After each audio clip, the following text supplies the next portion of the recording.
Good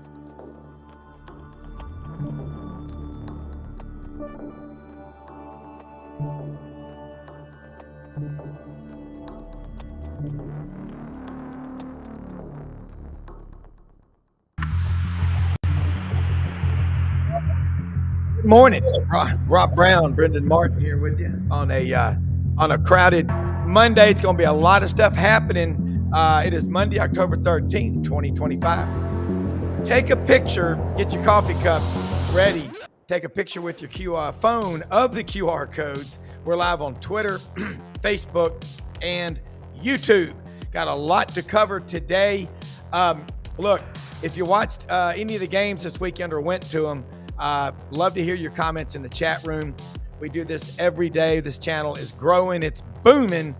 There's a lot to cover. We got Dave Bartu, College Football Matrix, Coach Ellis Johnson over in South Carolina. He has been coaching a while. He's got a national championship ring. Coach Pete Cordelli, Fighting Irish. He will be here. He's got a national championship ring. And Dave, Coach Johnson, Coach Cordelli, Brendan, we're going to have a lot of fun today. I'm just glad I'm not Ken Williamson, the head referee in the Auburn-Oklahoma game and the Auburn-Georgia game. I don't know what's going on, but there's a lot happening. And I'm going to tell you right now, let's there's a lot happening for sure. And the Gators, I told you, we're not going to win that football game. Yeah. No one listens. I think everyone just stop thinking that you know what's going on and stop believing the hype. He does it every year. It happens every single year. Yeah, it's a mess, man. And James Franklin gone at Penn State. We'll talk about it now. The Hour of Power underway, SEC Sidelines Sports Network. Gentlemen, welcome aboard. Tonight, y'all give me any questions you want me to ask. Touchdown Club in Memphis. I'm fasting till 1:30 for my physical today, so I'm a little bit lightheaded. But I will be seeing Rich Clark, Executive Director, College Football Playoff Committee, tonight at the Touchdown Club in Memphis at the Hilton on Ridgeway Loop. If you're going or you want to go. It's going to be great. So y'all have questions, just let me know, and I will ask the general. So how's everybody doing this morning? Great. All right. Doing great. Doing great. Not as good as James Franklin counting 50 million, but I'm doing great, buddy. 59 million. I mean, wait, Dave, first off, from your perspective, we're driving back from, we did the Atlanta Auburn, a night game at Auburn. We got back to our daughter in Atlanta in Sandy Springs at 3:23 Sunday morning. Man, I'm telling you, it's brutal. You know, if I was going duck hunting, I'd have about an hour and 7 minutes of sleep. All right, Coach Cordelli, and it's just like a law firm, Cordelli, Johnson, and Bartu. We're going to get started here. Ellis Johnson, were you this weekend, what were your takeaways from what you saw? You watched a lot of games, and we're going through Atlanta Saturday, traffic packed on Interstate 85 for the Georgia Tech, Virginia Tech game. But what were your takeaways from the SEC games that you watched? Well, I think what Dave mentioned last time we were all on, there's not a lot of balance. But I did think that Texas kind of showed up, and I was a little surprised at that one. I thought Oklahoma would win that football game, especially when Mateer got to play. But you could tell Mateer has not practiced, and that he just made some terrible decisions with the football. But both of them defensively, they're pretty damn good. And I think, I noticed, but coming into this weekend, what SEC quarterback led the conference in being responsible for points? You told me this sitting in the Nelson Club Saturday night watching the Auburn game, and I'm not going to say it because I know, but I'm curious if It's Arch Manning, who Yeah. everybody thinks is a dog. And Yeah. I think he probably proved the other day he's not. So Yeah. he hasn't been playing as well as everybody thought he should. But that's because everybody thought he was a Heisman Trophy winner before he was ready. But he's done a little better than people realize, and he hadn't had some help sometimes from his offensive line protection. Other than that, I thought some of them went the way I thought they would. I really thought Florida would play better at A&M. I still not sure Marcel Reed can take a football team to a national championship. But that the way they manhandled Florida inside with their running game, I was surprised and very impressed. Yeah. Pete, and then then after that, I'm going to go back up to Dave and get 40,000-foot infrared view. Let's start with the first game, Alabama at Missouri. Missouri gave them everything they wanted. Ty Simpson, he got beat up a little bit. That Missouri defense can get after you, but Simpson hung in there. Some great play calls on offense. The fourth down call where the linebacker lets the guy release to the left corner of the end zone, and Simpson hangs in there with a free runner and throws it right to him. The first touchdown where they take Isaiah Horton, put him to like angle release, and then bring him back on the post. They're in a tight bunch right there, and Simpson just drives the football in there. Probula made some really good throws at the end, but the one thing I was disappointed in, when Alabama was getting pressure with their four-man line, Probula kept retreating and trying to run outside the tackles rather than let the rush go by you and step up at a 45 to the inside hip of that tackle. When you teach quarterbacks, you want them as they climb the pocket, come to a 45, whether it's left, whether it's right. Probula with his legs, I thought he could have done more damage if he would have taken the right angle. But for Alabama to go in there, get that win on the road, the black hoodie again, that's going to become a prop bet in Vegas for to see Kalen DeBoer wear that black hoodie the rest of the year. Alabama's defense really played well. The question coming into the season was how they were going to handle the running quarterback. Obviously, losing to Castellanos and Florida State, there was still some question, but they got it done. And, they got Tennessee next week. I'm like Ellis with Arch. Arch has been trying to get better every week. He hasn't had much support, but when he scrambled left and he turned his shoulders and threw that ball back inside with velocity and accuracy, it was like, wow, that was one of the wow throws. And then when they're in 3-by-1, I don't know what in the heck Oklahoma the free safety was doing. They don't communicate. And number 3 just runs a vertical and he's wide open in the back of the end zone. And it's like, young man, you're keying 3-2 and 3-by-1. 3 goes vertical. You got to carry him. Yeah. Arch read it, put the ball on him. Then I thought the big run of the game was on the 3rd and 2, and Arch keeping it going to left and doing the smart thing, sliding. Yeah. Not letting the ball get punched out from behind. They win the game. Yeah.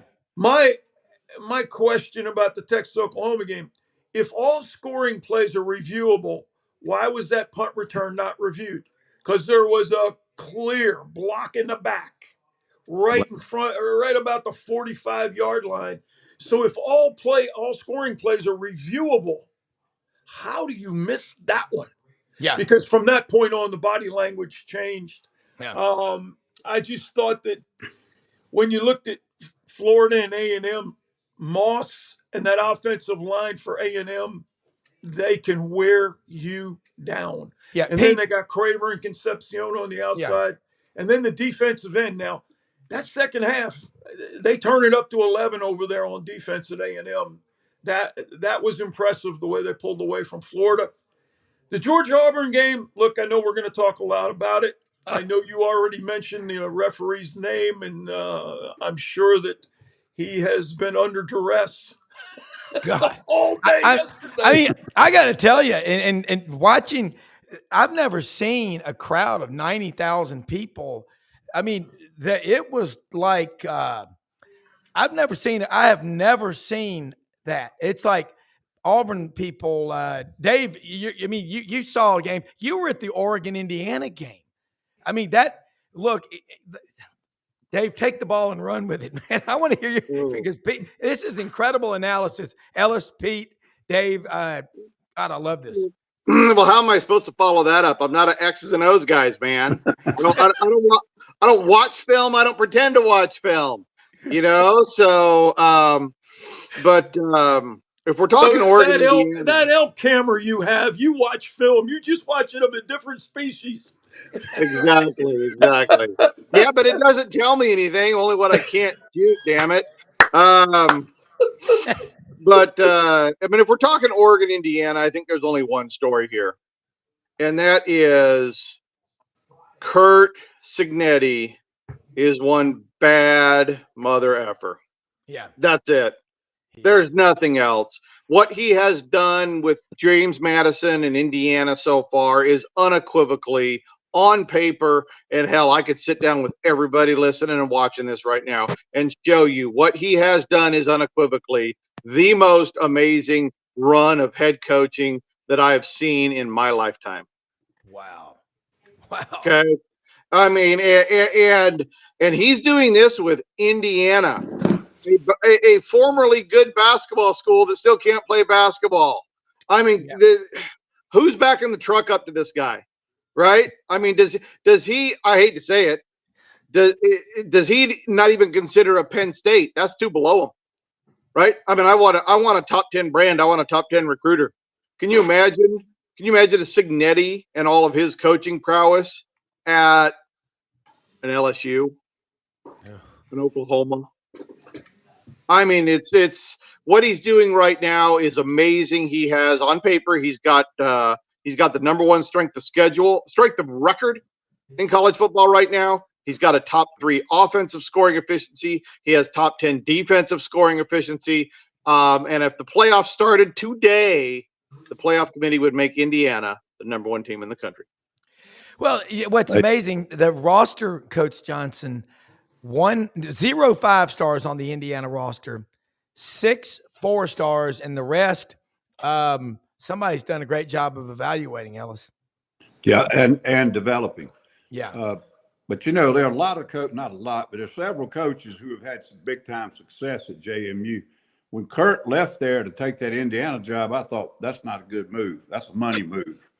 He's gone over there and just turned the place around, and he took a bunch of his players from JMU with him because they knew what his culture was. And he took them, although they were 1AA players at the time, he took them because he knew they had his culture, and that's the way he's turned it around. And I still just have to sit there and read the numbers before I can believe it. I mean, we've all watched Indiana for 40 years, and there may have been 4 good football teams in those 40 years. I mean, it's amazing. And I'll say this, just the eye test, when you watch them play against Oregon, you keep thinking it's getting ready to explode, and these kids are not good enough athletes to make those plays, but they're making them on effort and discipline, and don't screw up a lot of stuff. They don't do stupid things.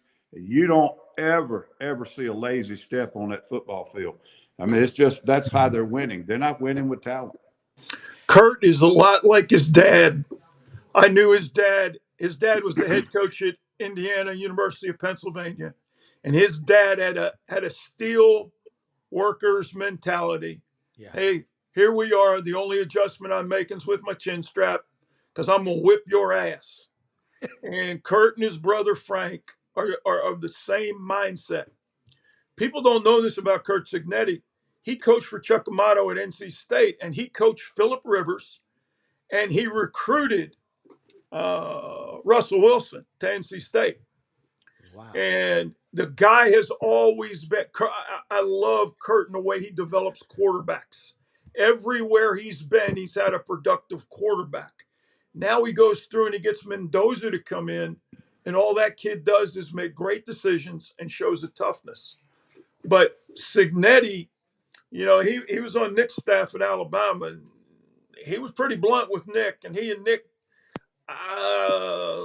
let's just say it was oil and water, baby. It didn't mix a whole lot. And Nick didn't like being questioned, and Signetti didn't really give a rat's tail because that's the way his father is. You know, Yeah. like, hey, you know what, boys? I'm going to flip you the bird and go, you don't like it, here I go. And Sig is that way. Yeah. But guess what? He believes in his principles himself, and it carries over to his football team.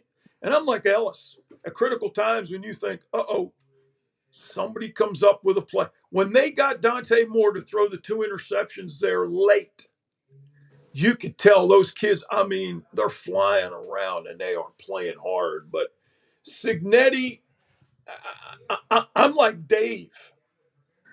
And I sent you a text, Rob, the other night. Mm-hmm. If Auburn's going to make a change, back that truck up, baby.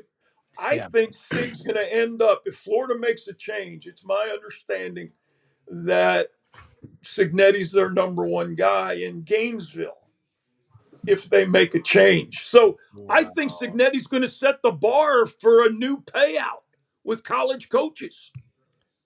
I think he's going to be the highest paid coach because of what Dave said, his track record at JMU and now at Indiana.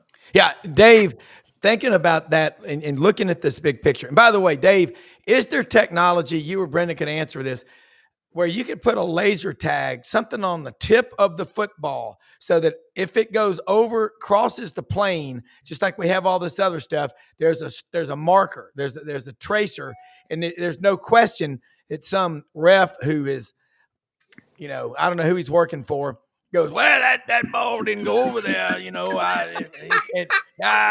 it didn't get over there. And the call from the, you know, Birmingham Country Club, you know, hey, I'm telling you, people are so upset over what's been going on with the officiating. So what can we do about that, Dave? Foghorn Leghorn is coming on. The first thing that I would recommend is you get some chill gummies and relax, dude. I mean, it's just football. Okay, you gotta let it go. All right, and sure they could put a chip in front of the football, but you know something. There's a great remedy to all of this. Don't fumble. Yeah, that's the key. Plus, even if the ball's crossing the plane, was it moving? I mean, I looked at that thing like you did a dozen times, and it wasn't conclusive to me. I honestly thought the ball was moving out of his control before he crossed the plane. Yeah, you know, but on the flip side of that, good God, you want to talk about judgment calls? I mean, the judgment calls that came streaming in against Auburn, I even tweeted it out while I'm watching the game. And yes, I actually watched games this weekend, folks. I know, shocking. I even tweeted it out. I'm like, if Hugh Freeze wins this game, does he get double coach effect? Because he beat Georgia and the refs this weekend. Yeah. You know, that touchdown one notwithstanding, that's just Jackson Arnold, you know, not holding on to the football, the defense making a great play. And I'm not an X's and O's guys, but man, Jackson Arnold, dude, I watched that game because it was interesting and close. And I'm like, do you know where you're at, son? Yeah. It was not good quarterbacking. Hugh has not found a quarterback yet at Auburn at all. Yeah. Well, Dave, to everybody here, what I'm just of this old school mentality, whatever you want to call it. I've heard this from every good coach. You know, like football is a 60-minute game.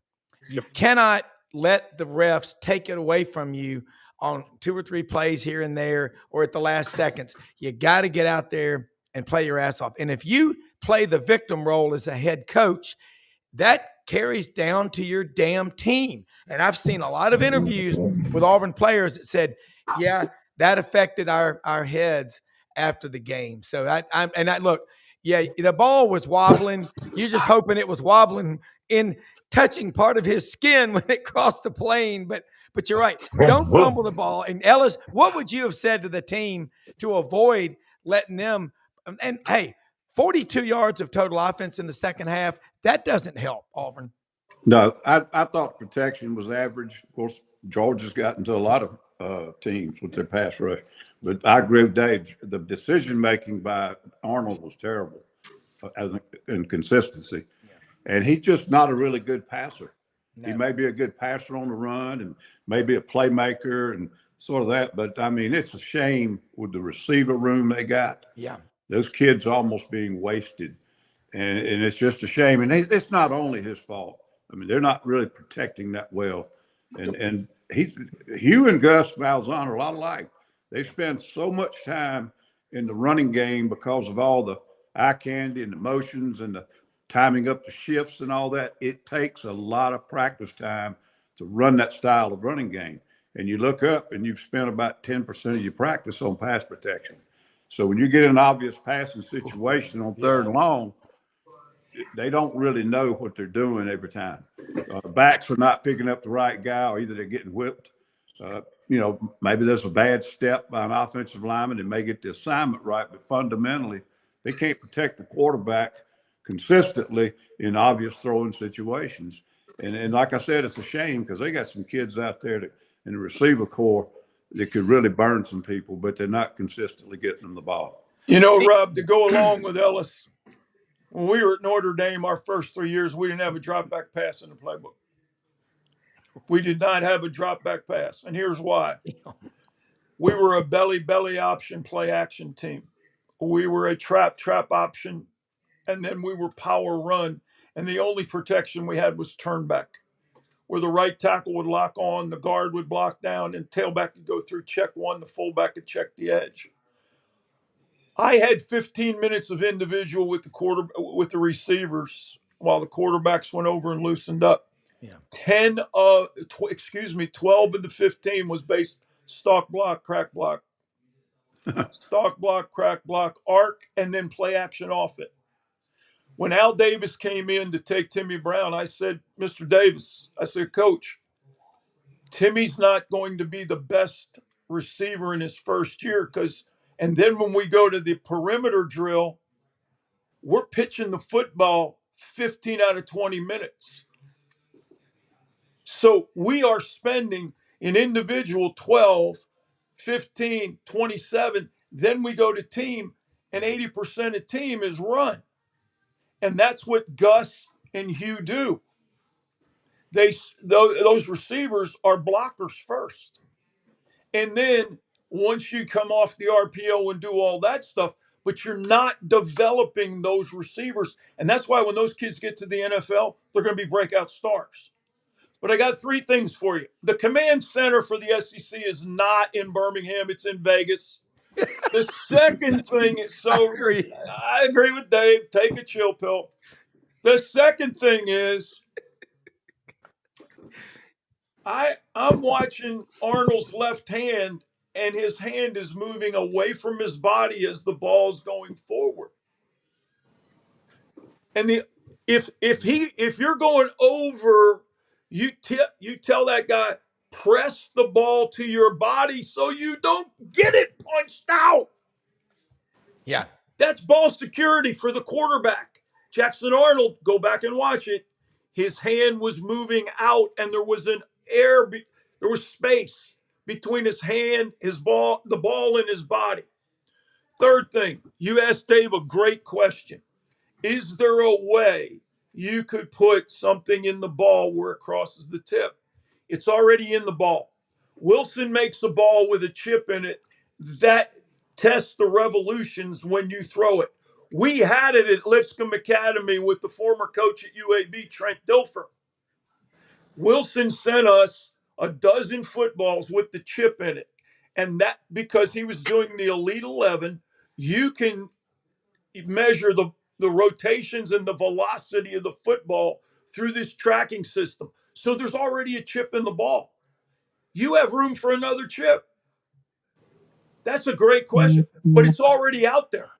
Yeah. And we used it every day in practice. And the folks from Wilson, every Thursday, they wanted to report because we'd use it in practice Monday, Tuesday, Wednesday, Thursday. Yeah. And they have studied this thing. But again, it's for revolutions and velocity. Yeah. I think you could put one in there that coincides with the goal line, but the goal line is going to have to light up to bright yellow or maybe bright orange like for Auburn because they got burned by it. Yeah, I'm keep going back to that meme, Dave Bartu, that you see about James Gandolfo and The Sopranos, the replay room, what Tommy Two Times and Sides and all those guys in there going, hey, who's got the best chance to make the playoffs? Okay. Santarelli's Deli in New Jersey. Hey, come on, over here, over there. How many of Ewans is coming in? That's Pennsylvania talk, isn't it, Pete? Yeah, that's Yuns. That's the Pittsburgh guys. Yuns. Yeah, the Yuns are. I love it, Yuns. And you go to Permane Brothers and get a sandwich in the Warehouse District in Pittsburgh. That's Nirvana. Dave Bartu, this is brilliant discussion. You're right. My wife she stayed behind with our daughter and granddaughter. I went down to the game with Billy Roberts, my roommate. And she said she was even commenting about Jackson Arnold hitting the people's feet there at the end of the game. I tell you what, Dave, you look at quarterback play, look at offensive line play. Matt Stinscombe was on the show a couple of weeks ago, great offensive lineman at Georgia on SEC Network. I said, do you think maybe we don't have enough offensive linemen because of 7-on-7? He goes, yeah, it's pajama football. I mean, that's what we're doing. Oh, those 5 guys on the other side of the line of scrimmage, don't worry about them. But in a real game, they're going to try and take your head off. Dave, looking at big picture, you saw Oregon go down in person, and they've got a loaded roster. What are your thoughts on what's happening, the coaching jobs being done? There we go. The coaching jobs being done right now in college football. And what do you think is the trend in coaching? The trend in coaching, if I've been standing here and listening to everybody, and I've been saying this for years once the pay-for-play opened up, is I felt that college football, elite college football, was dead. It's gone. Okay. We're going to get inconsistency. We are going to get quarterback play that is not as good as it used to be. We're going to get offensive line play that's not as good as it used to be. Defenses aren't going to. There's no continuity anymore, and so these coaches are having to survive in an era in which their roster is getting turned over 20 to 40% every year. And we want to blame the coaches. We want to, blame James Franklin. We want to blame Venables. We want to blame these guys. We want to blame Hugh Freeze for these massive turnovers and these veteran coaches in some cases that are still trying to get their footing in this new world of paying the players.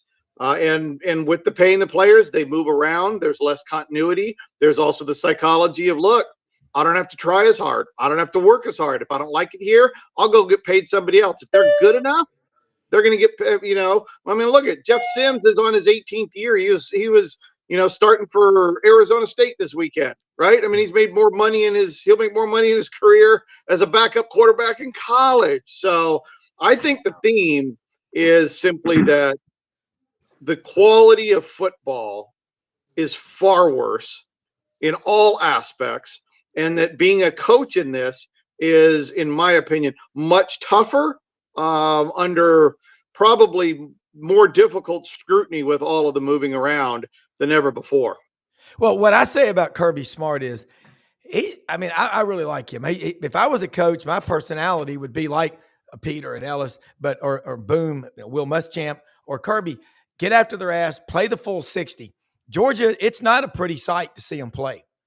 But they've won 2 road games at Tennessee and at Auburn that easily could have gotten away from them.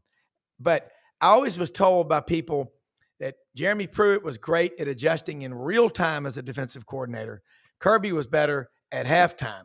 Well, Kirby proved that. The defense, and you call him an elite coordinator, the best in the last 15 years. Auburn, you got to get better than 42 yards of offense. You got to give Georgia credit, because they didn't lay down and die. So, Dave, that is I go back and watch all these shows like coaches and y'all do, watch and just listen to what you hear, because sometimes it's going fast. But that is right. It's Coach Johnson, the era of inconsistency. And I think the only way to remedy that is to be as tough as you can be and get everything you can out of them instead of waiting on them to develop, because they're probably not going to hang around as much as they used to. No, they're not. And I've said it many times. The NIL stuff doesn't bother me. That's been going on for about 60 years. They didn't call it NIL when I coached it, but we won't say what they called it. But money's always been there. Okay. And when you got kids that don't have money and you got boosters that got money and they want the kids, you're going to have that happen, whether it's the legal rule with NIL or whether it's the way it used to happen. The portal is ruining college football. And I think we're going to find out in about 5 or 10 years, it's damaging kids. You're going to see kids get to the NFL, and NFL coaches are going to find a bunch of kids that can't focus, they can't commit, they can't stay on a damn tough situation long enough to see it through, because they're used to just walking away. And I think the money kind of pours a little gasoline on the tampering and everything, but the money's always been involved in it, and it always will be, as long as kids ain't got any money.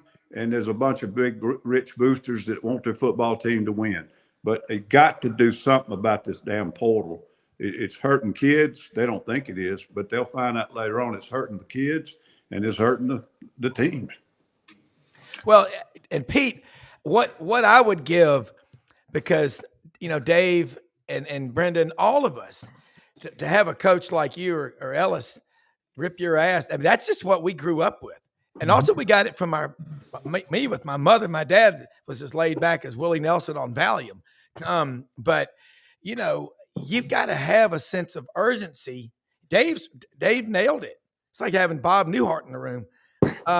It's inconsistency. And how do you develop continuity if guys are just coming and going and really they've been coddled is what's happened, Pete? Rob, I'm going to say this.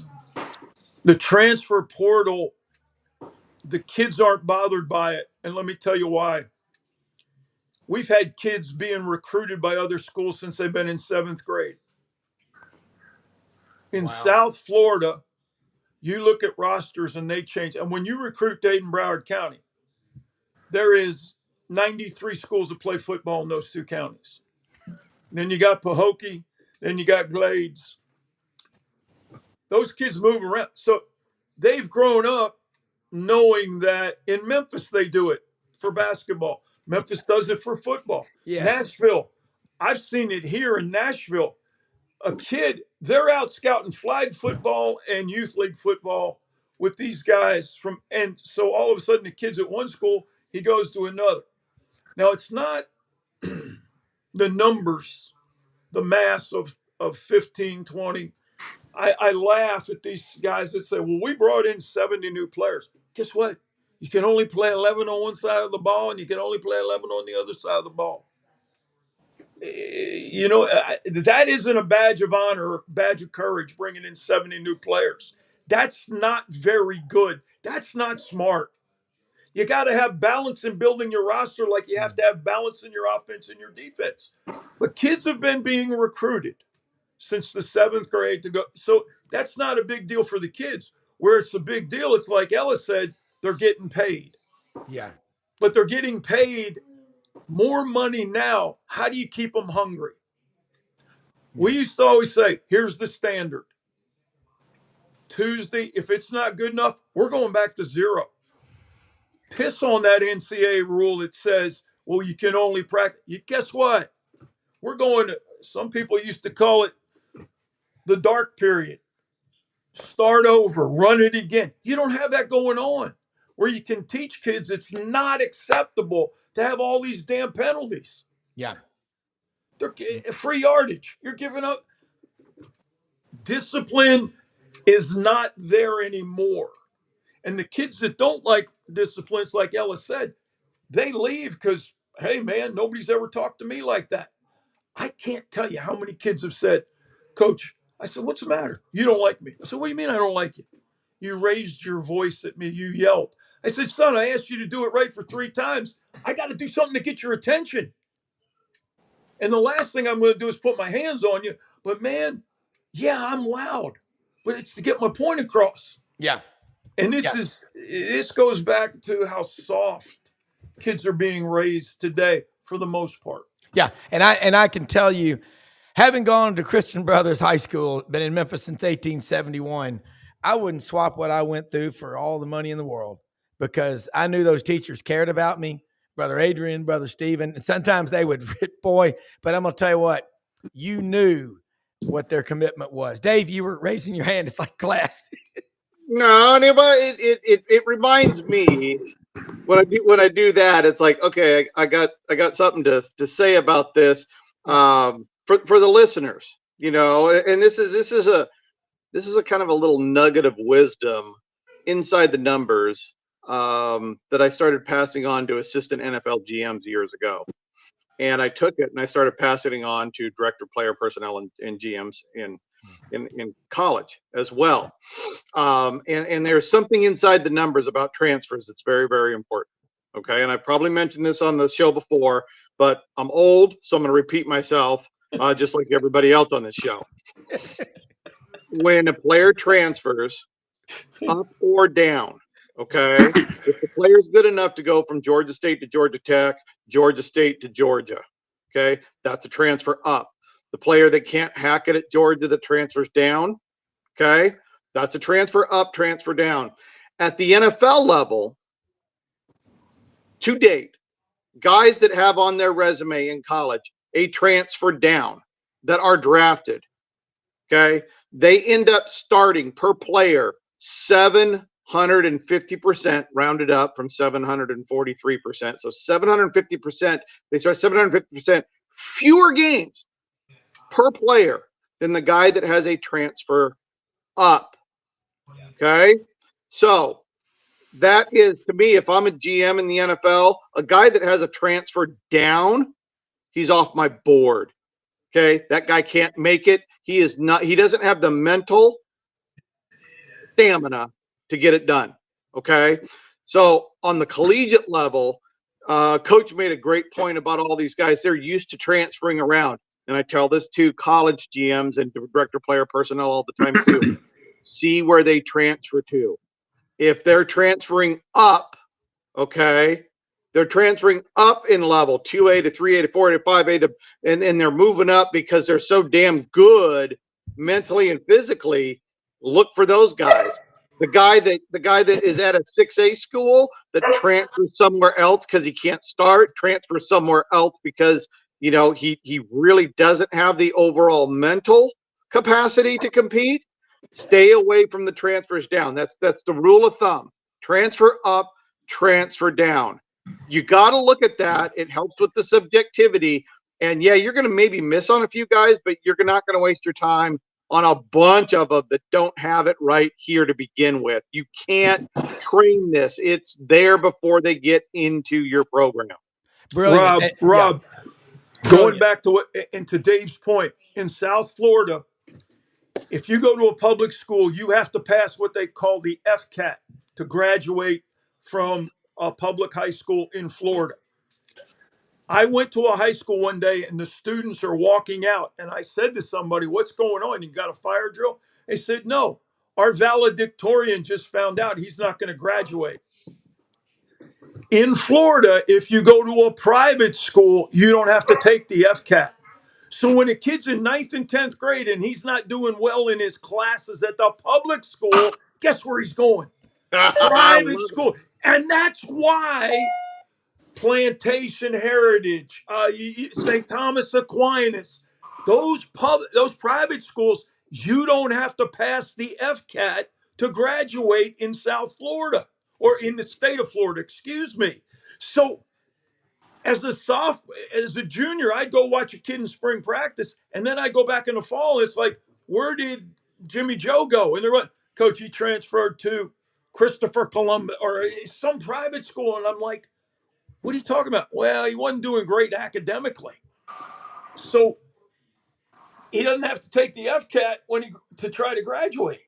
I mean, people have been scamming this system for a long time, brother. Yeah, well, we remember it in Memphis. There was a school which shall remain nameless, across the DeSoto County line, and guys would be pulled over for a speeding ticket and couldn't come up with the address. And but I digress. But that happened. That happened on the kids' way from Memphis to Olive Branch. Hey! State Line Road, And the guys at Olive Branch said, "Oh, he was just spending the night with his mom, who's divorced and living in Memphis." And they asked the kid, "Where do you live?" He said, "I live in Memphis, but I go to school at Olive Branch." Yeah. So the Yeah. cops had to get involved. That would, Yeah. oh boy. Don't even get me started. Hey, I'll tell and you it's what. still going on. It don't Yeah. matter. South Haven, Olive Branch, it doesn't matter. It's insane. Hey, let me read some of these comments, man. I like. Okay, Kelly Leak, smart guy. Yes, and amazingly, they say every play with all the money in the SEC, you think it would be better. That's why folks say it's fixed. Not sure about that, but bad calls made. It's not all SEC fans, but most feel like the officiating is atrocious. And Bama said, and has been said, Bama was NIL. Well, all that being said, and I love these comments from our viewers. We all know that shenanigans and tomfoolery, I love these old words, have been going on for a long time. But looking at the SEC right now, in this conference, we got big games coming up this weekend. Alabama is playing Tennessee. That's in Tuscaloosa. We've got Arkansas, Texas A&M, Auburn hosting Missouri, Florida hosting Mississippi State, Georgia hosting Ole Miss, Kentucky hosting Texas. Wow. LSU hosting Vanderbilt. And so you go down the list, and it's just the other half. I'm trying not to leave anybody out, but Oklahoma and South Carolina. What a weekend. I mean, this is full blown conference games. The league, guys, the Big Ten, the SEC, the ACC, the Big 12, the American Conference, the Sun Belt, who really, guys, somebody come up here and tell me, is there any league where all the football is just better than it was last year? Can anybody make a case for that? Ellis, I mean, from what you've seen, because this SEC, it's getting like Dave and Pete and you all have said, it's getting like the NFL. It's every weekend, It's wide open. Well, one thing, just from the mathematical standpoint of it, the standings and who's going to get in the playoff, who's going to win the SEC, the team that's really in a precarious situation in this situation is Texas, because they've already got 2 losses. Yeah. And if they have got to win out, or either they got to win the SEC, well, they might not get in. But, they've got 2 losses already. And only one of them's a conference loss. But they're playing well enough that you say, well, they're not going to have a problem. But numerically, they better watch it. They're going to be on the outside looking in. And right now, they look like one of the best teams in America. But the other thing is, it's getting to where there's a lot of wounded dogs in the league right now. Yeah. Already got 1 loss, and they're really, really good teams. And I think that you're going to see a crazy finish with all these tied situations. And there's only 3. You see right there what Brendan put up. There are only 3 undefeated teams in the conference. There are only 2, I think, when you look at it overall. So it's going to be a really, I think, more chaotic situation finishing out than we've ever seen before in the conference. Yeah, and Pete, I'm sticking by, which I can't change it because I made the prediction. I don't know what the background noise, I don't know if that was me or what, but Pete, I predicted Georgia to play Alabama in Atlanta. And maybe the people in Vegas, I mean, or wherever the SEC, officiating is, have taken that to heart, because it looks like that might very well happen. Of course, Ole Miss is going to have a lot to say about that. So is Texas A&M. Pete, Ole Miss goes to Georgia Saturday. Now, Lane Kiffin's record, and Dave looks at these numbers, and man, they are everything. His record against top 5, top 10 teams isn't the best. It wasn't like as bad as James Franklin's was, but what do you think happens over in Athens? Oh, that's because James Franklin was there 12 years. Lane hasn't been there quite as long, and that has something to do with it. But I was absolutely shocked at how bad Ole Miss played against Washington State. Yeah. That was unbelievable. I got to believe, knowing Lane, they've been working on Georgia last week, trying to get ready for 2 weeks. Yeah. Yeah. And there are some coaches I've run across in my past. I think Ellis may have too. Oh, it's just Washington State. But we got to put a period in here to work on Georgia. And all of a sudden, the players, one group you don't fool are the players, man. Yeah. They're here in Georgia in 2 weeks, and they're going, Washington State coming from, and Lane has made, the Pac-2 or whatever. I mean, he's made some comments. Those players understand that. They had no more focus on Washington State than a man in the moon. Trinidad Chambliss, that was as bad as he's played all year. Yeah. But I'm going to tell you, Washington State got after him pretty good. Yep. I think Georgia at home. Kirby's been looking at this. They're going to find a way to win it. But again, I think it's going to be in a close one. We were looking at the numbers. I looked this up last night. There are 10 undefeated teams at 6-0 in the country right now, and one at 5-0. Miami's 5-0. Navy, Memphis, Georgia Tech, BYU with a heck of a win in overtime. Bear Bachmeyer the other night. Texas Tech, who nobody's talking about, with that David Bailey coming from Stanford, is just tearing it up in the Big 12. Indiana, Ohio State, UNLV, Dan Mullen getting it done. Ole Miss and A&M. Those are the 10 at 6-0 that are bowl eligible. Yeah. Miami's at 5-0. And so I'm like Ellis. There are a bunch of one-loss teams just licking their chops. But as we go on,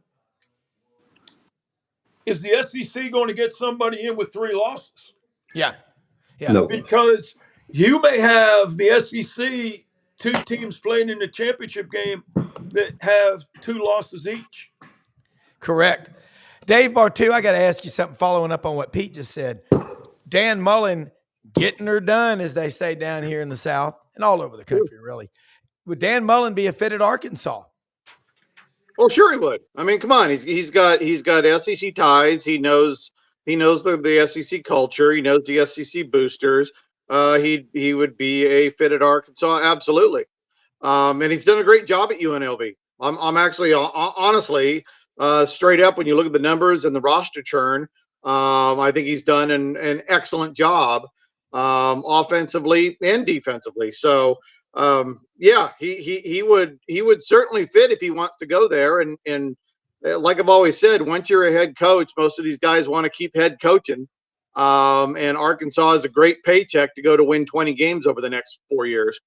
Yeah. Well, I'm going to try to do something. I'm not sure it's ever been done before. I'm going to try to clap like Kirby was doing the other night. Is that how you do it? I mean, what was going on with it? That was, I mean, I don't know what's going on. The clapper. Remember the clapper? It used to turn the lights off and you were laying in bed. But I'm loving this stuff. Kirby, the clapper. Why are the refs scared of Kirby? I see every SEC team having at least one loss. Doggone great show today, Jeff Boone. Thank you. But dadgummit, and Jeff is a good friend of mine. He's my hunting club. Love the guy. He's a diehard dog fan, but God dang it, he's objective and he's fair. I mean, Georgia won the game because they didn't feel sorry for themselves. They don't get down. And Dave, what you just said, coaches love to keep coaching. And yep. You know what? Kirby he's going to do it. And when he can't be himself anymore, he will. He'll just go do something else, and he'll never hurt for money. Yeah. But speaking of SEC coaches, I got a little nugget for you, though.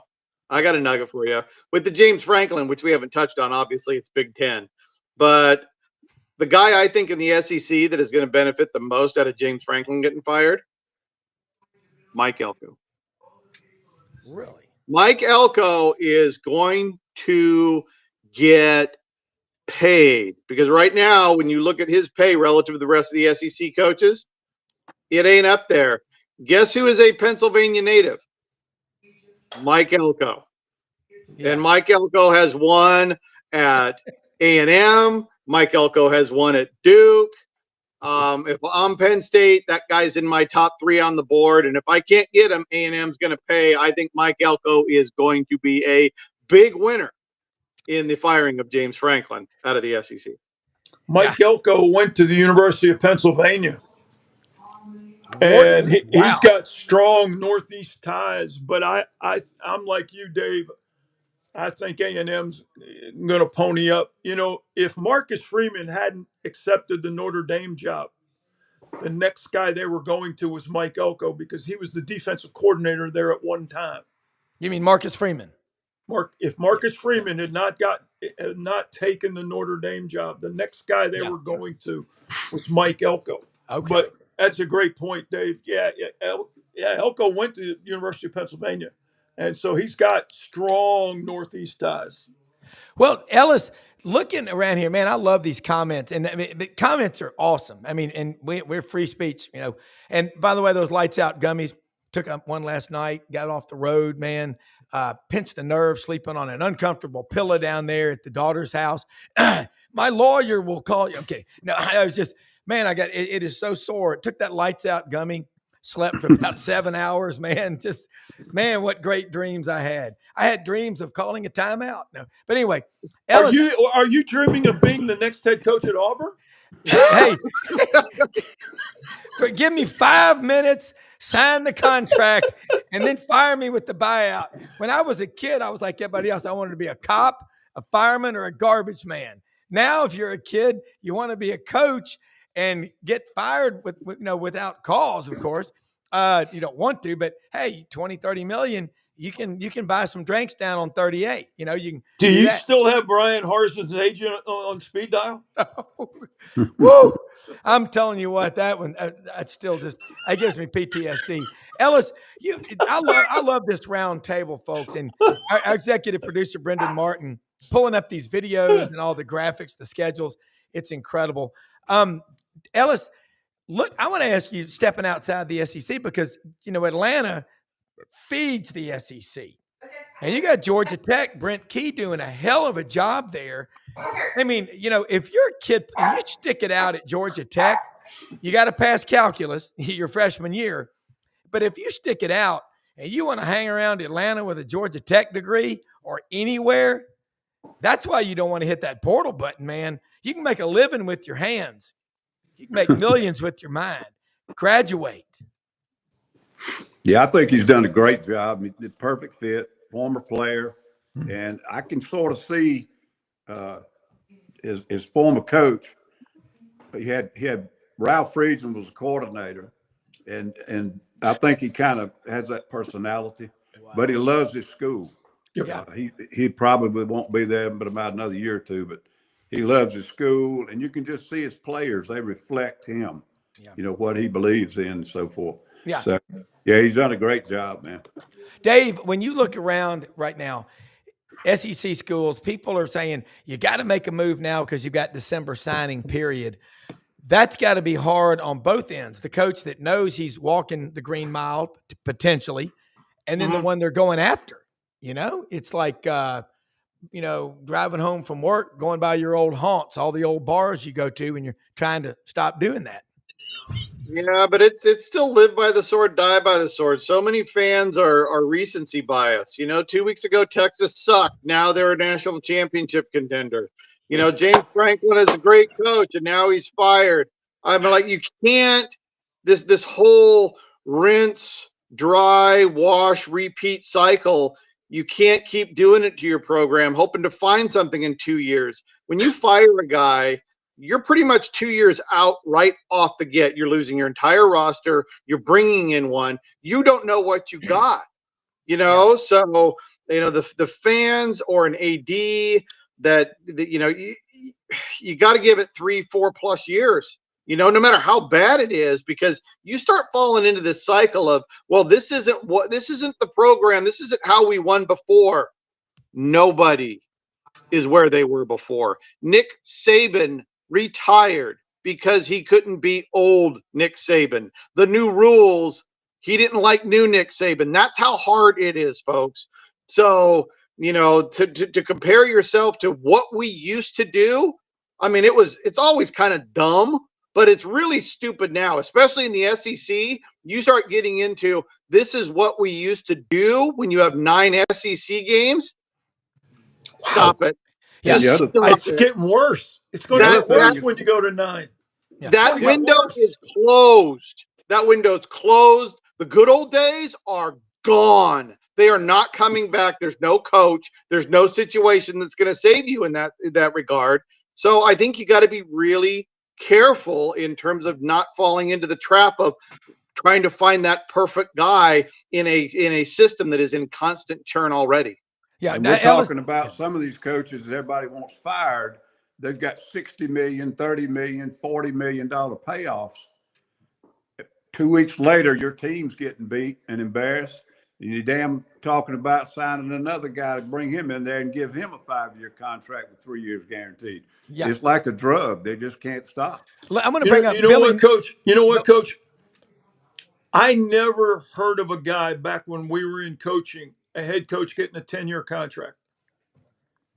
What caused ADs to agree to a 10-year contract? 5, maybe 6, to go along with Dave said. So it gives you at least 3. If you have a 6-year contract, at least the first 3, you got a chance to go. Who in the world came up with this 10-year deal? Yeah. And no, I know who did. The agent, Jimmy especially, Sexton. Charlie yeah, Weiss got it at Notre Dame. Remember, he got the 10-year yeah, lifetime contract. Big Deluxe, Jimmy, as they call him, the Big Deluxe. So Big Deluxe got the 10. But what athletic director in his right mind would agree to that? It's like James Franklin. Rob, Friday before they played Northwestern, 2 kids that they had committed at Penn State canceled their visit. Yeah. And I'm talking about 2 big-time guys. Yeah. The running back now is going to go to Notre Dame next weekend to visit with Southern Cal coming in. The wide receiver, it's my understanding he may be going to Ohio State to visit. So the recruiting was starting to fall apart. But another name to look for at Penn State, Matt Rule. Yep. Hey, well, let me say real quick, Dave, shed some light about Billy Napier and Florida, the situation. The standard there, Steve Spurrier, Urban Meyer. Athletic did a great story in the last week about why it's so tough. You got a lot of resources there. What do you think happens? Well, look at those 2 guys you just named. Okay, let's start with that. And let's look at Florida's entire history of recruiting. Okay, Steve Spurrier, I'm pretty comfortable arguing that he was almost too smart for football. From the standpoint that there's probably nobody that I would pick to give 22 guys to go try to win a game without ever talking to him, without ever planning. The guy was just a football genius, right? If you can put that on, I mean, it's just football, so but he was amazing, right? And then Urban Meyer got recruiting concessions that no other Florida coach has ever gotten. Huge recruiting concessions, huge, and that put Florida up to national championship level recruiting. They were never there before that without Steve, and they haven't been there since. Florida is a habitual 11 to 15 range recruiter. Only one team, Dabo, Clemson, with Deshaun Watson, has been outside the top 10 in recruiting and won a national championship this century. So when you compare Florida to Urban Meyer, when you compare Florida to Steve Spurrier, it's apples to oranges with Urban Meyer, and you're comparing yourself to one of the greatest football minds in the world in Steve Spurrier. Florida has, and like a lot of programs, you live off of one thing happening and you think that's going to repeat. And it's very, very difficult at Florida and a lot of these second-tier recruiters. Ole Miss, Tennessee, Texas A&M.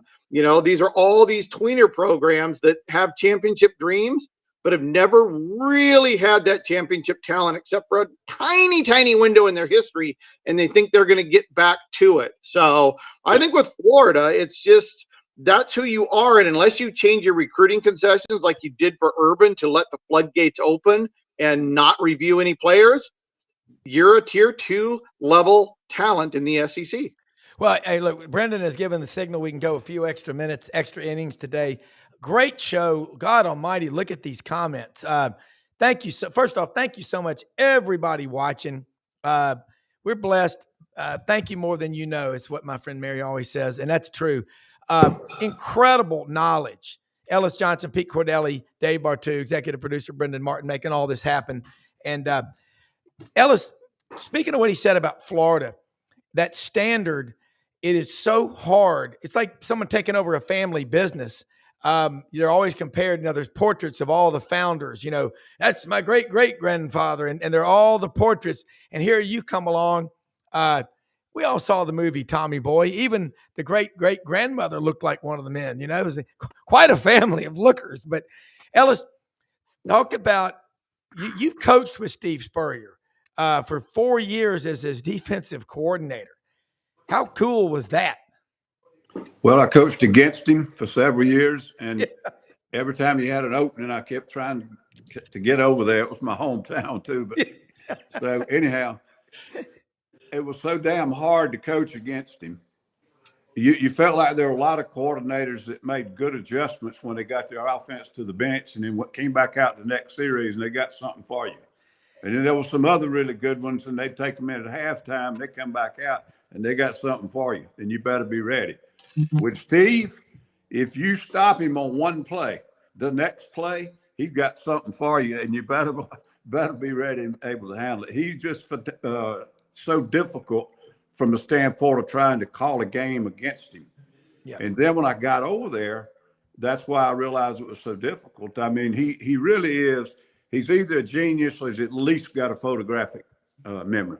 And he can watch film and never run a damn playback. And he's got it up there. And when he's on the sideline, he's not reading a play sheet and got some like Pete said, they got some guy running up behind him with a book saying, this is the analytics say this. And he just really was. I mean, he was different, man. And he handled players well. He made a lot of things that other coaches made real complicated and real difficult. He made them look easy. He didn't work as many hours. And everybody would say, he's on the golf course too much. He's lazy. He doesn't work. Oh, he's got plenty of energy. Trust me. He just doesn't sit over there in the office and try to say I'm keeping up with the Joneses. Yeah. But it was one of the best experiences in my coaching career. And I coached for some great people. I mean, Sylvester Kroom and some of these guys, I mean, they were fantastic. But Steve was different. And I sort of said what Dave said a while ago. He's 100% on target about Florida. We were on the other day. I mean, it could have been a year ago, but we were all talking about it. And I said, if you go back through their history, they don't have a period of domination in their football program, except when Steve was there, and then a little bit less longer when Urban was there. And other times they've had some flashes and some good teams, but they've never been continuously a big winner. But I know one other guy, I worked with Jeff Rousey, was our linebacker coach at Alabama. And he used to tell a lot of stories because he was a young coach, he played for Bear, and he was a young coach on his staff.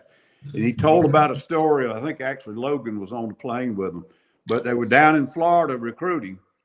And Coach Jeff was from Florida, and he handled a lot of Florida recruiting. And he said, Coach got on the plane one day after visiting the kid. He said, Rousey, he said, we better hope they never get this place going, because if they do, we're going to have a hell to handle. We might not can handle these guys. Yeah. I mean, the talent down there is what he was talking about. But yeah, Dave's right on target, man. Yeah. If you take Steve Spurrier out of it and you take some of the stuff that went on when Urban was there and kind of put it in perspective, Florida does not have a great tradition. Well, it's like that with a lot of schools. You could probably say, I mean, Alabama, if you take away the Bear and Saban, that's 42 years, but you can't. But what I've always said, I agree that if Florida gets it together, they're hard to beat. And now they've had such a flux of finding a president down there. That and Brendan's right about that. You got to have, interim presidents, transitional periods. You got to have those alpha males in the room, somebody calling the shots. And I think, what you just said, this is powerful stuff about Steve Spurrier, about certain programs when they get it together. Pete, you look at college football right now. Here's what Mizzou fan. Welcome aboard, Mizzou fan. I love them. By the way, that stadium, Faroe Field, what they're doing in the end zones, good. It's going to be over 80,000. They are putting into the brick and mortar. And Jan Cowart is our good friend down in Fairhope, Alabama, architect. He's our expert on the arms race and facilities. Well, it's happening somewhere. That's probably, I don't know who's building that, but sad to say college football is getting more like NFL. It's about which team can Vegas make most money off of. And I don't know if sports betting My kids will tell me, I'm betting on the coin toss. I'm betting on who's going to sprain an ankle first. I mean, there's a bet for everything. But Pete, looking at what's happening in college football right now in the SEC, do you see a national champion coming out of this league from what? And you have to compare it to the rest of the country. I do. And again, the one thing coaches and players don't control is injury. Yeah. If Alabama stays healthy and that defense continues to get better, I think Alabama's got a chance. Just with Ryan Grubb, the way he's calling the offense and Ty Simpson's fitting in, getting Jam Miller back was big. The offensive line is playing better, or else you could just hand it to Caden Proctor, and let him run the ball. At 340 pounds, it is amazing. I was shocked he didn't get in, but defensively they've got to get better. I can see Alabama and A&M in Atlanta for the SEC championship, and I can see Alabama making a run at the end of the year. But right now, the Big Ten, they're pretty stacked. They're playing well. The Big 12, I think Texas Tech has a chance to come out of that, but you never know because the quarterback's been in and out. He's been hurt, but when you get into the playoffs, I don't know if a Big 12 team can make a run at it. But I see, Alabama, Ohio State, possibly, Indiana, obviously. I don't know if Notre Dame has USC this Saturday night, and that's going to be a big one.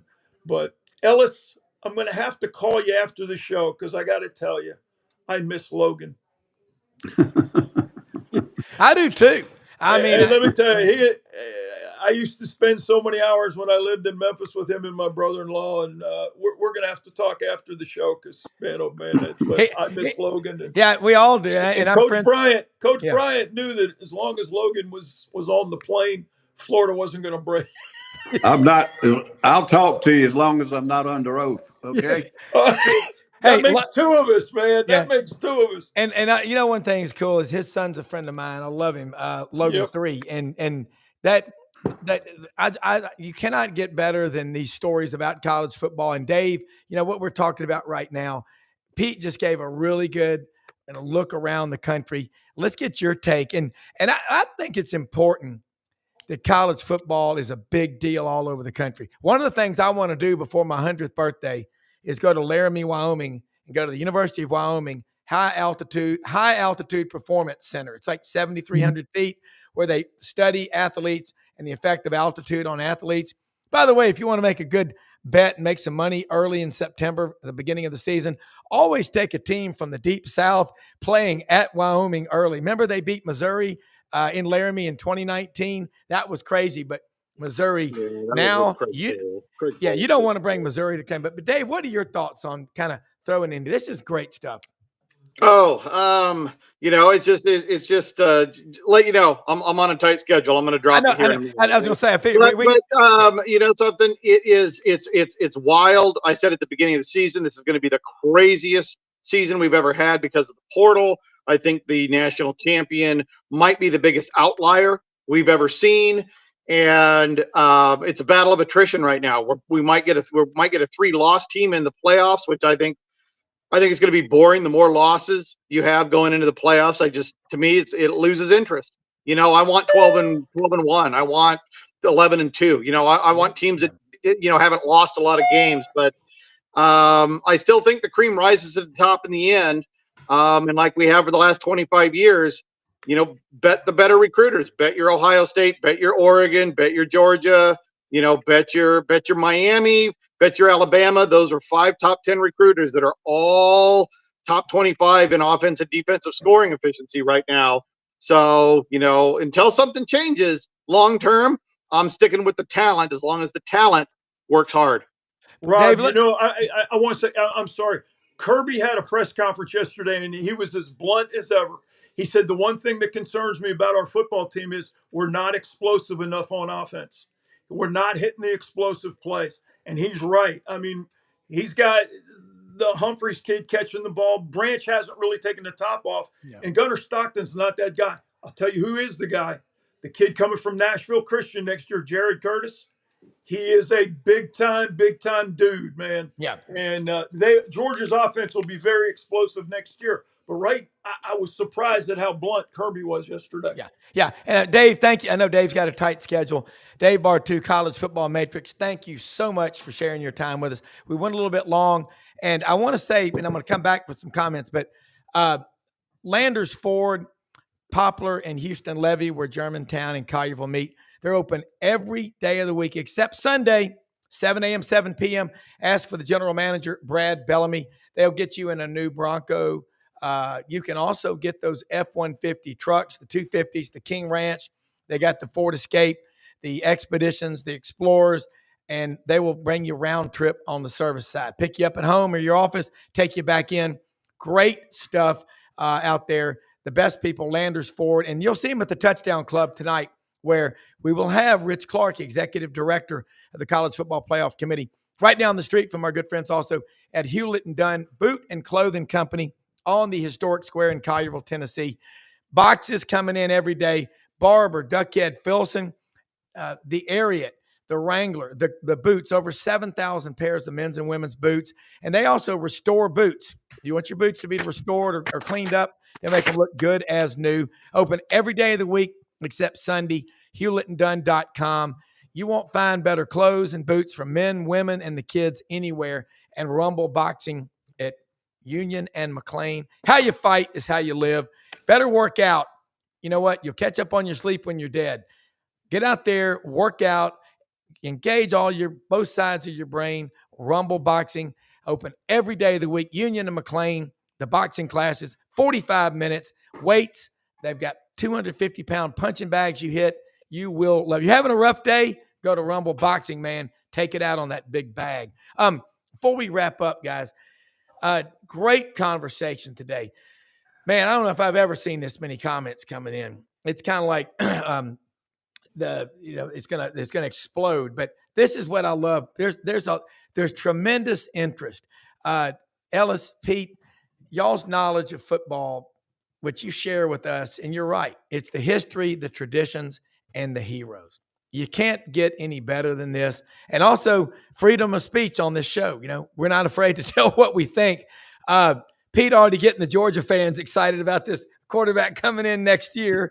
That's going to be fun. But I mean, you know the kids, Pete. I mean, look, I've got this book right here, Making the Grade. This Ellis, we got to get you to do one. This is the checklist. Pete looks at a running back, like 20 things that you look at. And I'm gonna send that to you, Coach. See what you think. Yeah. And get Ellis and Pete. The reason we love college football is the coaches like y'all that have made us love it, because you've had teams perform because you work so hard. So first off, thank you all both so much for being on here with us today. We'll do it again next week. Two of the absolute best in the business. Y'all have a good day, and I may even have to join you on that conversation after the show. So we'll have some fun. Y'all take care. Hey, most often we see the face of Christ in the least among us. We are the most blessed people in the greatest country in the history of the world. So today, when you're out and about doing your thing, find ways you can help other people. Like my friend up in Nashville, people loving Nashville, going out on the streets. There's places like that. And if you want to find out about it, we're going to tell you a lot more about it going forward on this show. But for executive producer, Brendan Martin, the best in the business, Rob Browne, stay tuned to this channel. Have a great day, everybody. Thanks for watching.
Good evening and welcome to the Buddy Martin Show on my new digs tonight. Well, not by choice. We had a little flood here yesterday and I had to move to the back because these gigantic fans were blowing up front and you can't hear yourself think. So glad to be here with you tonight, though. It's going to be a good night. A lot of good things to discuss. Hey, there is a football god in heaven. Vanderbilt opens up as a 2.5-point favorite over LSU. The first time since 1978, Vandy has been favorite in an SEC game. Wow, that's amazing. Who would have thought that?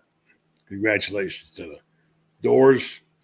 And also, tonight we'll talk a little bit about the fact that Kirk Cignetti just got a huge contract to stay in Indiana. Who would have thought Indiana football would suddenly become such a force?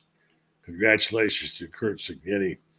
He started out making chump change. Now he's making big-time money for a long time. So he goes off the board if he was ever on there. I have breaking news tonight regarding the Florida situation. I'm talking with a man tonight who said that there was a meeting on Wednesday night with key boosters. And I'll tell you more about that. Some things that we can pretty well count on. This suffice to say that Billy's days are numbered, and I don't think he's going to last past the weekend. That's just my projection. I don't know that, but it's sounding like that, don't you think? On the program tonight, we got Ben is back. Ben Troop, the great tight end, 84 Reasons, joins us momentarily to get his take on how things are shaping up in Gainesville. There are other stories going on up there, by the way. And last night we had a terrific interview with Kelly Ray about women's basketball. And we really enjoyed that. And other things are happening. How about the volleyball team beating Tennessee in Knoxville? A huge win for the volleyball program. So other sports are going on. Then, of course, the basketball season is about to open up. France Beer will be here tonight to talk about that. There's stuff. Meanwhile, Florida looks for a new coach. I don't know who's going to be. Do you? Stay tuned. We'll talk about it together coming up right here with Ben Troop, France Beard, and other friends.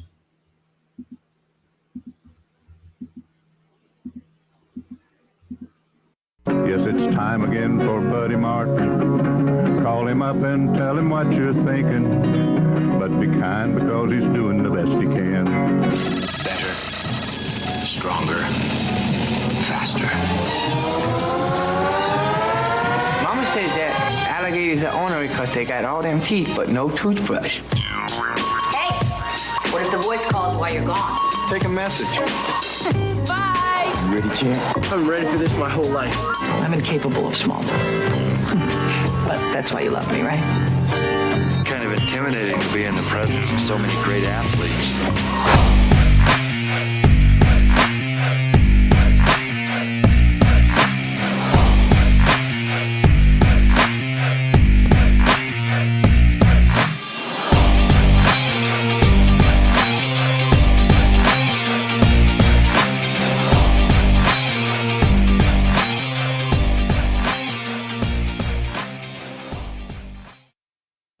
Evening and welcome. This is the new Diggs back here tonight. I talked about I'm away from all the big fans. We had a flood here the day before yesterday. And we have huge fans throughout the house, and you can't hear yourself think.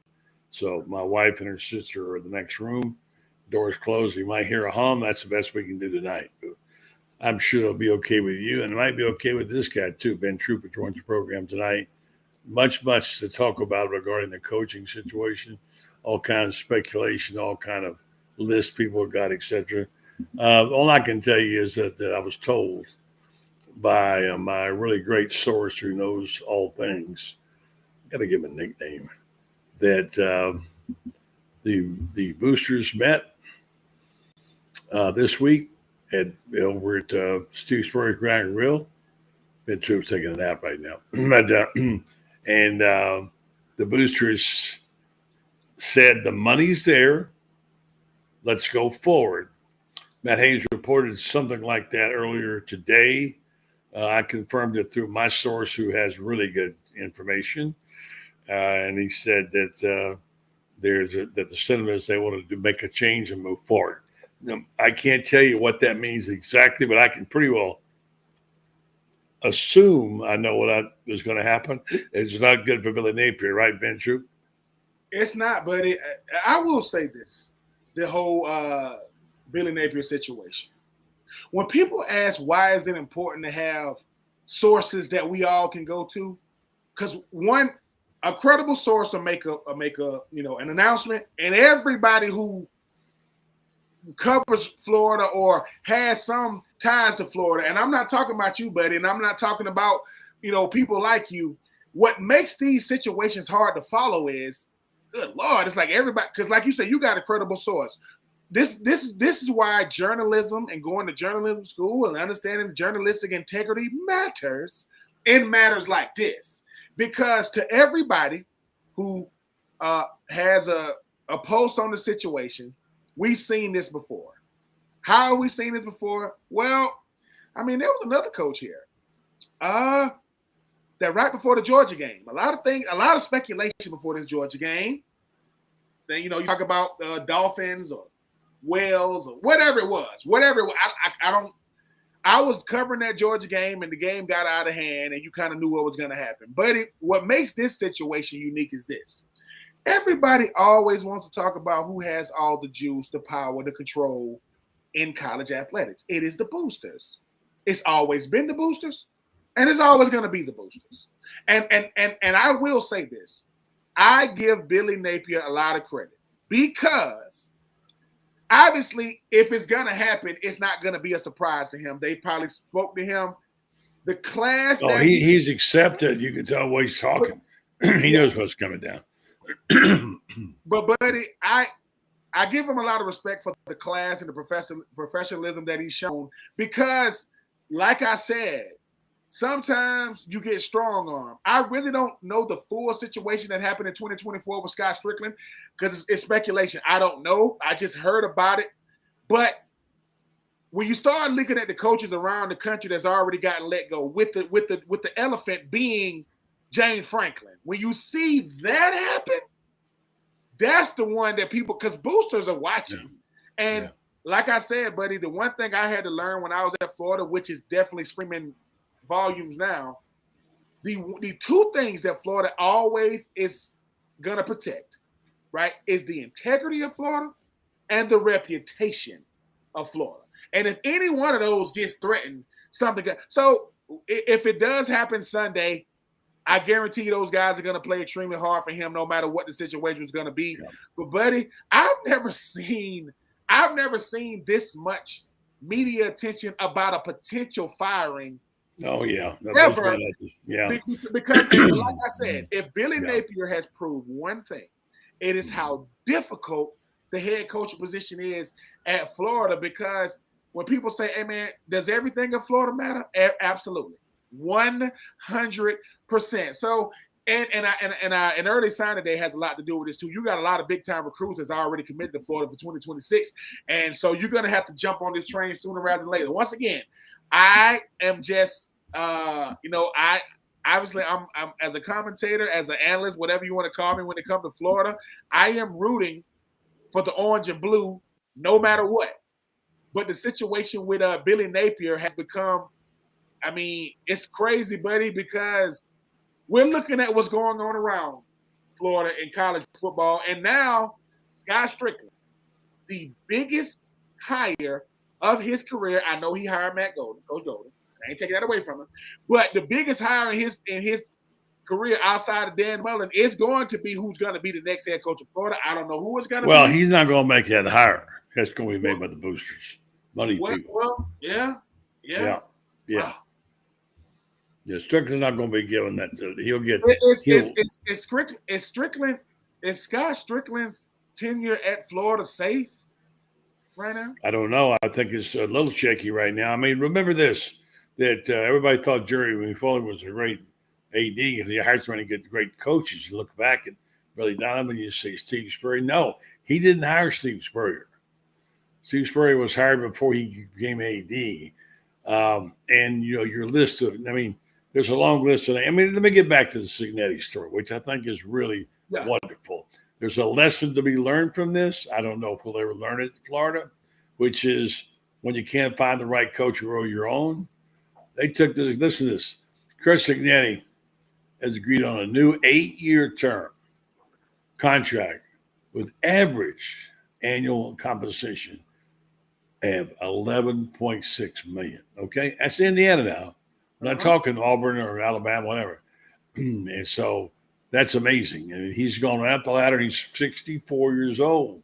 I didn't see the video, but I heard it was really good today. He put out about what his plan was and where his plans are. And Billy, Billy just might have been, he may have been Sunbelt Billy, I don't mean that in the pejorative way, although it does sound that way, because in the end, now we find out that he apparently tried to hire Charlie Weiss Jr. Yeah. And we didn't know that because I'd been told by my sources that he was going to get a new offensive coordinator last spring, and then he didn't get one. And we all kept waiting, and now apparently he offered a job to Weiss, and Weiss turned it down. And so that made a big difference. So what's he going to do? Well, he calls the plays again, and, of course, we're not happy with the result of that. So, and then, of course, the other thing is that Billy does a terrible job of trying to explain. Yeah. I mean, when he gets up and starts talking about the situation, it's all gobbledygook about this, that, and the other. I did this. You can't make sense out of it. So I give the man credit for having character. I give the man credit for running a good program. I give him credit for learning, loving his players, whatever. But you got to do more than just love your players. You got to win somehow, some way. And Florida has lost winnable games. We all know that. But here's the irony of it. Here we are, homecoming, 60 straight sellout. Homecoming. And we're talking about firing the coach. Okay? Well, buddy, it's so many ways to look at this situation, but I do my best to try to be as even keel and level-headed as I possibly can. If you are Billy Napier, with everything that he does, I mean, from when he first got here, he made sure he addressed, the living conditions, the parking situations, making sure that guys understood who the janitor was, they know everybody in the building. But just like I know, buddy, Coach Spurrier is not Coach Spurrier without the wins. Urban Meyer is not Urban Meyer without the wins. So as great of a person that Billy Napier could be and probably is, buddy, we live in this is a bottom line business, especially and this is no shade. This is no shade. What goes on with other colleges around the country is not the same thing at Florida. Florida is the flagship university in the state of Florida. Florida is the biggest brand in the state of Florida. Florida has the most fans in the state of Florida, and you are trying to protect those all the time. So Billy Napier was a guy that had the opportunity. What hurt him the most in 2025 is what we kept talking about, buddy. 2024, you end up 8-5 with the hardest schedule in the country. So you had all the momentum coming in 2025. You got your quarterback. You bringing in VB3 and Dallas Wilson. You're flipping guys, and you lose to USF. You can't do that, right? You beat Texas. You was in the game against Miami and LSU. I mean, you were winnable game. Yeah, winnable games. And I think the thing is, buddy, like I said, you can speak to this better than me. If they hire you for a certain reason and you never meet that expectation and you're not winning, it doesn't take away what you had the potential to do, but that's the crazy thing about potential, right? Most of us have it. Most of us will never live up to it, and it's a dangerous place to be. The only way the confidence is built is through evidence. What evidence do we have about Billy Napier right now is he's a player's coach who the players love, who won't relinquish play calling, and right now, the misuse of talent is going to be on him. Every coach and every player came through here you approved of. You signed off on it. So if it's not going the way we thought, buddy, Florida can ill afford for its integrity, reputation, and brand to continue to take a dip. They can't do it. That's any big brand. If you've ever been a part of a big brand, they're going to say, dude, we can't do that because perception right now is all we have. The reality of the situation is ugly, but we still winning we still selling out at 2-4. So the fans are still doing their part, but I'm just going to be very, very interested. The two most appealing hires in 2025 is going to be Penn State second and Florida first, and that's if the decision does happen on Sunday. But I mean, buddy, how has the Post been? Because I do my best to listen, but how has the Post been around Florida media when it comes to this? Because this is crazy. Like it has been a frenzy since that I guess the first news popped off about the decision has already been made. Yeah. Yeah. So I sent you a message there from Brendan. Check it out if you would. Metro 84 reasons. We're going to have Franz Berger on later. Three other basketball players in Florida have made their preseason All-SEC team. And we'll have Franz on to discuss that. Plus, his new book is about to be out soon, The Golden Season, which I think you'll find really good, really interesting detail. And then we've got sitting in tonight our friend Rob Browne will be joining us, talking about what's happening at Auburn and Hugh Freeze. I want to be sure to mention last night we had Kelly Ray on the show, and it was a terrific show. She was talking about her event tonight at the Cade Museum, where they're having the women basketball players do a fashion show. And I just got it over from Freddie Weeby, and I thought I had a picture. I was going to try to run it. It's a sold-out event. It's sold-out event, which is terrific. I'm glad because it's NIL money for them. And that's good news. That's good to know. We will be having Franz on in just a moment here, and we'll tell you more information about that. Other news today, let's see what we got going on here. I told you about Vanderbilt being favored for an SEC game, the first time since 1978. I told you we have 3 men's basketball players named preseason All-SEC team Monday. I'll tell you who they are in just a minute. But remember back how ridiculous it was, and Jake Slaughter couldn't even make the All-SEC preseason team a couple of years ago, and he made All-American. Wow. So Florida fans have started a website, okay? Some of you folks who are Zook haters might remember this, and this is one which I think you'll understand why. There are people mad at everybody. They're mad at Zook. I mean, mad at Strickland. They're mad at the Belly. They're mad at everybody. Mad at the Gator Nation. And the guy who's drawing a lot of the ire right now is Scott Strickland. This, by the way, was not an accident. This was a made up. This is not a real sign. But I thought this was pretty interesting. This is a shot that came on today, which you might recognize that. You remember that one? Yeah. Workham Silly sign.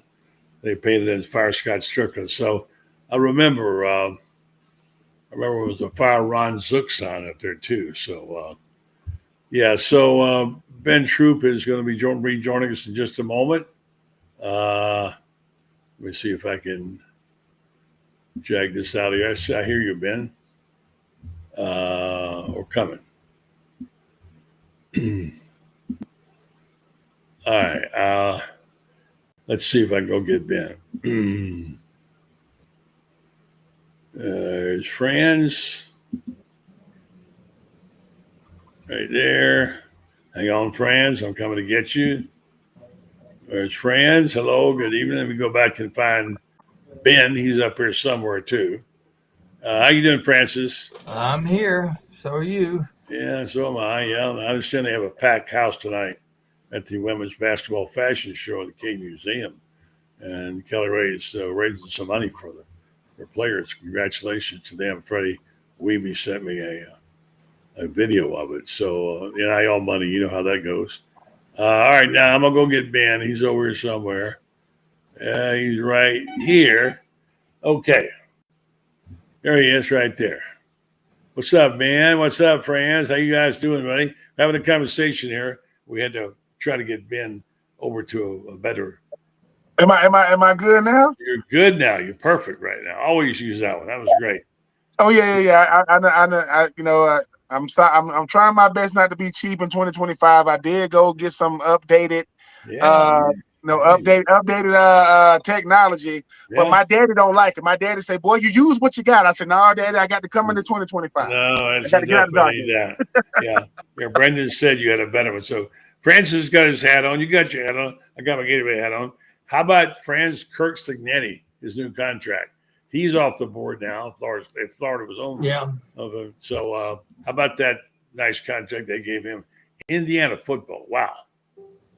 Well, the thing is he's won everywhere he's ever been and won big. And he's part of the Nick Saban coaching tree.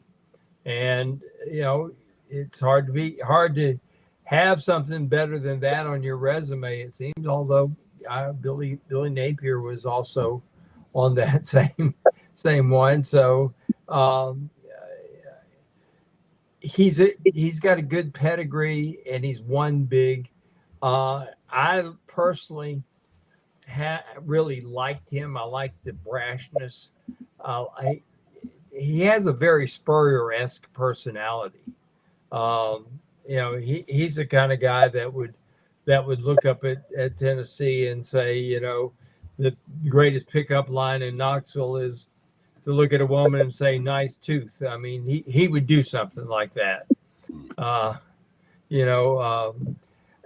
you got to love a guy that would do that. But I don't blame him. Indiana has the all-time worst record of any team in the Big Ten, and this is their moment to shine, buddy. They were a basketball school every night for so many years.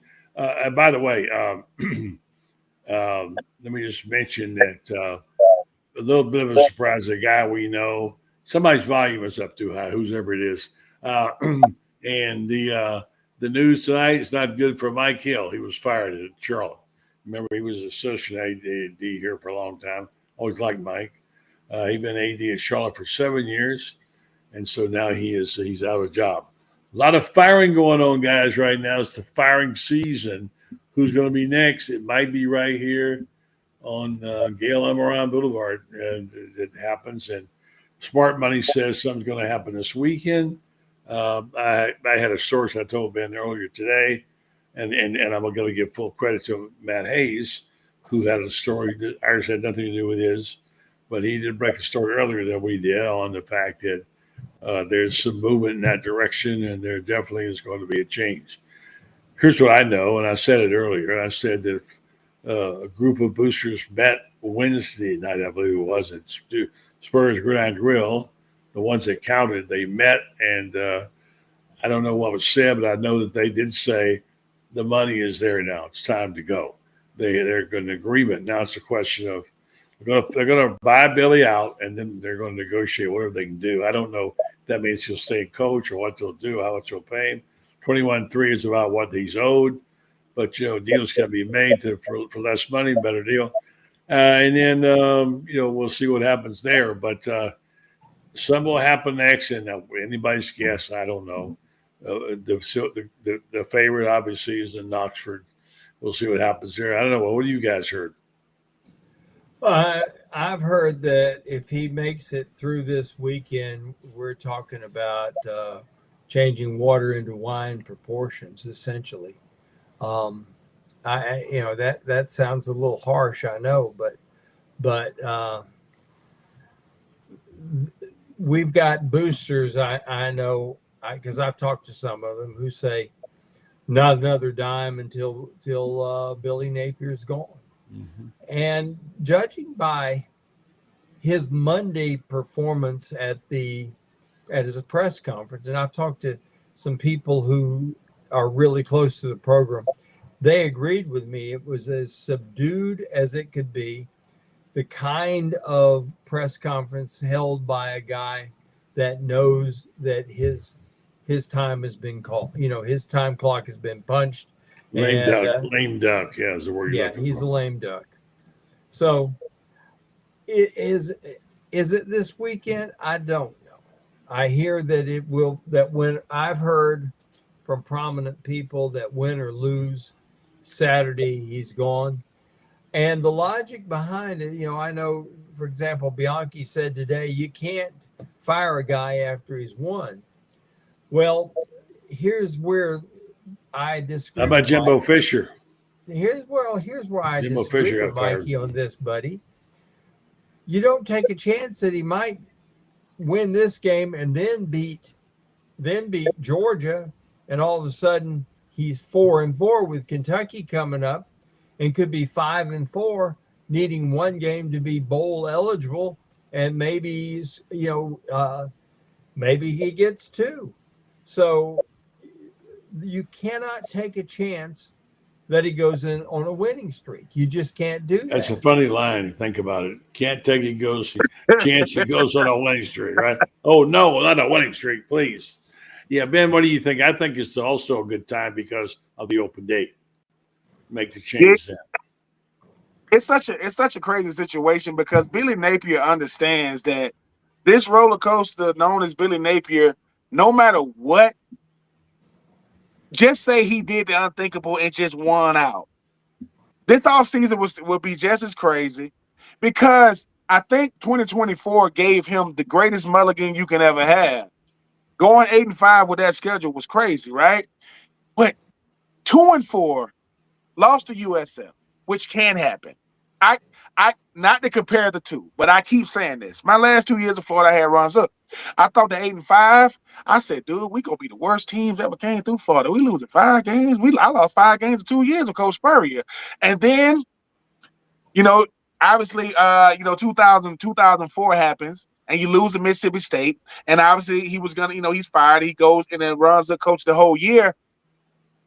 Billy Napier understands what Florida is. He understands what being the head coach of Florida means.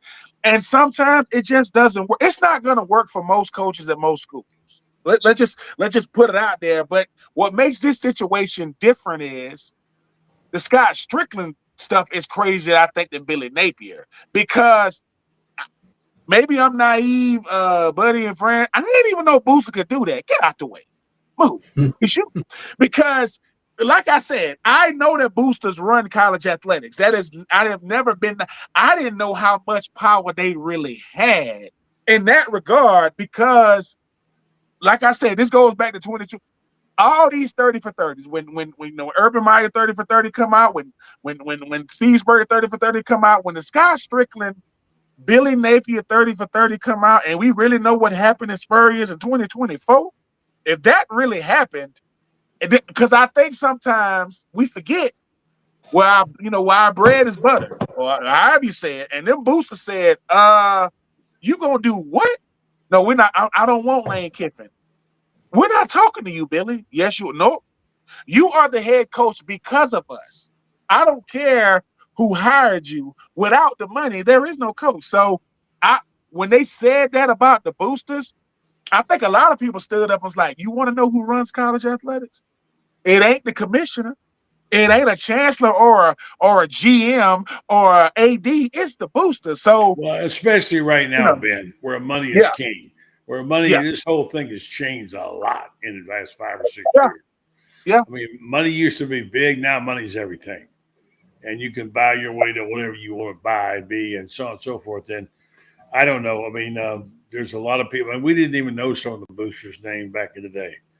We heard of one, we knew one here and there, Ben Griffin, et cetera. But now you know the big guys and what they want. So, look, it's $0. They want to spend them, but the ADs have to listen to them because they got to have the money. They can't pay their players. They can't run their program. And it costs a lot of money in college to be a college football coach, player, and whatever today. But buddy, you know what's crazy?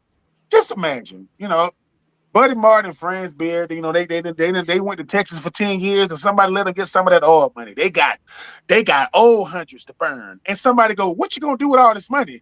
And one of your billionaire friends, and somebody go, dude, we boosters. What you mean? Dude, like, do you know what we really do? We don't buy yachts. We boost. We got nice boats. We got nice boats in Florida. We don't need no yacht. What we want college football teams. You could do that? What you mean? We've been doing it. We used to have private meetings in a bunker. Now we can go to Spurrier's.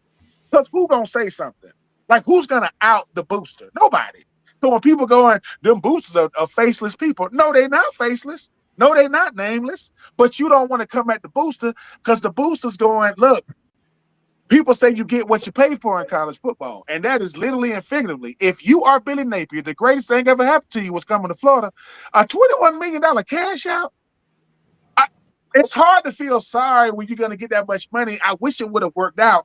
But I'm going to tell you what hurt Billy Napier more than anything. It is not what he didn't do at Florida. It is not losing the USF. It's the other guy that came from the Sun Belt, Eli Drinkwitz. That's what hurt him the most. Because they saying, wait a minute, did he come from the Sun Belt too? Yeah. And he's winning at Mizzou. So if it's going to be over, which it probably is, if you are Billy Napier, the one thing I wish he would have done, and buddy, I know you don't care. He didn't give you the sit down. It's little things about coaches that I'm learning, and I'm like, what could it have hurt? Sitting down with you, and buddy, I know you're not gonna say these things, but there are certain. If I'm the head coach of Florida, the first thing I'm asking is, okay, what do the other coaches do that's just a part of a Florida tradition, even with the media? And he never done it. And like I said, at least. The one thing when everything was going on with Urban Meyer in Jacksonville, the one thing, buddy, he had was you to say, well, I really know the guy. Like, I'm not telling you what I think. I don't think there's a person in the media that could really write something about Buddy write something about Billy that's surface level. You can't really go deep with him because he wouldn't let you. No. And like I said, it's a former player is just like a former coach. What they said about you when you gone, it's how they felt about you when you was here. And I don't think he's gonna get that. It's little. I know he don't care about what I say. He's gonna get $21 million, not counting the money he already got. But I just think that he did himself a disservice by doing what he did with the media, because that's all you got when you talk about The Voice or your poll. So, hey man, we'll see what happens come Saturday. But the Florida, we sold out. We're going to have on them old school unis. They're going to be out there decked out, looking nice. And everybody's going to be watching ESPN when the game ends. When Florida versus Mississippi State is, people at ESPN going to be like, dude, we getting flooded by 352 people. But yeah, that's Florida. That's Gainesville. We're going to be watching like this on that bottom, including my mama. My mama going to be watching. Because when I told my mom, I said, Mama, I think they're going to get rid of Billy. They said, Billy Napier? When? I said, Mama, you're not supposed to be excited about that. But she was, because she was, my mama. But I will be watching, though. I just think it's one of the most peculiar situations I've ever seen in college football. Yeah, it really is. Hey, man, it's crazy. Well said. Now, thank you for that comment about my interview. It didn't have anything to do with it, but that's okay. Now, I'm going to do this. I'm going to take a break. We're going to do this spot. And I'm going to tell you something I've been holding out on for 4 years. Then I'm going to tell you what happened with me, my first meeting with Billy Napier. And I kind of knew I was in trouble. I never made my peace with him. I don't blame him for anything other than the fact he just wasn't good enough. He just wasn't good enough. He couldn't make it happen. He thought he could call plays like, Nick Saban. He can't, etc. Anyway, we'll talk about all that. I want you guys to be thinking, tell me at least one, maybe two reasons you think Billy Napier failed. Well, I tell you about somebody who succeeded and someone who was there all the time. And there's a QR code right there on, if I can get this up. So we'll talk about our friends at Meldon Law. There's a QR code. If you want to know more about them, just put your phone up there and get that. It'll tell you what you need to know if you're looking for. I got to tell you, I have a triumphant word tonight. I've had a lawsuit through Meldon and their people for 14 months. 14 months against a company that was screwing me over. Today it got settled, and I won the case. Okay? Yay. So there you go. I mean, I didn't get rich. I just trying to get my house fixed. And they tried to screw me, and guess what? Meldon said, let me give you some help. And it was a long haul, but we won. And it's just proof right again that you go with good people, they're good Gators. And, of course, if you don't know Jeffrey, you're missing out. He's a special person. And he loves following the Gators, and especially basketball. His friend Todd Golden, and, of course, he's sad about the football. But Jeffrey Meldon's a special guy, and his family now He's got a whole bunch of melons over there working. They have an office down in South Florida, in addition to the 4 in Ocala, Gainesville, Wilson, Lake City, and they also have over 50 attorneys now. So if you have a need and you're a Gator, all the more reason why you should contact Meldon Law. There's a QR code, and find out if they can help you like they helped me. All right, here's the deal. I'm gonna share something with you that was very personal, something I thought about not saying, but I'm gonna go ahead and say it because I was gonna wait till Billy got fired. When I was up there, friends, we were sitting together at the first press conference. Yeah. I always try to make a little bit of an impression, at least let people know I'm there. I mean, Urban Meyer told me the day he met me at the first press conference is the day he decided he wanted to know more about who I was. Billy Napier could care less if I would, and that's fine. But what got me was, if you remember, fans, we were sitting in the front row. Billy and his wife and kids came in. I watched his kids, and I made a comment when I asked the question. Your kids are well behaved. And he laughed and said, well, you should see them on other days, whatever. Trying to break the ice, right? Something, anything. So I waited, I asked my question.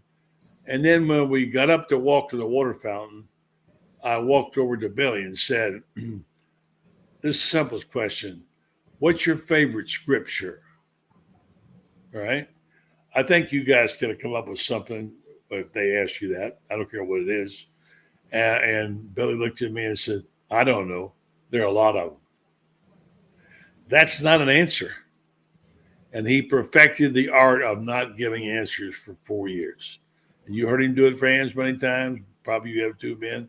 I heard him the other day. We had Kevin Brockway, and Kevin Brockway asked a question about a problem they had with one of the players and the fans in the water. Billy addressed it like he didn't hear the question. He just made a comment like, what is he talking about? He perfected the art, as you said, friends, of saying words without telling what they mean. So that was the thing for me and Billy. I don't know. I'm not saying he should have gotten fired, but I was curious because having had a relationship with most of the coaches, I'm not your best buddy. I don't call them at night at home and chew the fat, but I have access to most of them. And I hope I've been respected. And I ask a simple question and I get blown off like that.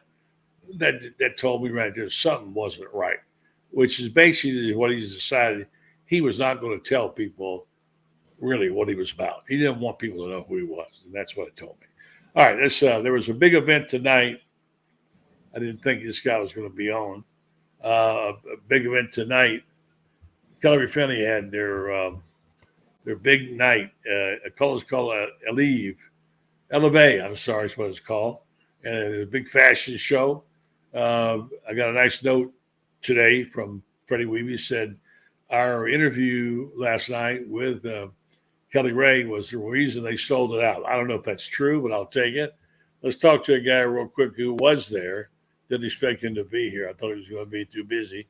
But let's just let him jump on real fast and get a word from Loren Meadows. And then we also got our friend Rob Browne coming up too. So evening though, Loren, how was the event? Hang on a second. Let me get this thing off of here. One more time. Acting up on me. All right, let's try it again. Oh, Loren, how you doing? How you doing, buddy? Sorry for the miscommunication. I tried to text you, let you know I'll be on. I'm sorry. Yeah, it's I always got time for you. Always. Appreciate it. Yes, sir. Yes, sir. We're into a conversation about what are we talking about, guys? About Billy's authenticity and his inability to articulate what he says. And you help me out there, man. What were we just talking about? I mean, the one thing we didn't get to was, you was talking about, you was going to ask me and friends, and now that Loren is on, what are two things about Billy that he didn't do? Like, what are the two things he didn't do? Why did you fail? Why don't you start, Ben, and go to France? I'll let Loren do his two. I think the two things that stand out the most to me about Billy Napier, why he didn't succeed, was the two A's. He didn't adapt, and he didn't adjust at all. And when you don't adapt and adjust, you're going to lose. I'm talking about things like, how much a slap in the face it is when you say, well, I tried to hire one offensive coordinator. But what about other ones? You could have tried to. You mean I tried to hire one guy. He said no. Okay.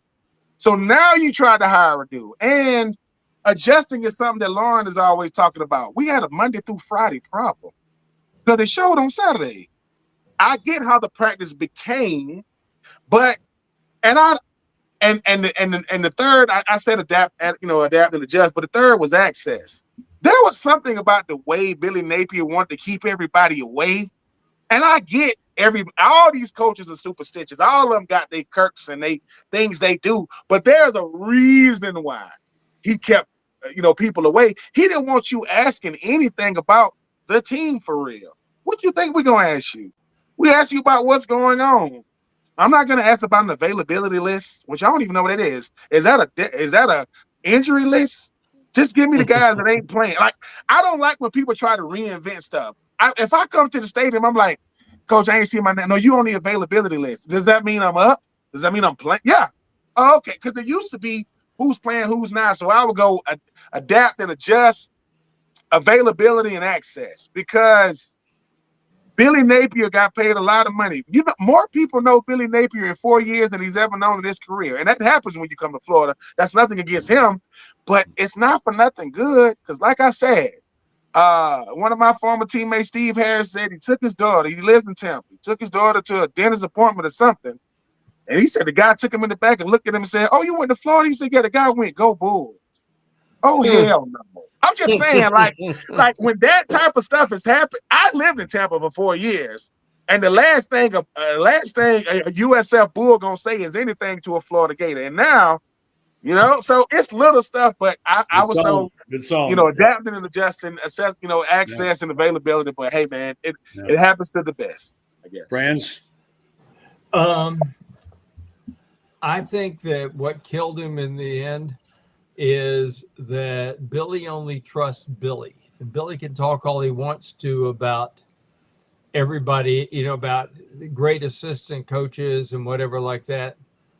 I think it really comes down to the only person he really trusts is himself, which is why he isn't willing to give up play calling himself, etc. like that. I think that was the first thing is he didn't trust him. He did not trust beyond himself, or the number of people that he actually did trust was very, very few and far between.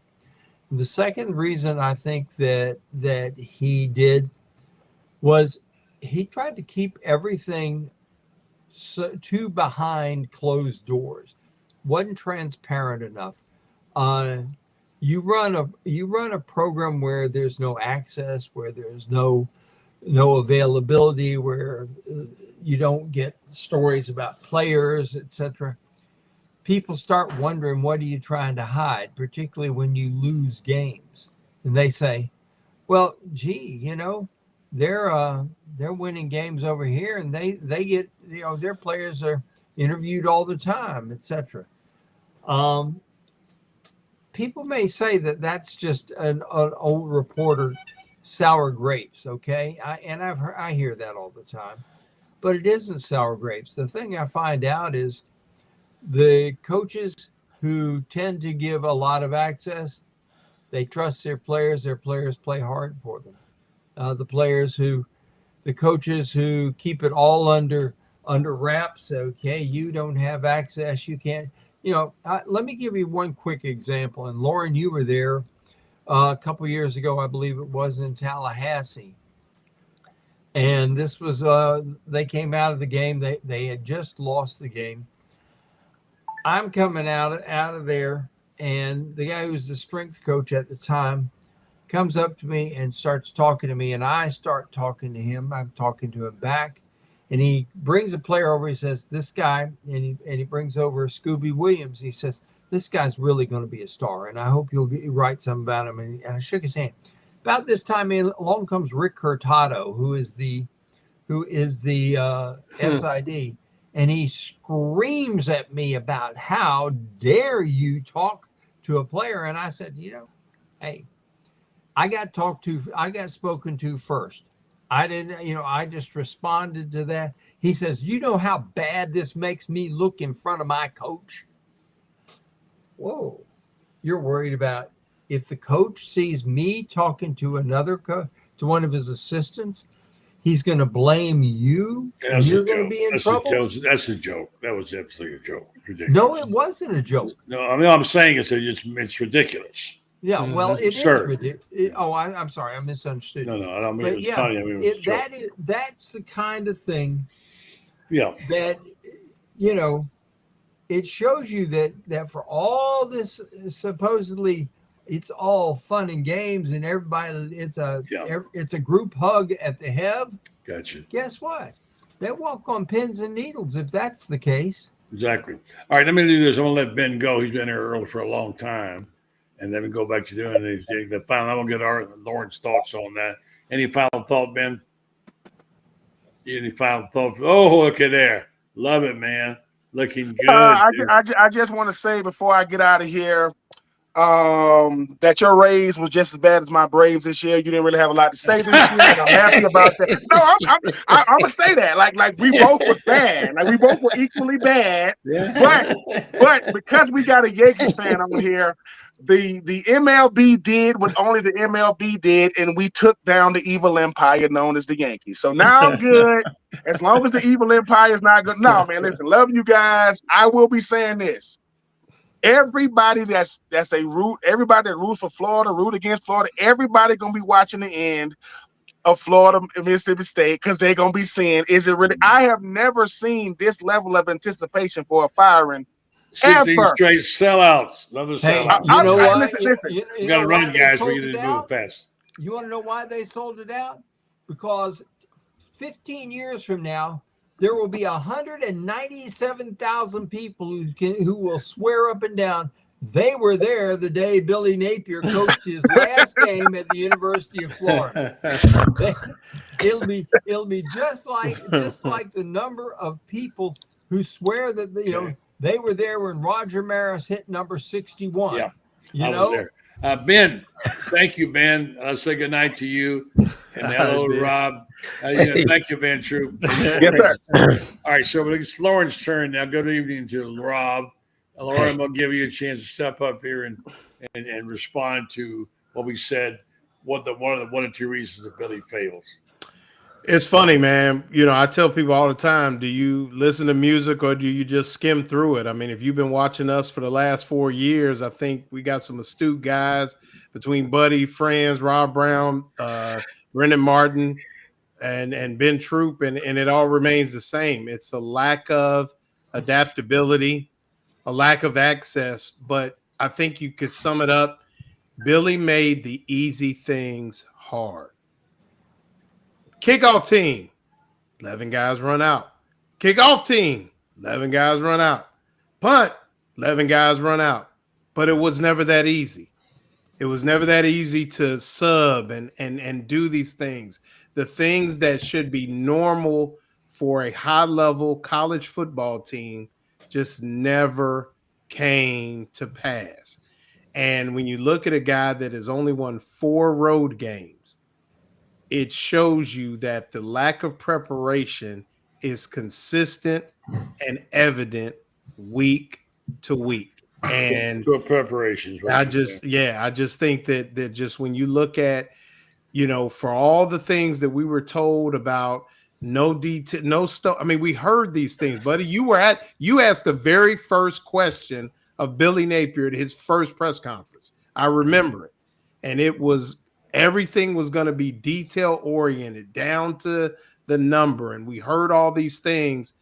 And from day one, we didn't get any of it. So I just think that, like I said, I agree with Franz, adaptability, access, and then just making the simple very hard. Just very good. Let's bring in Rob. And Rob, we're going to ask you a question about Hugh Freeze tonight, too.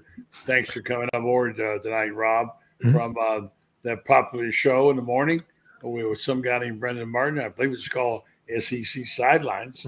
And congratulations on all your success you've had. Share your thoughts on the failure for Billy, and then give us an update on Hugh Freeze. Well, it started out, I mean, friends, you know this, Loren, Ben, Buddy. He never talked to you. First thing, you're the gatekeeper with Florida. You are the patriarch, like Lauren Smith is at Georgia, like David Housel at Auburn. and it's annoying. And lack of access. Everything Loren and Franz said are right. And then you look at Todd Golden with basketball. Look what he does. I mean, Franz, ready for that book? I'm going to get you on next week to talk about your book. If were you at, I don't know if you were at media days, but Billy Napier, I think he's a smart guy. Well, I mean, Ellis Johnson's known him since he was 21, but y'all are right. He went to college. Yeah, he went to college. But I mean, you've been there 4 years. You know, it takes one sip from a bottle of wine to know if it's a good bottle. I mean, you saw that first season and then the second season. And I thought the Gators would win 10 this year. I connected the dots, the roster and everything. But, you know, DJ Lagway got hurt. He was pushing this summer. He missed so many reps. Loren and I had Roman Harper. I was on Loren's show Tuesday night. And Roman talked about it. Coach Pete Cordelli, my friend who coached with Holtz forever, was on, about 2 or 3 weeks ago. And he said, Billy got hurt. DJ Lagway got hurt. Just little things like that. But then the other problems are, where's your depth? Well, it's down the road at UCF or USF, or it's somewhere else. And it just seems like the real thing was these coaches that say they're going to bring in an offensive coordinator, but their egos are so big. If he went after Charlie Weiss Jr. and he didn't get him, what was his second? What was his third go-to guy? You can't just have one guy. And you know what? Same thing is going on with Hugh Freeze. What he does doesn't work anymore, and he cannot come to grips with that.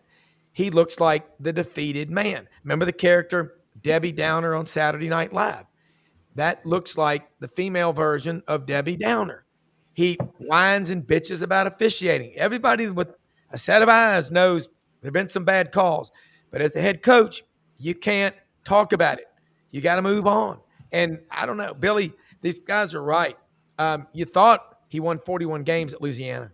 It's just not happening. You have every resource in the world at Florida.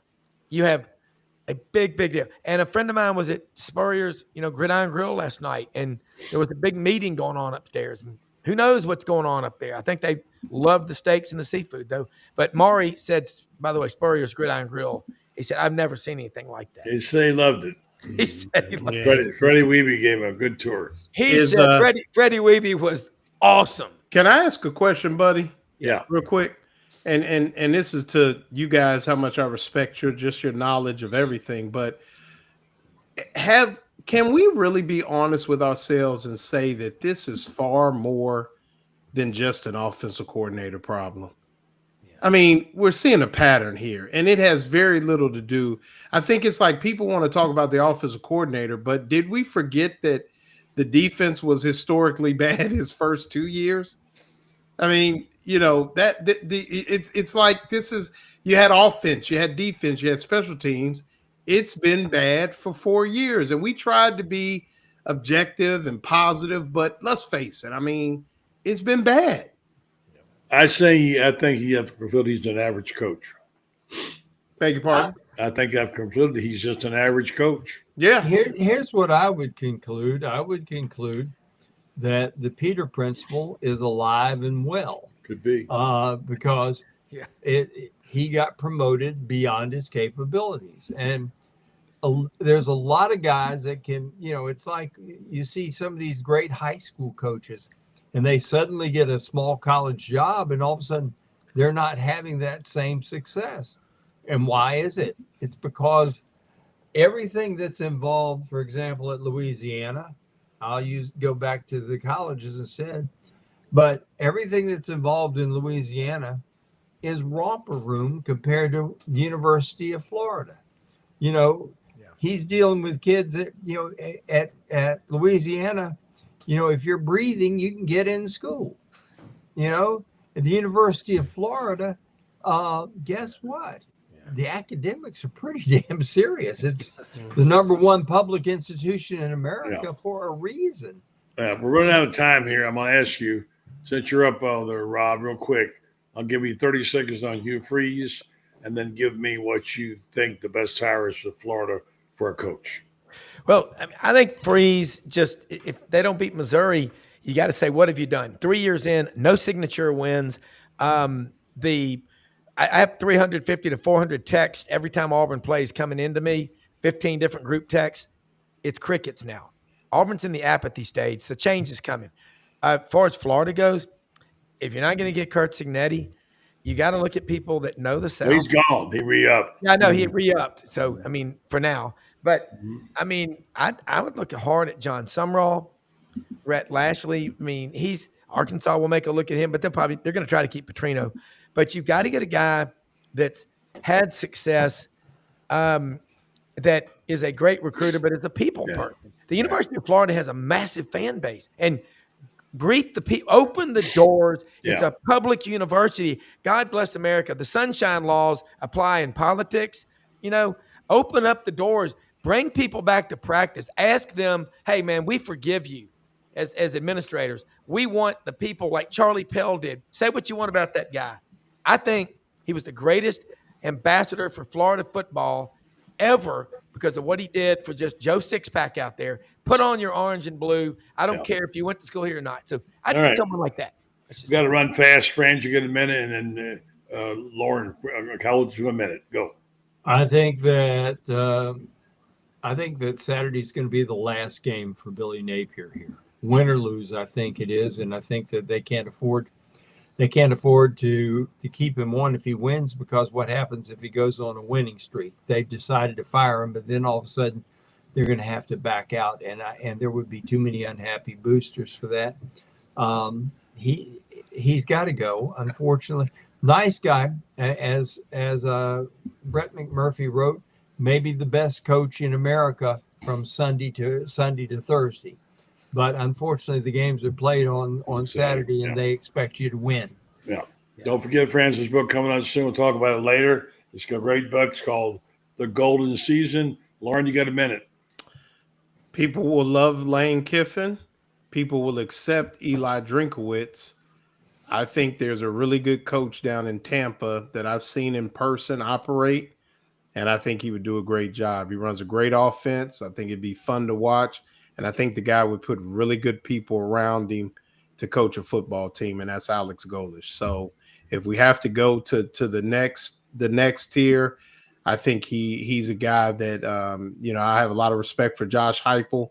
He comes from that tree, and I think I think it would be it's not a slam dunk, but it'd be a damn good football coach.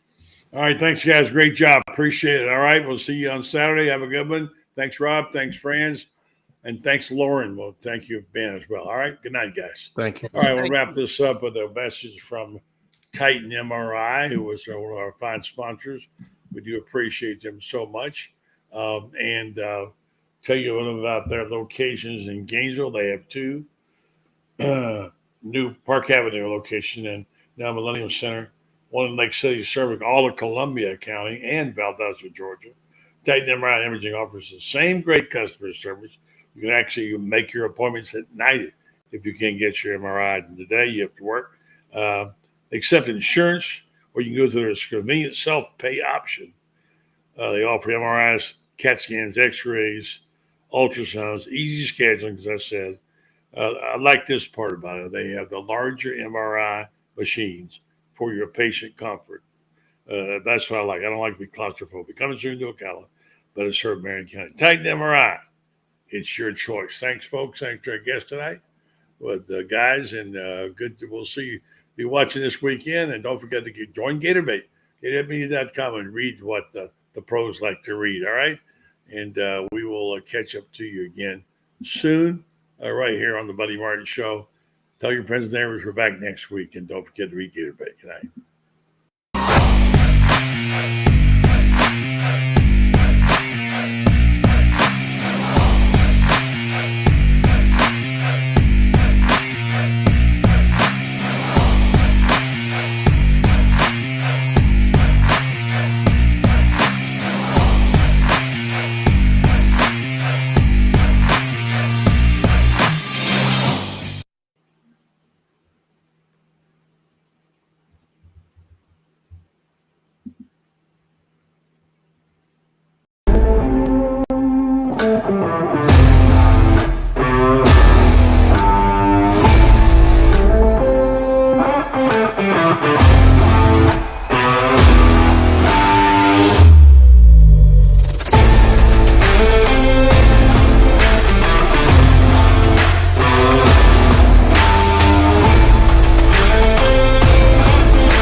What is wrong with you people?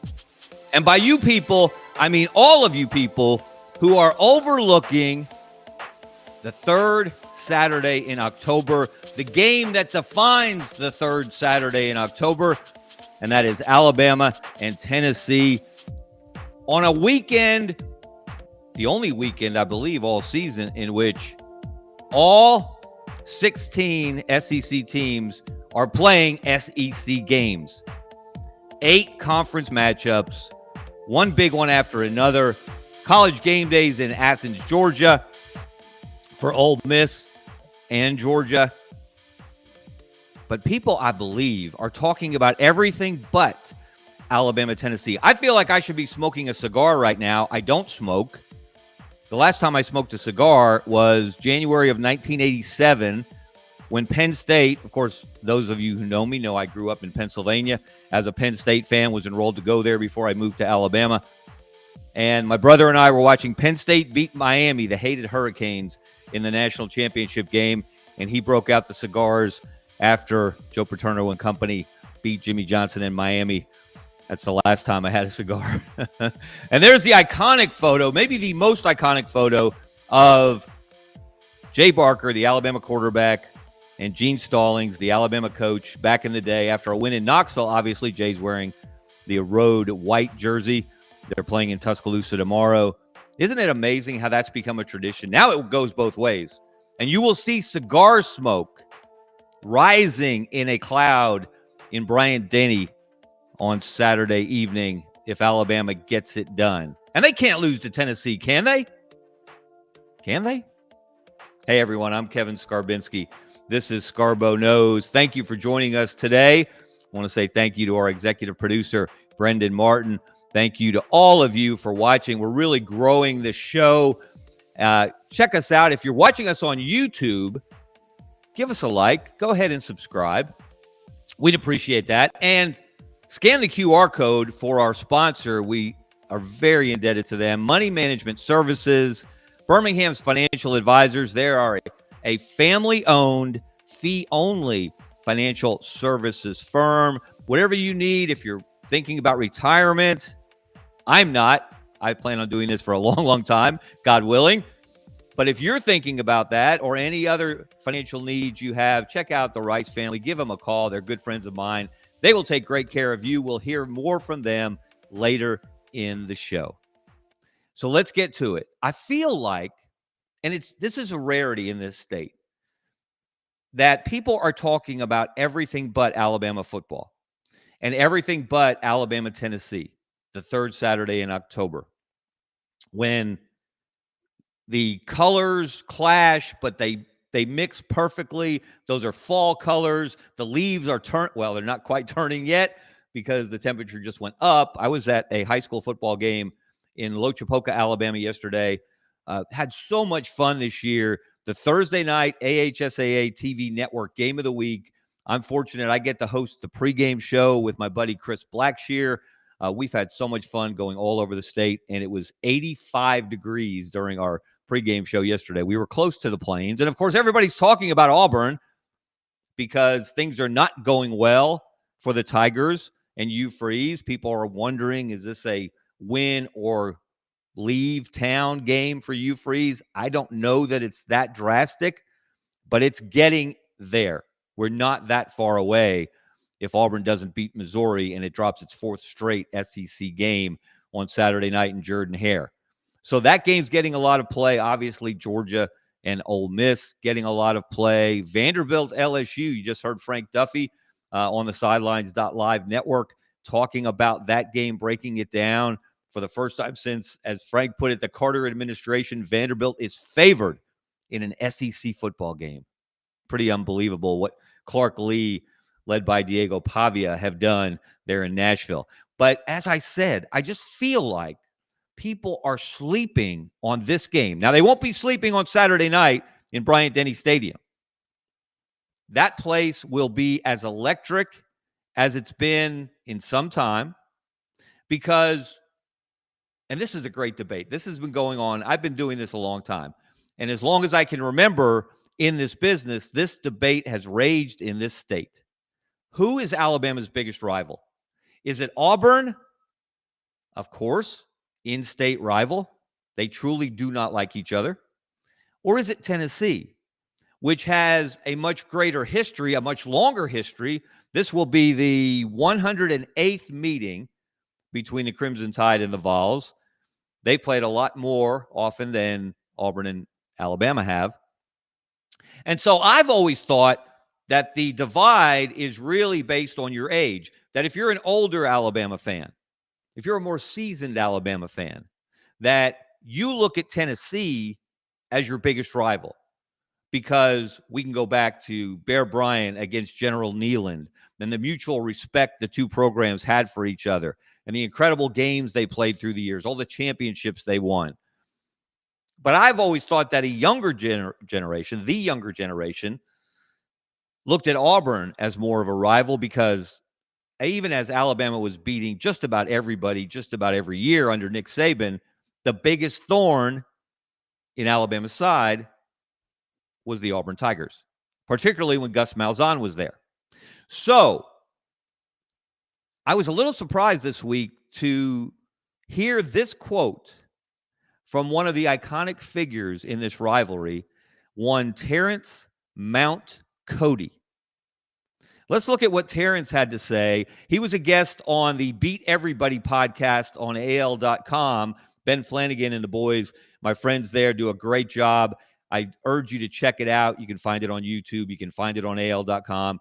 And Terrence Cody, who, of course, was the author of Rocky Block, and you know you have a great rivalry when the games have nicknames that resonate for decades and decades. Terrence Cody, who he actually blocked 2 field goals against Tennessee in 2009, Lane Kiffin's only season in Knoxville, to save the game. Alabama won 12-10 and went on to an undefeated national championship season, Nick Saban's first in Tuscaloosa. So just this week, Terrence Cody said this about the two rivalries for Alabama. You'd think the Auburn rivalry, there's a lot of hate. But this one, meaning Tennessee, I think there is more hate in this rivalry than it is in the Auburn rivalry. And I have to admit, I was a little taken aback, because obviously Terrence Cody is of a younger generation. He played in both games.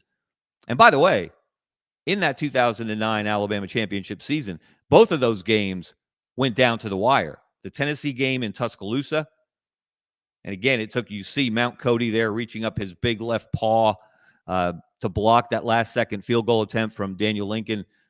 Is it Daniel or Alex? I think it's Daniel. Forgive me if I'm wrong. The bigger point, obviously, Terrence Cody blocked the field goal. Alabama escaped with a win. But then it had to go to Auburn later in the season and had to put together a last-minute drive led by Greg McElroy and Julio Jones to escape Jordan Hare with a victory. And then, of course, Alabama went on, got its revenge against Urban Meyer and Tim Tebow in the SEC championship game, and then beat Texas for the national title, the first of 6 that Nick Saban won in Tuscaloosa. So, very interesting. I would push back, but I ain't pushing back on a guy who goes north of 350 pounds. Or at least he did when he was playing. I don't know what he's weighing in at today. But I will say, definitely check out that podcast with Mount Cody, Ben Flanagan. Beat Everybody is the name of the podcast, focusing on Alabama. Again, you can find that on YouTube or on AL.com. Now, this has been a weird series, obviously. Those of you who follow it, Alabama fans, you know. Tennessee fans, you know it. It tends to be very, very streaky. Nick Saban didn't lose to Tennessee until his next to last game against Tennessee in his 17 years at Alabama. There have been years when Tennessee would, or decades, or periods, I should say, when Tennessee would run off a number of wins in a row. Alabama would do the same. But it's become a back and forth kind of thing since Josh Heupel got to Tennessee. In fact, Heupel is 2-2 against Alabama, and he's won 2 of the last 3, both of those in Knoxville. So does home field advantage matter? There was a time in this series when it didn't, but it's starting to look that way. Do you remember the last time that Tennessee won in Bryant-Denny Stadium in Tuscaloosa? You have to go back a ways. Where were you in 2003, the last time it happened? And let's look at that. There's an iconic image, one of many from this series. That game was tied 20-20 at the end of regulation. It was Mike Shula's first year as a head coach at Alabama. And this was kind of the story of his tenure. Even when they came close, even when they did good things, even when they competed their asses off, they just came up short. And as I said, that game was tied at the end of regulation, 20-20. It ended up Tennessee 51, Alabama 43 in 5 overtimes. And in the course of that game, there you see the picture, Wesley Britt. And little did we know at the time that Wesley would grow up. Well, it's hard to grow much bigger than the offensive tackle that Wesley was, all SEC player, went on to play in the NFL, that he would grow up, so to speak, to become the husband of a United States senator from the state of Alabama. That, of course, is Katie Britt. Had an interesting time visiting with Wesley a few weeks ago on our Game of the Week in high school, his alma mater, Coleman High School at Hartselle. That's a big rivalry in high school football in the state of Alabama. But there you see Wesley with his left fist raised. He's on a cart. He's being wheeled off the field because he broke his leg in that 2003 Alabama-Tennessee game. It was so severe, the injury. One of his teammates, Shaud Williams, the fantastic running back, got sick physically, nauseated. He heard his leg snap. And as Wesley was being wheeled off the field, he raised his left fist, started pumping it, started waving it, and the fans responded with an impromptu Roll Tide. And again, when you love college football, when you love rivalries like this, it gives you chills to remember moments like that. As Wesley tried to inspire, he's in pain. He's got a broken leg. He's been through so much. He's been through a losing season, coaching change at Alabama, and he can't finish the game. He can't finish the season. But that one will stick in the memory of Alabama fans and Tennessee fans for a long time. Now, that is a long time to go in between victories for Tennessee in Tuscaloosa. But there have been some close calls. It's not like Alabama, even under Nick Saban, just rolled up the Vols like a Cuban cigar and smoked them every time they walked in through the gates. Go back to, again, 2009, Rocky Block, 12-10.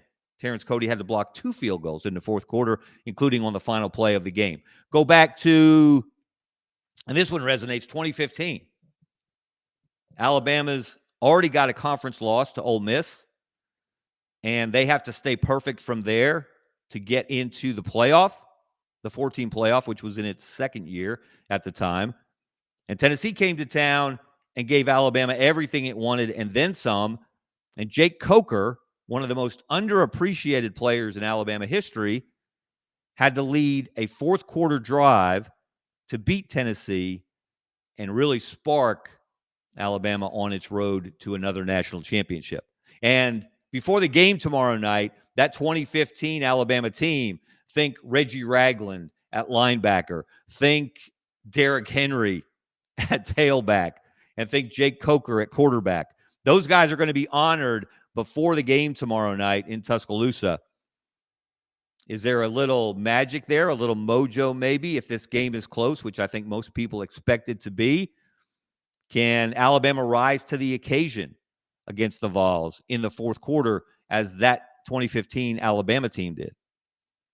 And then, of course, we remember, we go back to 2005.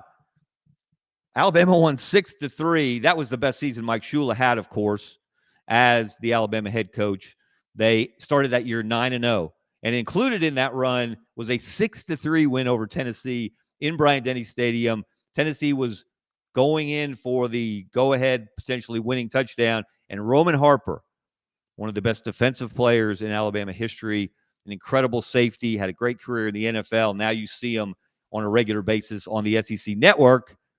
Roman punched the ball out near the goal line to save the day. So I think that's the kind of game we're anticipating Saturday night, a game that will take 60 minutes or maybe more. Because, again, we're not talking enough about either of these teams in the SEC championship picture, in the national championship picture. Both teams are 5-1. Alabama's ranked number 6 in the AP poll. Tennessee's number 11. Of course, the difference is Alabama's loss is out of conference to Florida State, what seems like an eternity ago, whereas Tennessee dropped an SEC game to Georgia, and Georgia had to stage a great comeback and then win that game in overtime in Knoxville. So the winner of this game is putting itself in prime position, first of all, to get to Atlanta to the SEC championship game and then get into the playoff where Tennessee was last year and Alabama was not. So how do you look at this game? How do you break this down? There are so many numbers that resonate with me, but the first thing that jumps out is quarterback play. I think we're about to see maybe the best QB1 versus QB1 matchup in the SEC so far this year. No offense to Gunnar Stockton, who went against Joey Aguilar. No offense to Diego Pavia, who went against Ty Simpson when Alabama beat Vandy a couple of weeks ago. But this game, Ty Simpson for Alabama, Joey Aguilar, who's been a revelation for Tennessee, I think comes down to quarterback play. Which one of these guys can make a play in the fourth quarter that helps decide this game? We've already seen Ty Simpson do it. He did it last week against Missouri. And look at these numbers. And these are SEC stats, courtesy of our friends at cfbstats.com. In quarterback rating, Ty Simpson leads the SEC, 172.36. Joey Aguilar is fourth, 162.27. Touchdown to interception ratio. Ty Simpson has thrown 16 touchdown passes and only 1 interception. He's number 1 in the league, leads the conference. Joey Aguilar's number 3. He's thrown 14 touchdown passes to only 5 interceptions. Completion percentage. This is where there is some separation between them. Ty Simpson's 3rd in the league. He's completing just a tick under 71% of his passes, and Joey Aguilar is just a tick under 65%. That is 9th in the conference. And then in yards per game, again, you can't separate them with a thimble. Joey Aguilar 2nd in the league. He's throwing for 280 yards a game. Ty Simpson right behind at 279.7, a difference of 0.3 yards per game. So there are some other numbers, though, and this is where I think it gets a little scary for Alabama. When you start looking at this, the Alabama offense has not been great. And I had to write these down. Alabama's 6th in the league in scoring, about 35 points a game. But if you look at just SEC games, Alabama's averaging 27 points a game. Alabama has not scored more than 30 points in its 3 SEC games. And, of course, that was courtesy of a late touchdown against Vanderbilt when they stretched it to a 2-score lead after it was a 1-score game for about 55 minutes. Meanwhile, Tennessee, which leads the conference in scoring at 48 points a game, if you just pull out the SEC games, Tennessee's still scoring just about 39 points a game, or 12 more points per game than Alabama in conference. And Tennessee has not scored fewer than 34 points in a conference game. And the difference is Tennessee's more balanced. Tennessee can run the ball, and Tennessee can throw the ball. Alabama has skewed heavily towards the passing game. And it's a controlled passing game. It's really been interesting to watch how Ryan Grubb and Kalen DeBoer have put together this plan week by week. And their time of possession has been outstanding, but they're not doing it by leaning on the running game. And we don't know if they'll be able to lean on the running game on Saturday night because we don't know, A, if Jam Miller is going to play after that concussion he sustained last week at Missouri, and B, if he does play, how healthy will he be? How many snaps can he go? And Jam Miller's return to the Alabama lineup after missing the first 3 games with a dislocated collarbone that he suffered in the preseason has been a marked difference. It's not, he's not Derrick Henry. He's not going to carry 35, 40 times for 200-plus yards, but he's going to gain the hard yards. He's also going to catch balls out of the backfield, And maybe one of the most underrated things that running backs have to do is he is outstanding in pass protection. So if he can't go, that's a concern because Alabama's pass protection has been a weak spot for that offensive line, especially at right tackle. We may see a position change there on Saturday. So can Tennessee get home? Can they affect Ty Simpson? Every quarterback is much better when they're not pressured. Ty Simpson has been better than most when he has been pressured. But that is one of the big keys to this game. Can Alabama keep Ty Simpson upright and give him time to throw? And if they can, Tennessee's got issues because Tennessee's pass defense is 16th and last in the SEC. They're giving up an average of 258 passing yards a game. You want to talk about styles make fights, horses for courses? While Tennessee has the worst pass defense in the SEC, Alabama has the second best passing offense. They're throwing for, third best passing offense. Tennessee's first. Alabama's throwing for 304 yards a game through the air. That's a bad matchup for Tennessee. So Alabama's ability to control the ball, bleed the clock with that controlled passing game, and then hit a deep ball every once in a while gives them a distinct advantage in this game. And as we saw last week with Ty Simpson, and I'm glad that people around the country now have opened their eyes and they've seen the light and they've understood that Ty Simpson is playing as well, stop me if you've heard this, as any quarterback in the country. It's just flat true. And if he's in the Heisman conversation when we get to late November, early December, that throw he made on fourth down in the fourth quarter against Missouri, you couldn't have walked and dropped the ball into Lotsair Brooks' hands any more perfectly when he absolutely had to have it. Because you got to wonder if he doesn't make that throw, if that pass gets broken up, if it's a little off target, and Missouri takes over on downs, what might have happened? But it didn't happen because Ty Simpson made an elite NFL-type throw with the most pressure he's probably faced on a single play all season. It's certainly on the short list. So at this point in the season, after 6 games, that's not an anomaly. That's who Ty Simpson is. And that's what Ryan Grubb and Kalen DeBoer have recognized, and that's why they've leaned on him the way they have. So can he continue that? Why wouldn't he against the worst pass defense in the SEC? Can Tennessee, though, control the ball with their more balanced attack, with their ability to run and throw the ball? Time of possession is going to be fascinating to watch in this game.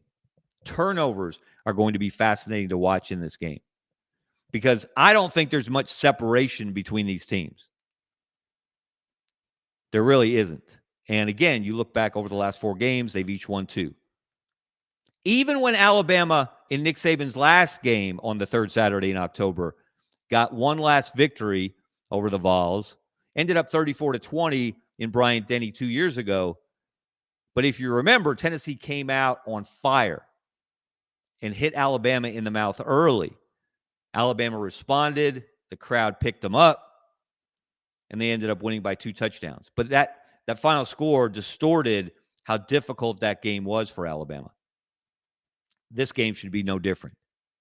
So while College Game Day and that spotlight is on Georgia and Ole Miss, while other people are focusing on Vanderbilt and LSU, while the U Freeze Watch will continue on Saturday night as Missouri rolls into Jordan-Hare Stadium.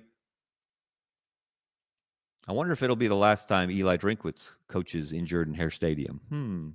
Food for thought.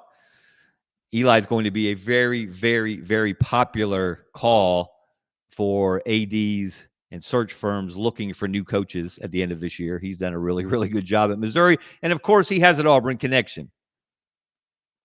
Because usually connections help you get a head coaching job, especially at Auburn.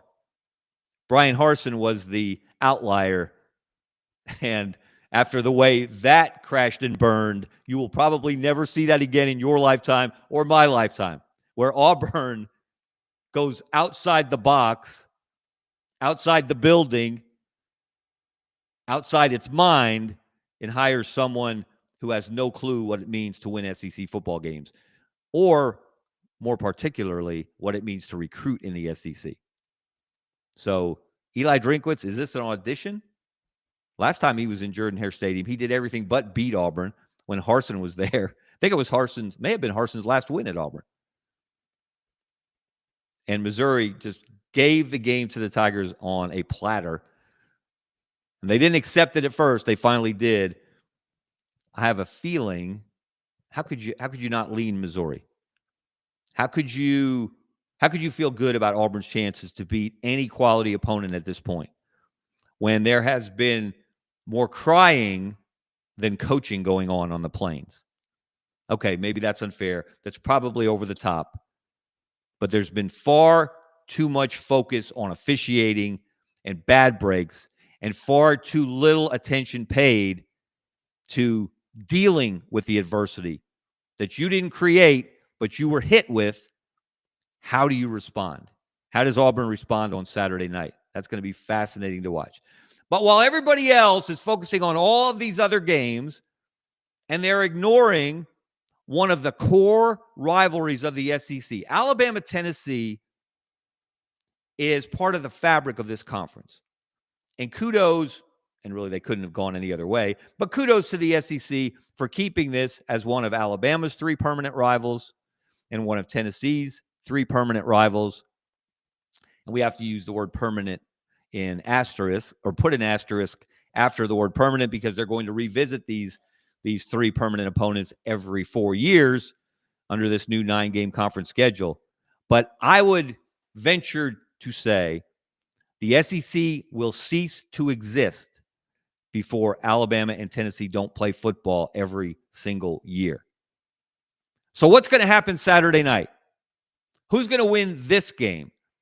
What iconic play is going to take place, whether it's Wesley Britt, an Alabama player, not Wesley Britt, he's not playing. I guess Wesley will probably be there, but an Alabama player, a beloved Alabama player, an all-time great Alabama player gets hurt, gets carted off. We certainly don't want to see that for either team. And then fires up the crowd with a raised fist. Is it going to be Roman Harper or someone like him punching out the ball from a Tennessee player as they're going in to score the go-ahead touchdown in the fourth quarter? Is it going to be someone like Terrence Cody blocking a field goal at the last second to preserve a 2-point Alabama win? Or is Joey Aguilar going to shock the world and make a play, make a throw at the last to beat Alabama for the first time since Tennessee did it in 2003? Let's look at the prediction. We've created a mini tradition here on these big games of making calls. We've been pretty good so far, with the exception of Alabama, Florida State, although we did warn you that the only thing Alabama had to fear in that game was Gus Malzahn himself. That came a little too true for the Crimson Tide. But in this one, I think Alabama will score more points than it scored in an SEC game to date this season. I think Tennessee will score points as well. If this game is more than a one-score game at the final buzzer or final horn, it'll be because someone scored a late touchdown or tacked on a late touchdown, perhaps in a bizarre way. These teams are very evenly matched, but again, there's that significant difference between Alabama's passing offense, one of the best in the league, Tennessee's passing defense, one of the worst in the league statistically. And I still say, I've been saying this for weeks, Ty Simpson in any quarterback matchup that Alabama will face the rest of the way, starting tomorrow, give me Ty Simpson. That's not an insult to Joey Aguilar. He's had a fantastic season. He has probably done a lot more than a lot of Tennessee fans thought he could do or would do when they basically traded with UCLA and Nico Iamaleava went to the West Coast and Joey Aguilar came from UCLA to Knoxville. But I got a feeling it's a lean. I'm expecting another classic. I'm expecting a game that someone will make a painting of afterwards, that will have a nickname that we'll remember 40 years from now. And that at the end of the night, and it is a night game, and night games are different animals in Tuscaloosa. The Alabama crowd doesn't, they don't get on those lists of the most intimidating home environments like Death Valley or Jordan-Hare after dark, which, by the way, Hugh Freeze is 9-9 in home games at Auburn. Who can we put to bed the idea that Jordan-Hare is this overwhelming, intimidating atmosphere? Unless you're Alabama, where the Crimson Tide has to go at the end of the regular season. Auburn's home field advantage has vanished under Hugh Freeze. So Alabama doesn't get that credit. Their crowd is a bit blasé because they're so used to seeing winning football teams and blowout victories. So they haven't always brought it. But as they've, like everyone else, they've added the laser lights, the sounds, the extra showbiz theatricality. I'm never going to say that word again. They just made it a more intense environment, especially after dark. So sometime late in the evening on Saturday, before the storms hit, a cloud is going to arise over Bryant-Denny Stadium. It will be a familiar cloud. You'll smell it before you see it. It will be a cloud of cigar smoke, because the phrase "smoke 'em if you got 'em" doesn't really apply, because somehow, some way, cigars by the hundreds, maybe by the thousands, will make their way into Bryant-Denny Stadium, and everyone will light up as Alabama finds a way and beats Tennessee 35-31. At least we hope it's that kind of dramatic ending, that kind of iconic game. It's what we've come to expect from the third Saturday in October. And all these other SEC games that are happening on Saturday, we're going to see some great ones. But there's only one game, there's only one rivalry that has a nickname based on its place on the calendar, the third Saturday in October. Alabama, Tennessee. I can't wait.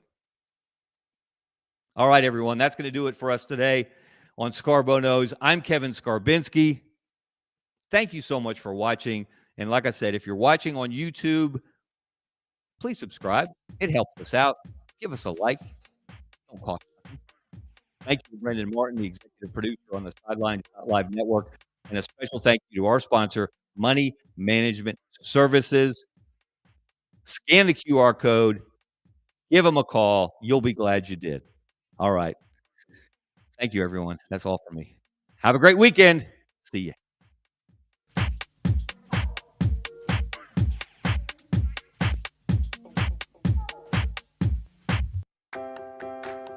Since 1992, Money Management Services in Birmingham has provided individuals and business owners with trusted, fee-only financial advice. We're more than advisors, we're your financial family. From retirement planning to tax strategies and estate planning, our team builds personalized wealth management plans tailored to your life. At Money Management Services, we treat you like family, because when you walk through our doors, you become part of ours.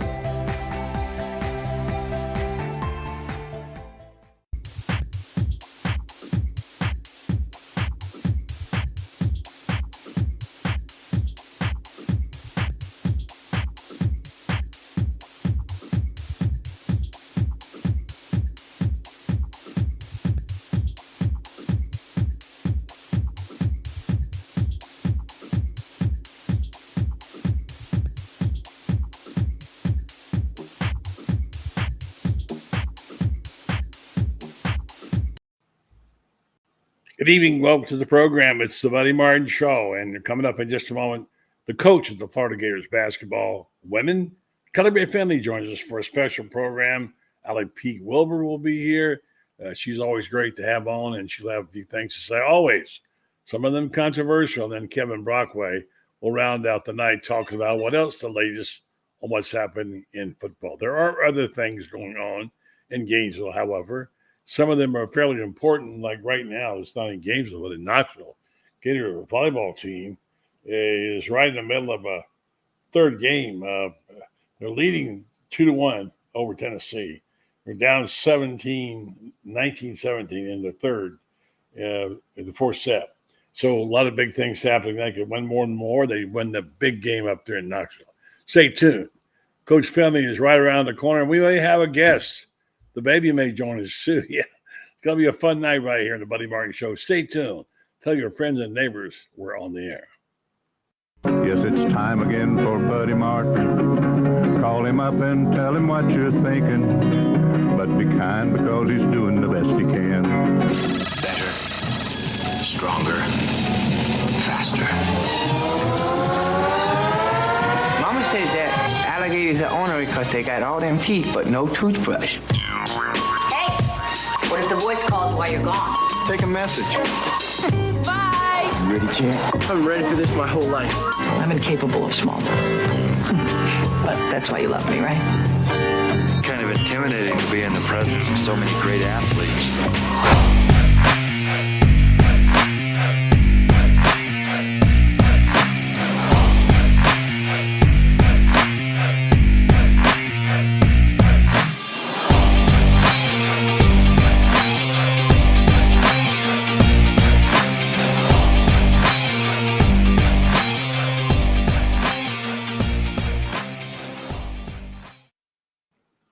Evening, welcome. This lady right here has got her hands full, and that would be Coach Finley. Kelly Ray, it's so good to have you on the show. We've talked to you a few times, but never had you on. Well, I don't think we ever had you on this show. Good to talk to you. Good to see you. And you got things going on in the background. In case we hear a baby cry, that would be the baby. Lakin? Exactly. Lakin? Yeah, that would be Lakin. He seemed to think his bedtime was not 7 tonight, so we're up partying as it's the eve.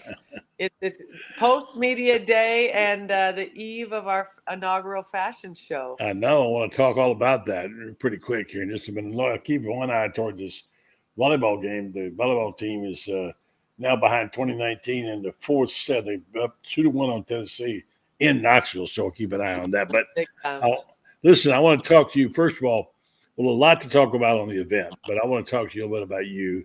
Can this be year 5 for you, for crying out loud? Yeah, I guess. That first year was an interim season. So going into year 4 full time, but year 5 and gosh, buddy, year 8 overall at the University of Florida. So. Wow, that's amazing. Well, loved how you got the job and how you played your way into it and what you've done with the program. I know it takes a while to build, but it does. I mean, listen, Todd Golden's not doing you any favors over there. I mean, really. You know what?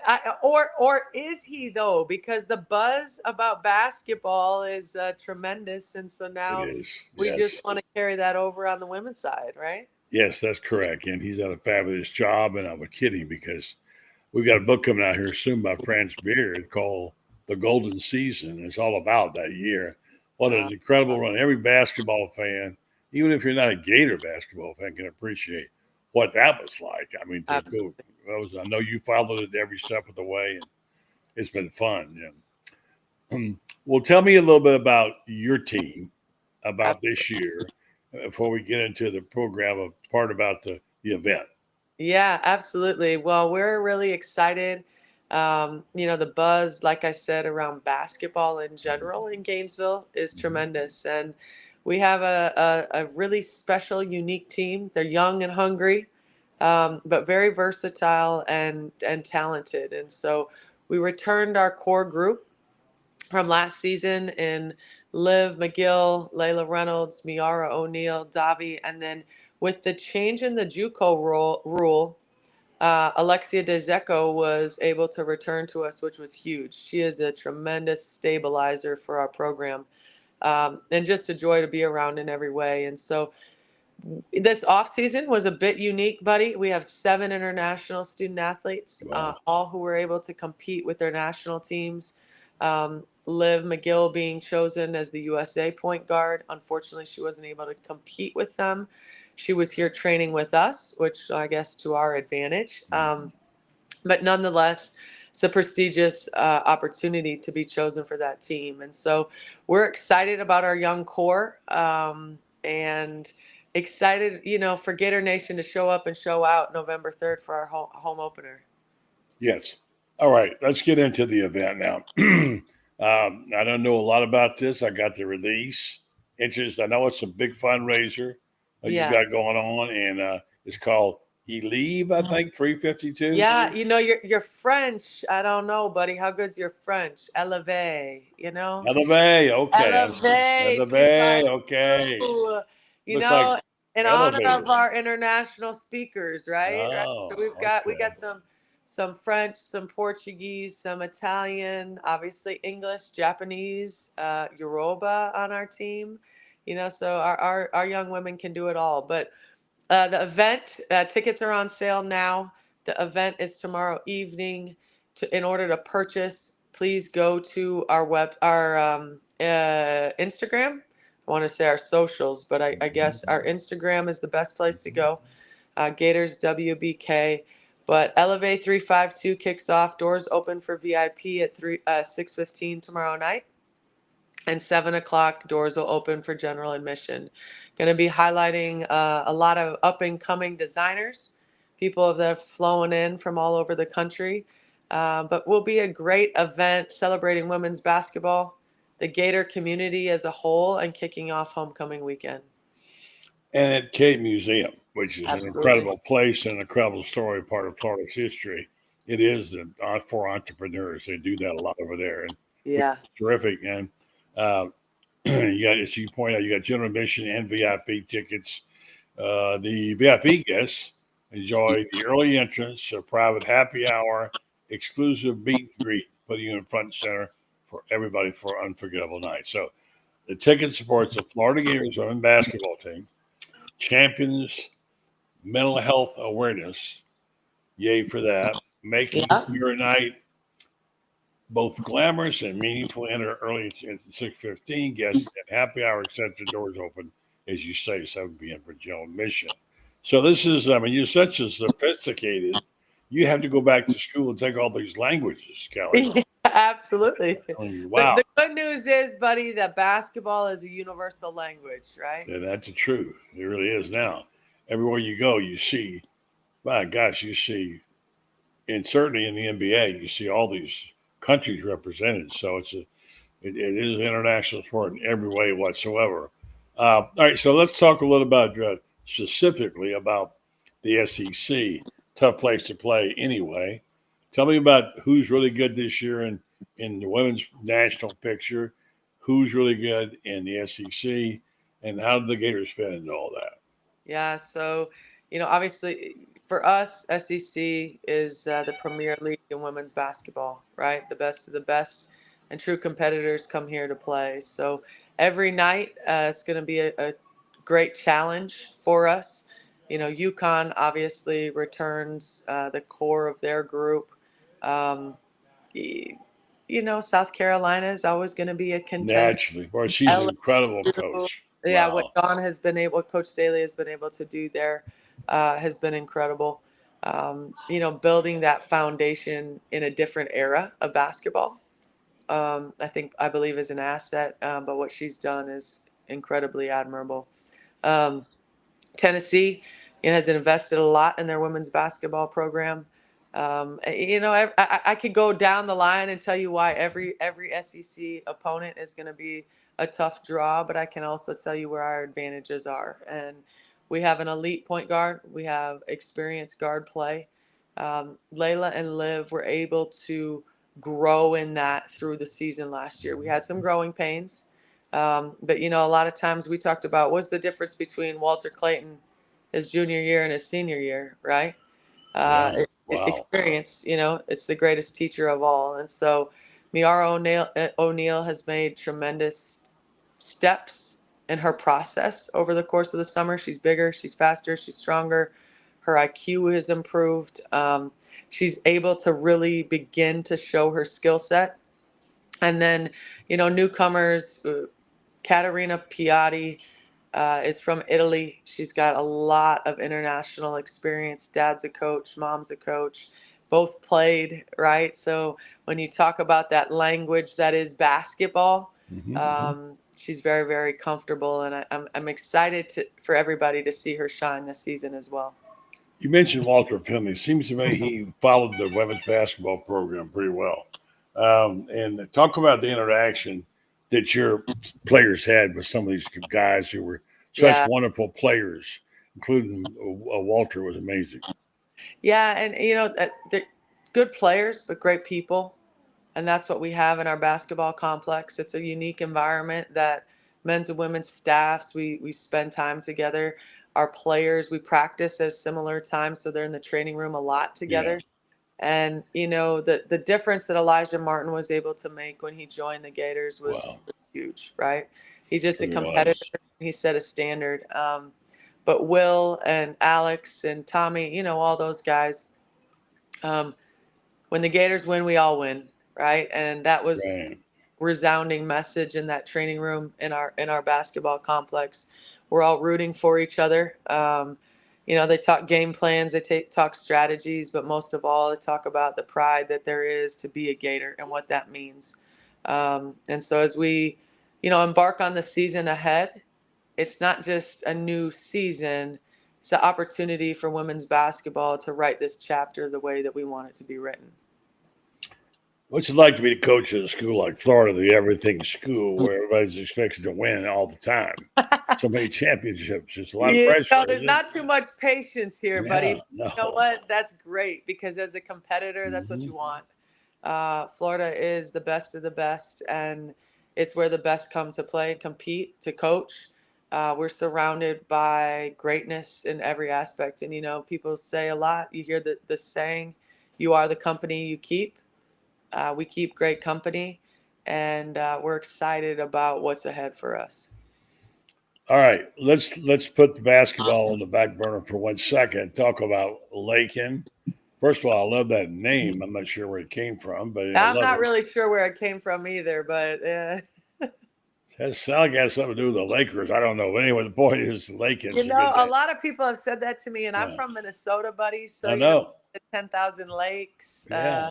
Well, there you go. That makes sense. Yeah, his dad, it was just a name that came to us kind of in the last couple of days before he was born. But Sean is a waterman. He's an elite waterman. He's a lifeguard on the North Shore, Oahu. So big wave lifeguard. It's a totally different world. But he's with us now in Gainesville, and I'm very fortunate to have his support. Well, that's great. I love Hawaii. So Lakin was born in March. Is that right? You know what, buddy? He was born on the day we played Minnesota. We unfortunately fell short in that Final Four, that WBIT. So I was watching from the hospital bed. We had just had him, and thankfully everything went very smoothly. I was able to coach against UNLV out in Las Vegas. And then had hoped to make that trip, but it just really wasn't in the cards for us. Well, you're a Minnesota girl. You're from a basketball family, aren't you? Absolutely. Yeah. Your dad? My dad coached. Yeah. He won a lot of games. He coached high school, had several state championships, and coached a lot of us who went on to play college basketball. Sorry for not having that at my fingertips. I just knew a little bit. That's pretty good, but I'm impressed, buddy. No. And, of course, Northwestern, the fine university. Yeah. Where you went to school. The bio says you were involved in the Boys and Girls Club of Fort Collins. Yeah. So I did. I ended up getting injured at Northwestern. And, back then I knew I wasn't going to be a pro. I knew that wasn't something that was going to be in my future, but I loved the game and I wanted to continue to play. So instead of medically retiring, I transferred. And back in those days, you had to sit out a year. So I was going to allow myself to heal. I had a great time at Colorado State, but I learned a lot. I think I am a much better coach because of that experience. And, I think giving back to your community and the people around you is paramount when you have the opportunities that we're afforded in this business and at a university like Florida, Colorado State, Northwestern, you name it. There's a responsibility to give back. Fort Collins is a little secret for those who don't know. I know about it. I lived in Colorado 15 years. And of course, Urban Meyer was there. And Shelley loved it there so much. She was a psychiatric nurse there in Fort Collins. And when Urban got hired by Notre Dame, she said, "Do we have to go? Why do coaches have to keep moving?" She loved it there. So Fort Collins is a special place, and those Rockies are hard to beat. You've been out there; it's something special. Did you ski while you were there? I've skied in my past, but wasn't able to. As a college athlete, I then ended up working at University of Colorado for 4 years. I got you. Had a good time there too, but no, not a real skier. Yeah, me either. By the way, I want you to tell me a little bit about your partner's musical career here. I'm fascinated by that. What's the deal there? A musical career. It says in your bio, I thought he said he did. It said Kelly Ray's partner, Jason, is a musician and songwriter. Oh no, that must not be my bio. I don't know who mistyped my bio, but they got to clean that up. My partner is Sean. He's my fiance. Yeah. And like I said, he's a lifeguard. Well, obviously they got that wrong because. No, I don't know who Jason is, but. Well, there you go. You never know. Maybe you got somebody else out there. Well, okay. It's bad on the University of Florida, bad PR. But the bottom line is, Oahu and Hawaii. Do you go out there very much? Yeah, we're fortunate. We get to go out in the off season. This summer, during this off season, it was unique. We didn't have everybody on campus. Lux was with the senior women's team. Sarah Dang from Australia, she was playing for South Sudan. They won their first ever Afro-Basket game, which is big time. And Kat Mills Nitty, one of our other freshmen, she competed for Canada this summer. And so we didn't have a lot of our student athletes on campus over the whole summer. And so being a new mom, we were able to spend some time before summer school began out in Oahu. And we like to spend some time out there. It's a nice, relaxing place to be and totally different pace to life. I wanted to say to you that Allie Pete Wilbur apologizes for being late. She's tied up on another show. She's going to join us in just a moment. I hope I can hold you for a few more minutes. Oh, that's okay. She's a busy lady, She's great. She does a great job. And hopefully she'll be able to join us. Trying to wrap up the interview right now. But tell me, all right, look, I'm a prospect. Okay. I'm a woman. I'm interested in playing SEC basketball. And I've got several schools in mind. One of them is Florida. Pitch me on why I need to pick Florida over whoever I'm going to pick. Oh, that's a great question. It's the best of the best, right? Like I said earlier, it is the company you keep. And, the best come to compete at Florida, right? You got great weather. You got top academics. And you have the total package here at the University of Florida. On top of that, you got an old school approach to coaching, right? You got coaches who are going to push you, challenge you, love you, care about you beyond the basketball court. And I think that's something that is sometimes lost in the business of sport these days. But great people will be who surrounds you in every aspect of your life here at the University of Florida. People who are willing to go above and beyond to ensure your success. And one thing that I'll tell you, buddy, Grant Holloway told me this, and I'll never forget it. He was talking to a recruit at one point when he was in school at the University of Florida. And he said, I came back because this will be the last time in my life everybody is for me.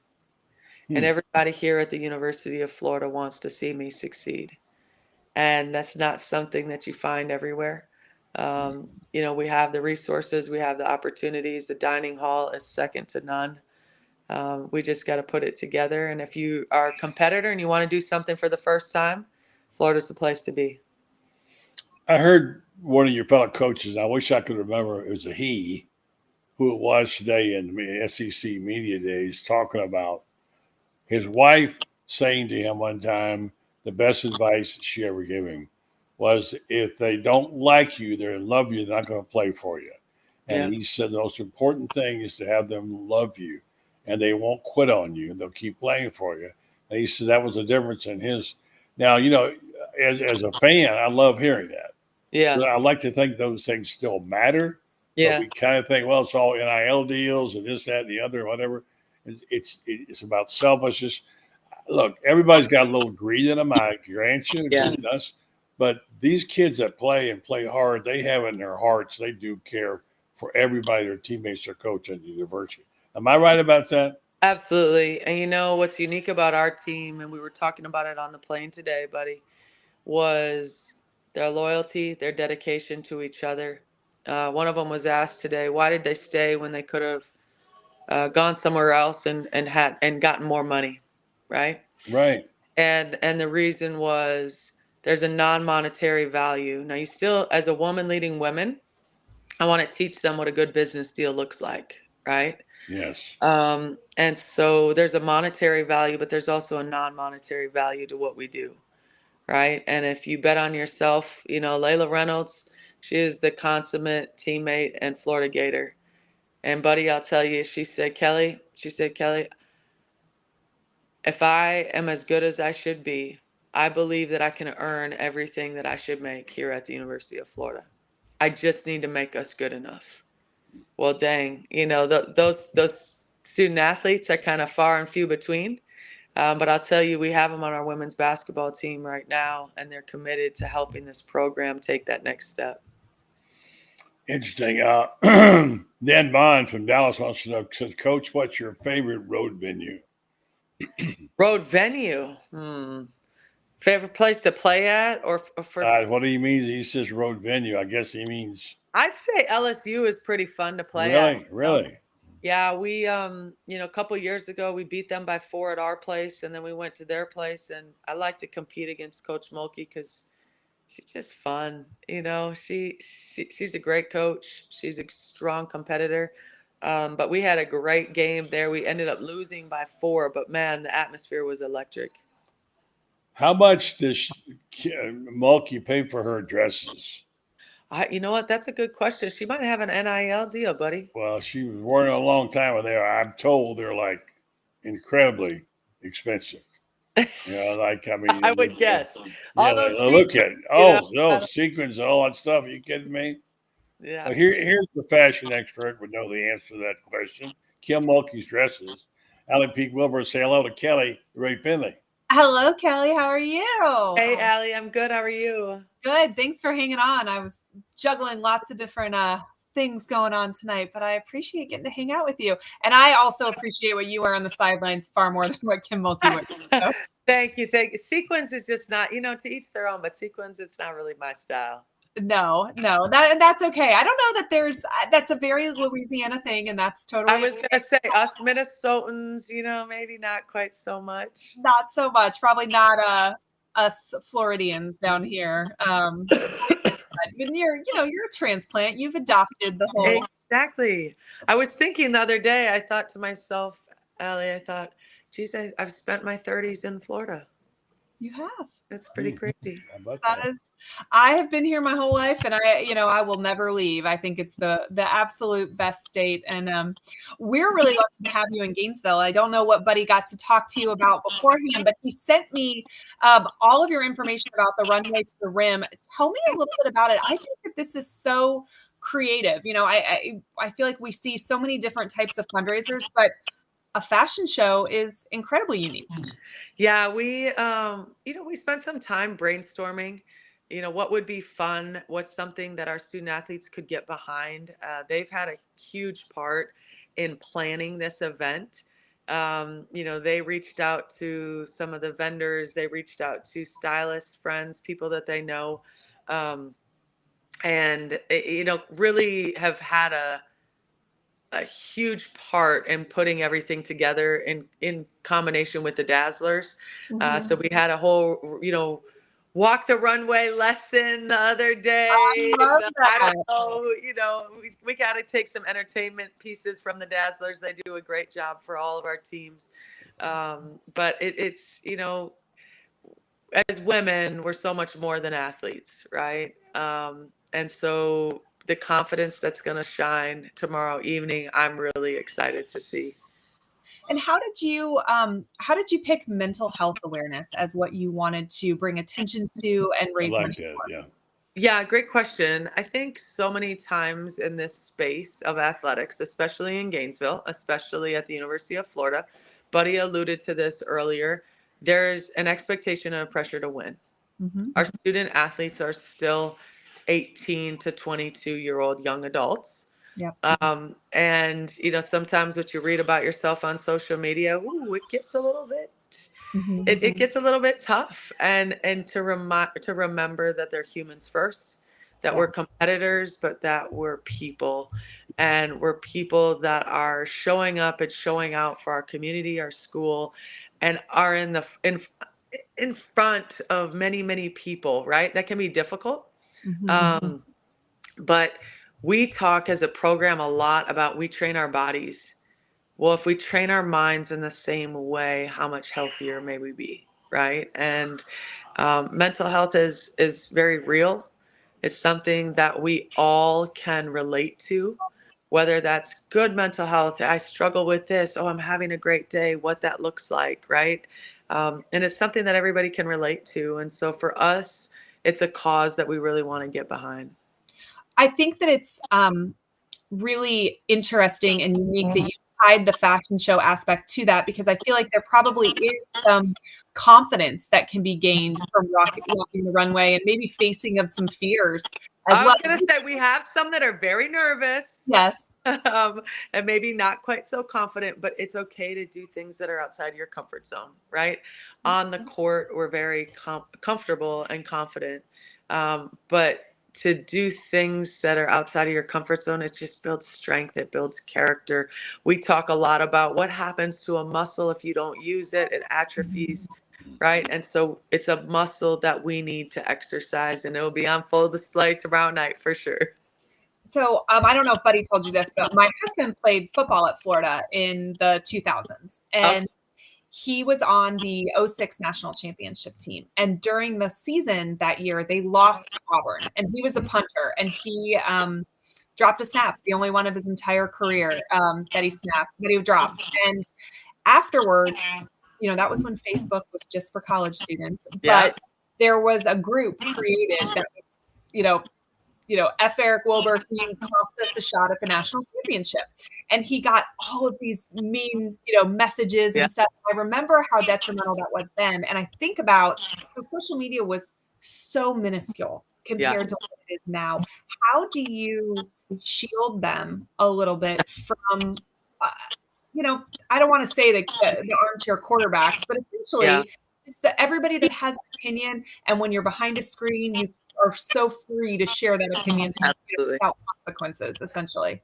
Absolutely. I first of all, thanks for sharing that, because it's something that I think as athletes we can all relate to, right? I'll never forget the first time I got an email that was totally outrageous, and I'm like, wow, you don't think I should be alive because we lost? Right. Okay. Whoa, like this is real. But I was also like 36 at the time.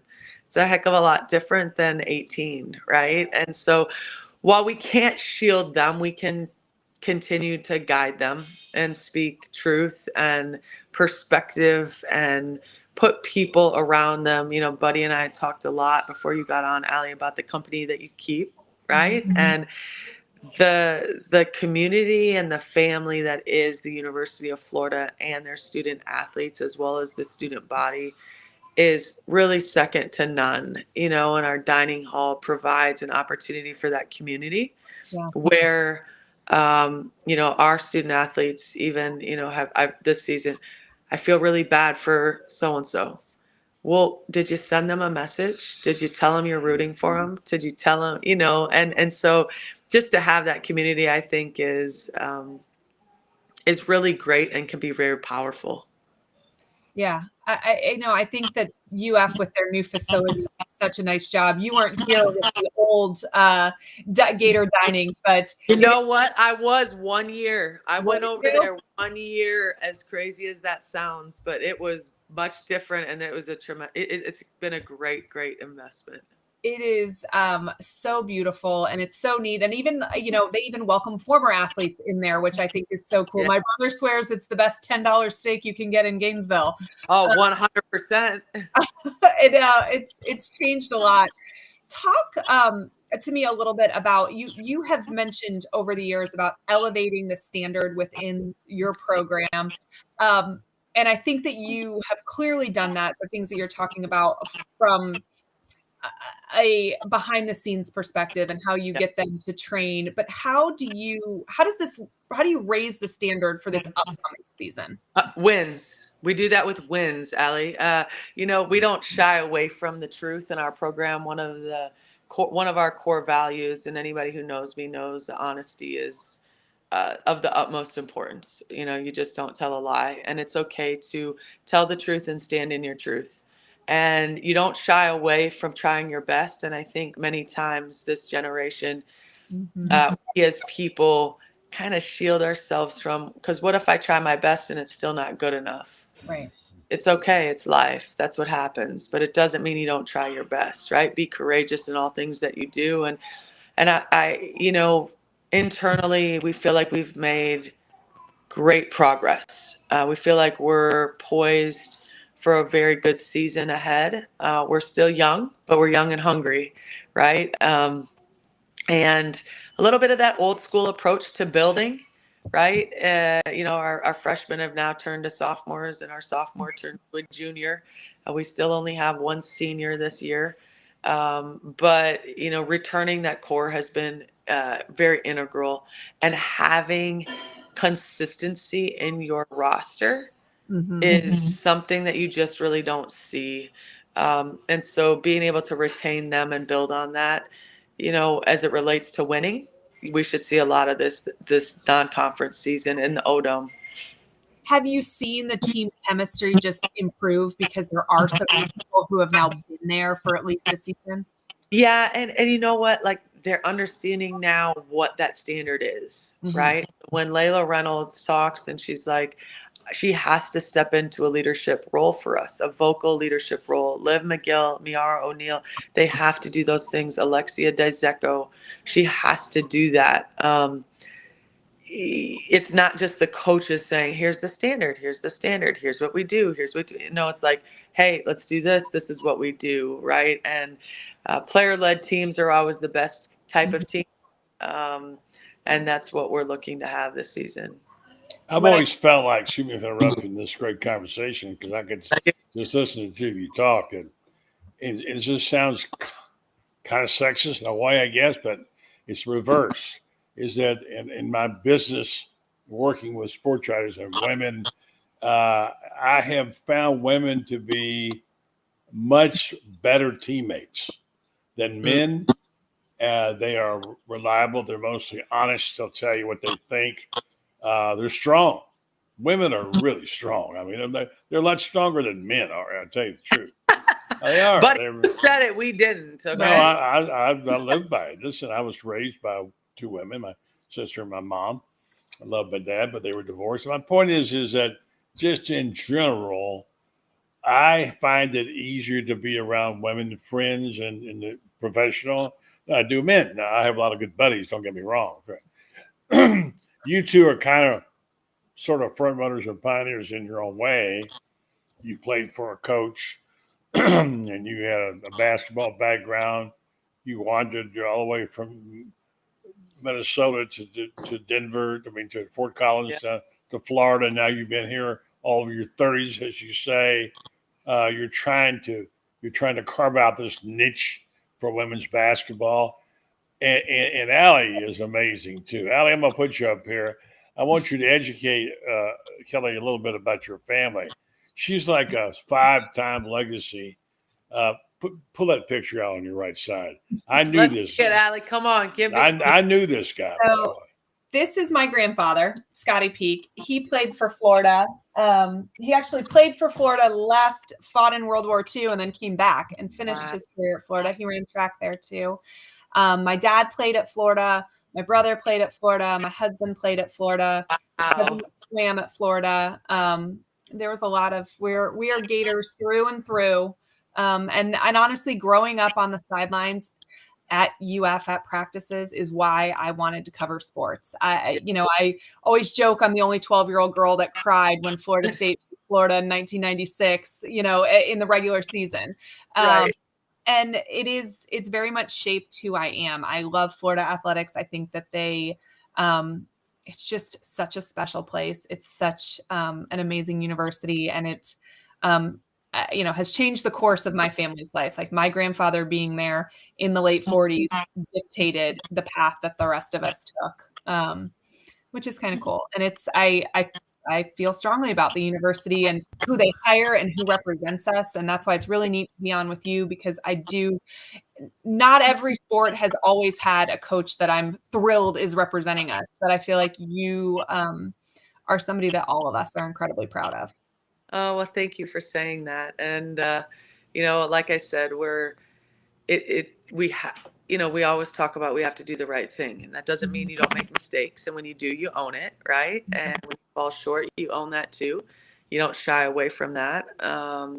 But we feel like it's time for us to kind of take that next step and turn the corner in the win column. And we've talked a lot as a team, Allie, about that's not pressure. Mm-hmm. That's a privilege. And I know that's an old saying, but it's okay to strive for that. It's okay to say that that's what we want. And it's okay to say, hey, we need Gator Nation behind us to help us get there. Do you think, I know you guys were talking about this a little bit when I came on, and, the men's basketball team winning a national championship probably does put some pressure, but is there any truth to the idea that a rising tide raises all ships? Like, does the excitement, yeah. That's exactly what we talked about today. We were on SEC Media Day, and they were kind of talking, oh, well, is that, I'm like, wait, what do you mean? Like, Gator basketball is all of us. Gator basketball is on the rise. Gator basketball is something to be excited about, and that's both the men's and the women's programs, right? But you have to invest. You have to show up. It doesn't work the other way. Win, and then we will show up. And Gator Nation, sometimes that's how we want it to be, right? That's okay. But I tell you that when people do come and when the season does begin, I think they'll really be excited what they see on the court. All right, so this is not just an all-women show. We got a guy here who's been standing by patiently before Kelly Ray goes, Kevin Brockway, the Gainesville son, and he'll join the discussion. And I'm going to ask Kelly Ray to repeat again the event. Make sure we say it right. Elevate. What it is. Your French has improved already. on Thursday night, an NL event, and it's something that's kind of special for you guys. And say good evening to Kevin there. Well, we got to pass along our congratulations to Kelly Ray for being a new mom.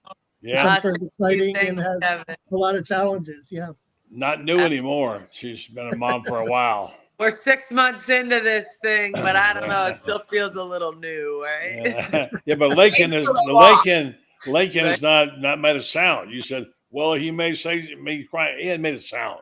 So kudos to Lakin. Good. Yeah, let's just put him to bed soon, okay? Go ahead, Kevin. Wishing you all the best, Kelly Ray.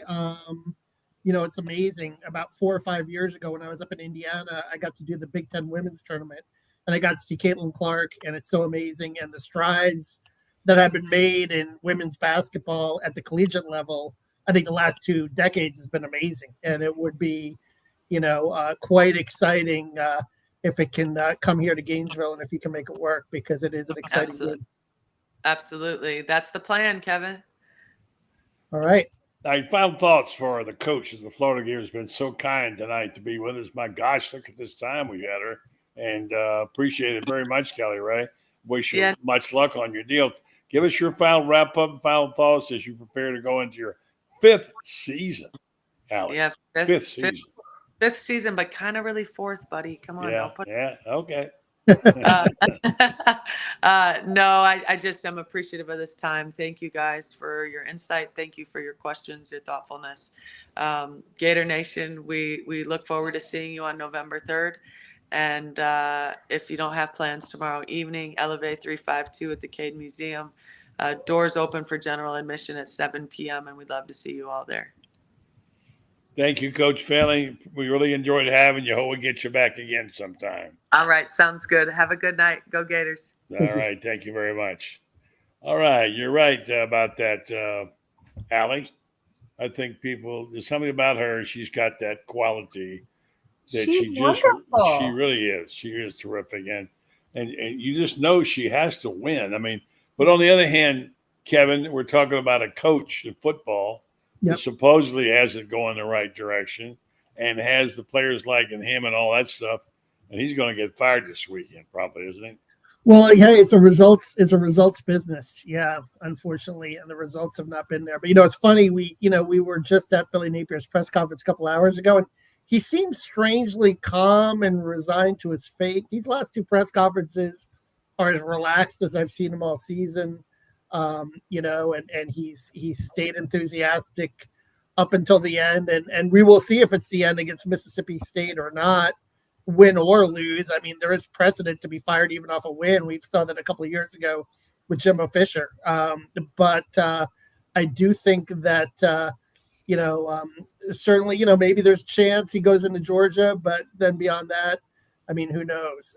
Because I just don't see too many more wins on the schedule after Mississippi State in terms of, what they've got coming up, particularly that Georgia game and that, Ole Miss game, certainly on November 15th. That's 2 top 10 teams right there, one in Jacksonville and one on the road. And by the way, 0-14 now away from the swamp against ranked opponents. Yeah. We're going to talk about when we think the Hacks is going to fall and all the other stuff. Let me do this quick commercial.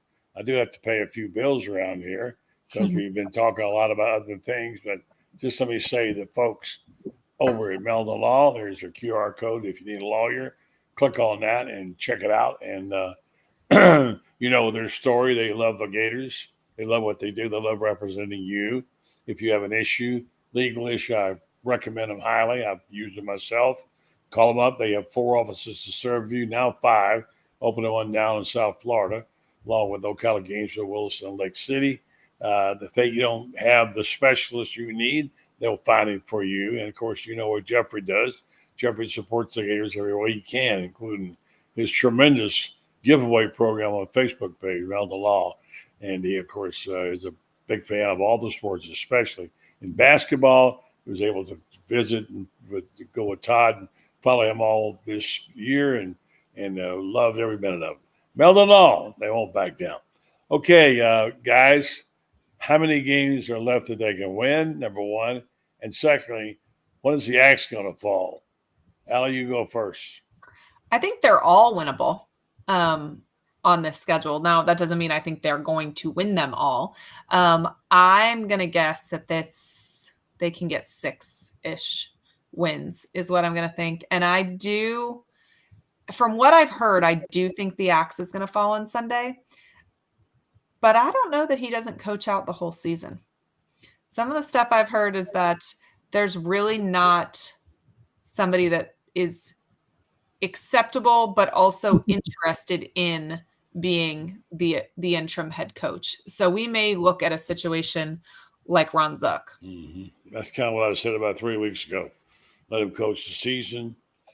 If he wants to, he's working, getting paid, let him work. They haven't got anybody there. How much he loves the players. So I guess this would there be. There you go. Well, wouldn't you want to see it through, right? I mean, I don't know. So, Kevin, you agree with that? I mean, in theory, I just don't know if he'll do it. But if he does do it, I mean, that would be that would tell me that how big of a man he is and how much he does really care about his players. If he did do that, but that being said, I agree with Allie in terms of I think 6-6 is highly possible. I don't see them beating Ole Miss on the road at this point. That could change. Georgia's looked a little more vulnerable this year than they have in past years, but I still don't know if Florida has enough, based on what we've seen this season. Now, listen, Billy is saying DJ's getting healthier, but he even admitted, earlier in the year, though, in terms of, the run element of his game isn't there. And who knows if it's, I looked this up, 4 net yards rushing for DJ Lagway and 70 gained, 66 loss on sacks. But I mean, that's, that element of his game, we've just never seen it because he just hasn't been healthy enough. Maybe, Billy alluded back to the Kentucky game, obviously, before he got hurt against Georgia with the hamstring. But it's like I said, unfortunate chain of events. But yeah, maybe Billy would see it through, but it's this day and age, it's just so hard. It's just so rare that we've seen that. I mean, we saw that with Ron Zuck, but that was 20 years ago, but I mean, that was a long time ago. Yeah. And that was a different, I don't know, that they beat the number 1 team on the road that year in LSU. Obviously they, carried him off on Ron Zuck Field the night that that field was dedicated to Bobby Bowden. It was a different time and place, but if he is staying on, it just feels very much like placating very specific fans if you let him go now instead of letting him go at the end of the season if you were going to have him coach all the way through. I think and it's interesting because the Matt Hayes story came out today that I'm sure you guys saw. I think they would have preferred for this to be more silent in that regard. Like I think they would have preferred to have him coach out the season without that, without even making an announcement. And I mean, that could be possible too. I mean, I think some, I don't know how to say this the correct way. I think that people in the know made sure that everyone was in the know so that there wasn't a possibility that they could punt this for another year. So I think this information was leaked from boosters purposely. Allie, you said this to me last spring, and you said, my sources have told me that Billy has told prospects he's going to have a new offensive coordinator. Mm-hmm. That's what you told me. Yep. And I think that's what he wanted to do. But then on the other hand, I can't blame Charlie Weiss Jr. Why we want to go coach the lame duck. What's he got to gain by that, Not a lot.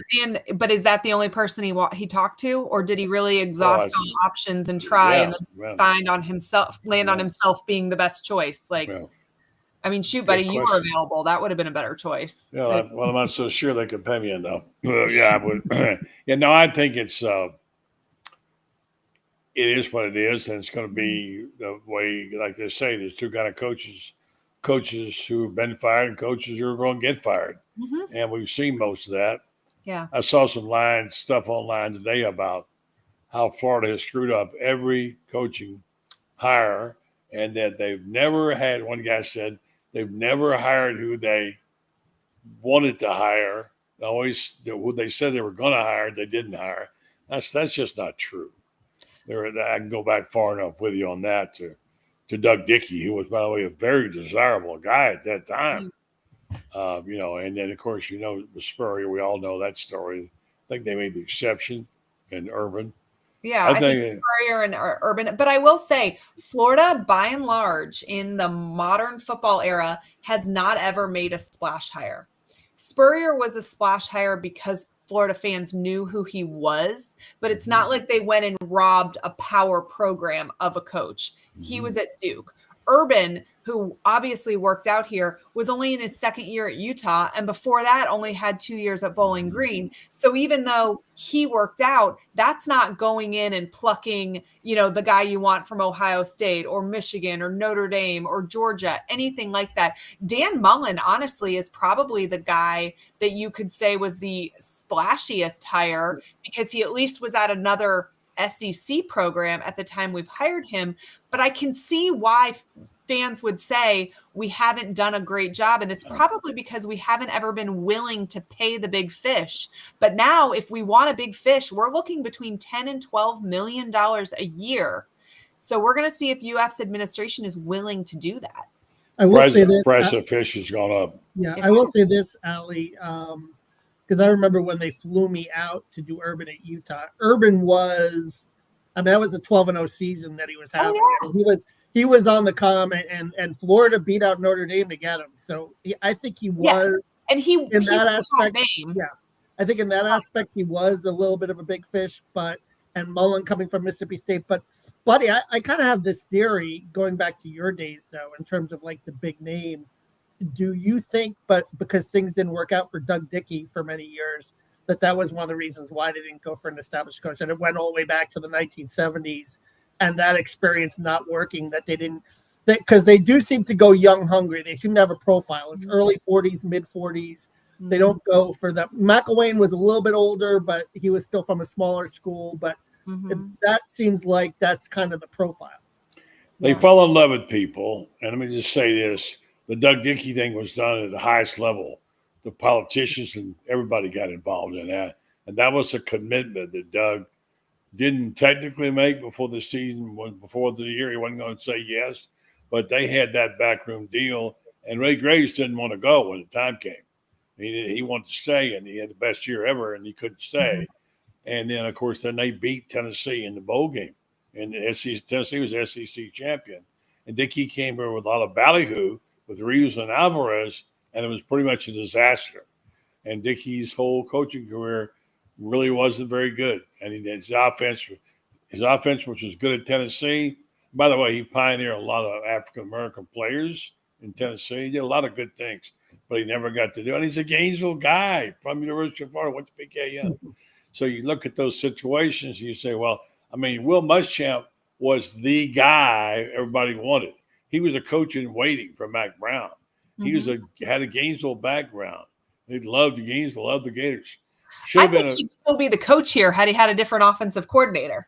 Yeah, but see, that's part of it, is that he didn't have enough emphasis on offense. You know, he was a defensive coach. This is what happens. They get stuck in the mode. I don't know. To answer your question, maybe, but I think people just they want the coach du jour. Who is the hot guy right now? You know, the hot guy right now is Cignetti, but he's probably too old. We'll see how that works out. Lane is the guy. I mean, he's the guy majority. I just read a thing from a friend of mine saying that, you know, that everybody, the money people are still split about this.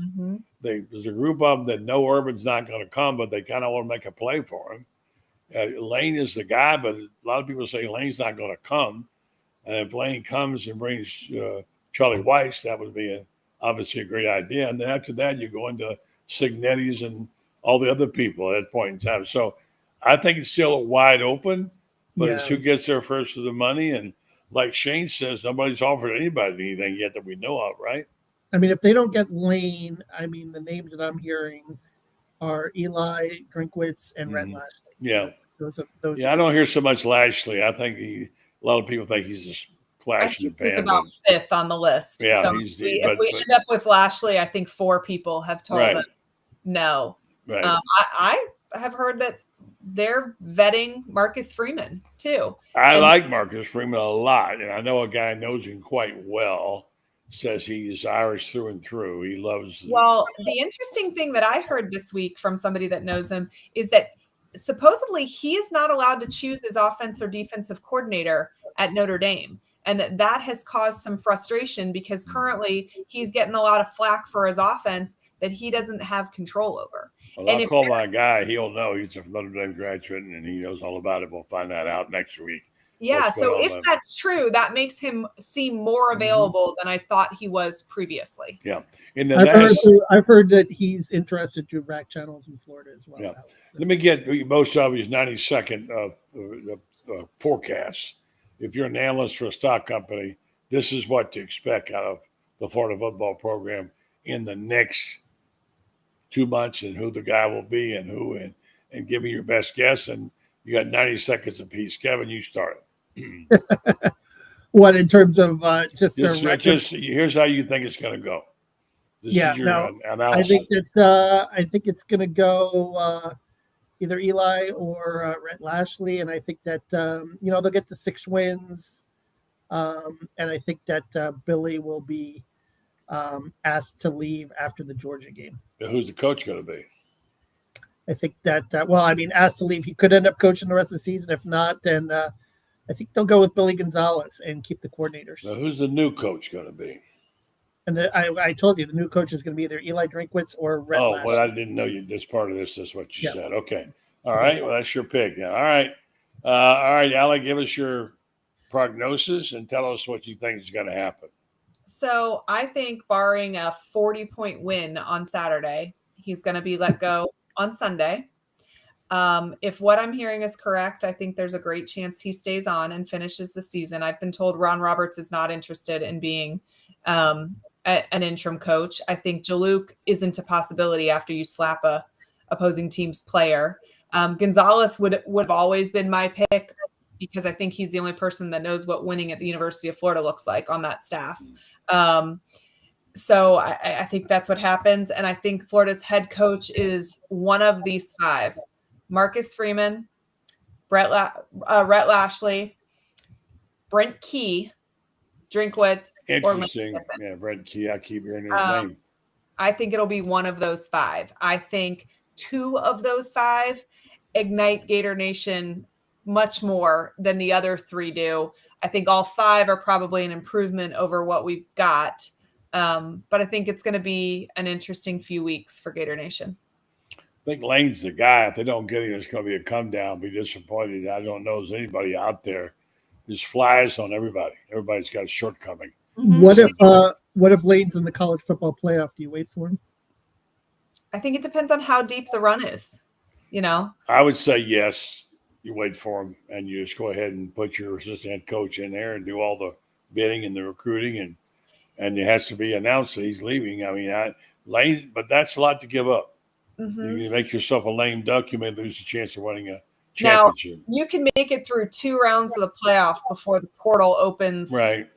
With the new rule changes. So you'd have to be pretty deep in to have missed that opportunity. And I think for Florida, it's more about retaining their roster. If you are getting Lane from Ole Miss, he'll be able to pluck the players he wants from there to plug and play with our roster if that's the case. But I think that what it's going to come down to is how much Florida's administration is willing to pay. Because if you are getting a Lane Kiffin or a Marcus Freeman, you are paying $10 to $12 million a year. If you're getting a Drinkwitz or a Brent Key or a Lashley, you are probably paying anywhere from $7 to $9 million. I think Drinkwitz is making that now. Well, if he's making that now, then maybe bump him to the other. Interestingly, Marcus Freeman, I looked up today, his buyout's less than $4 million. So really, that's an interesting. Yeah, I think he's a very interesting candidate. We're going to find out, guys. Great job tonight. Thank you. Thank you for coming aboard, Kevin and Allie. We had a great time with Coach Kelly, and she was delightful. And don't forget their event coming up tomorrow night at Cade Museum. Going to be a fashion show. I think Kevin and I should be up there on the runway. We could be knocking dead. Huh? Yeah, I think my fashion show days are over, but okay.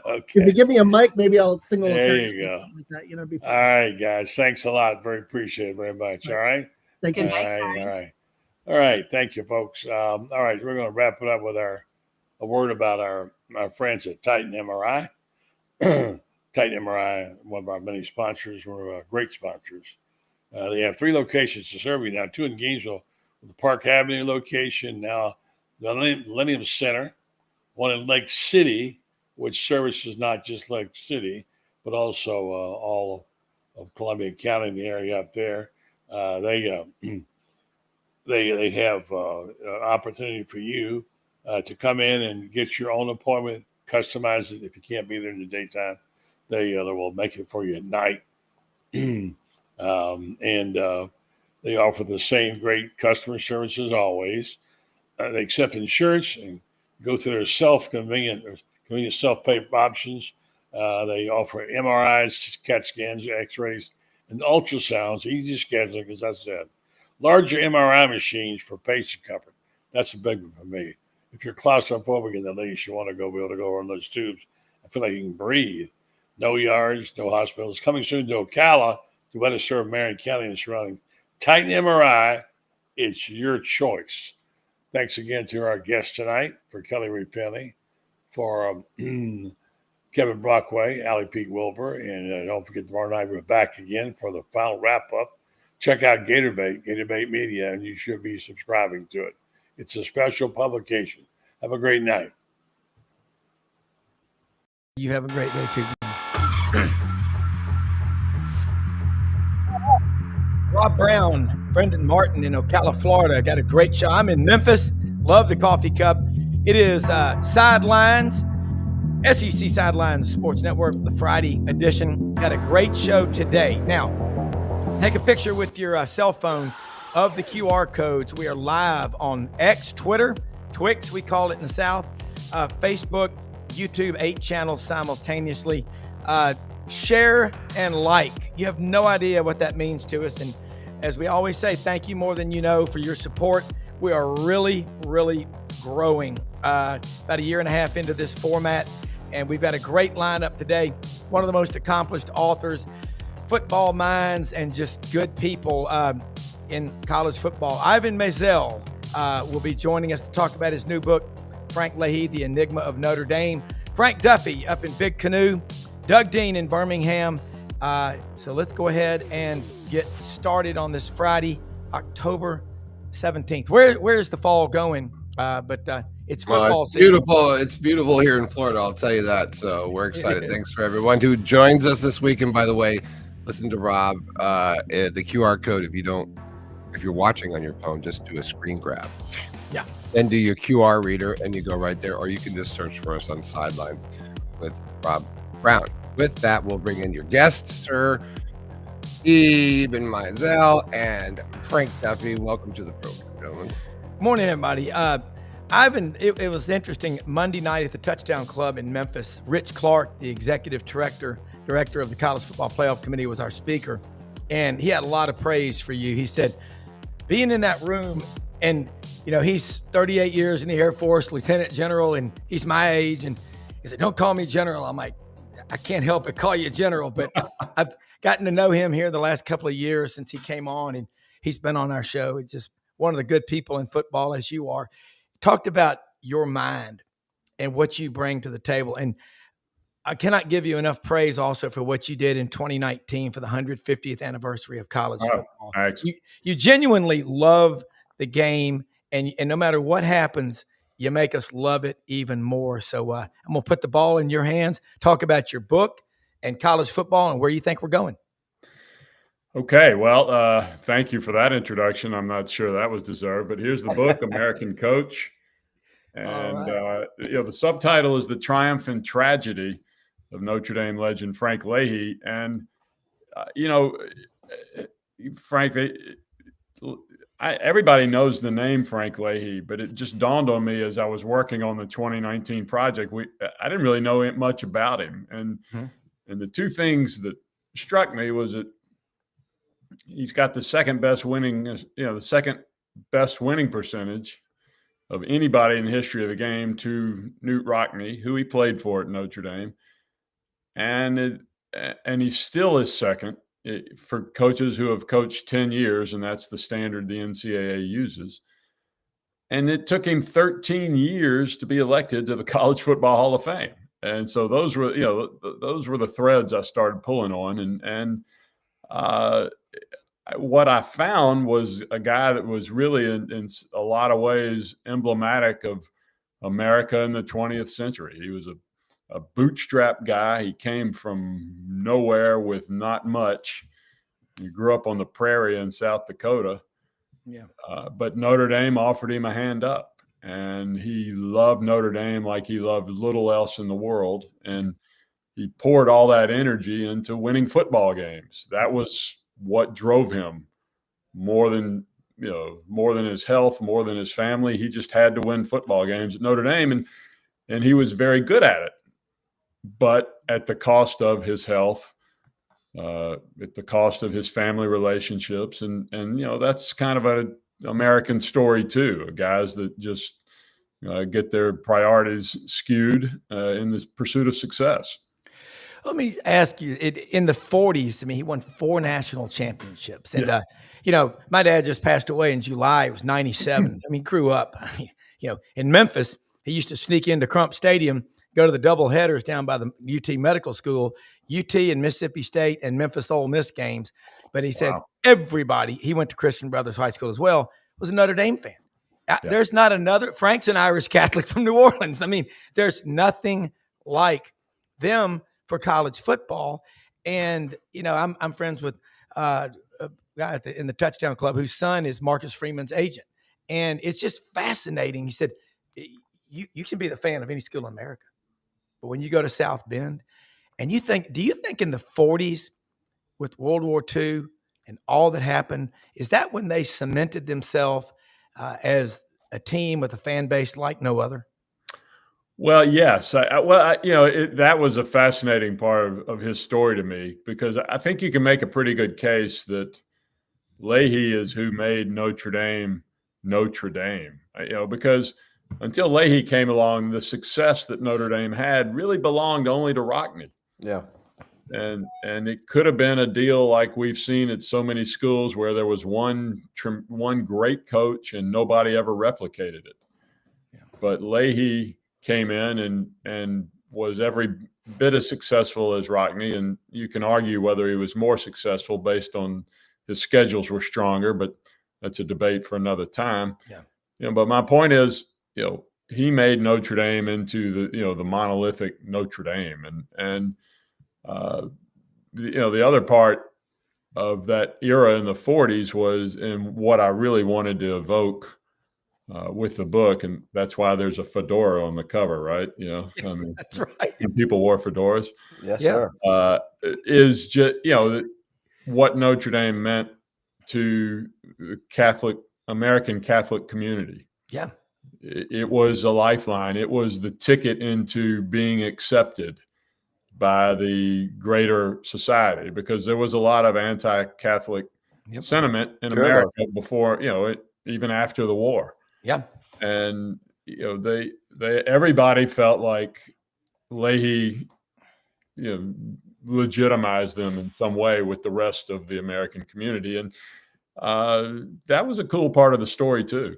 Ivan, you had three choices. You could be a cop, a fireman, or a Notre Dame fan. Those were your three choices growing up. But Ivan, being a great writer like you are, also the thing that I think made Notre Dame so special in the 40s and 50s was the era of radio, where you literally listened to the stories. You didn't see them. That came with Ara Parseghian later. You listened to the stories, and you were able to almost spin these yarns of how great Notre Dame was listening on the radio. And Notre Dame was one of those brands that was listened to nationwide. I mean, the big NBCs and ABCs and CBSs of the radio world would carry their games. And I think that also added to the lore of Leahy and what he did with those 4 championships. And look, I agree with you. I don't think there's a lore of Knute Rockne if there isn't a Leahy cementing the ground of 4 national championships to bring them into this era, that bridge that gap. And in the 40s, people lived and died on the radio. You heard reports from World War II. You heard your news reports from the radio. So I think that's a big part, and I'm assuming you built that into the book that you had as well. That Americana lore, hearing that crackle of Notre Dame games over the airwaves. Well, the couple of things come to mind. One is that as many as 10 different radio stations or networks would broadcast the Notre Dame games. I mean, it was just crazy how many radio teams there were there. Wow.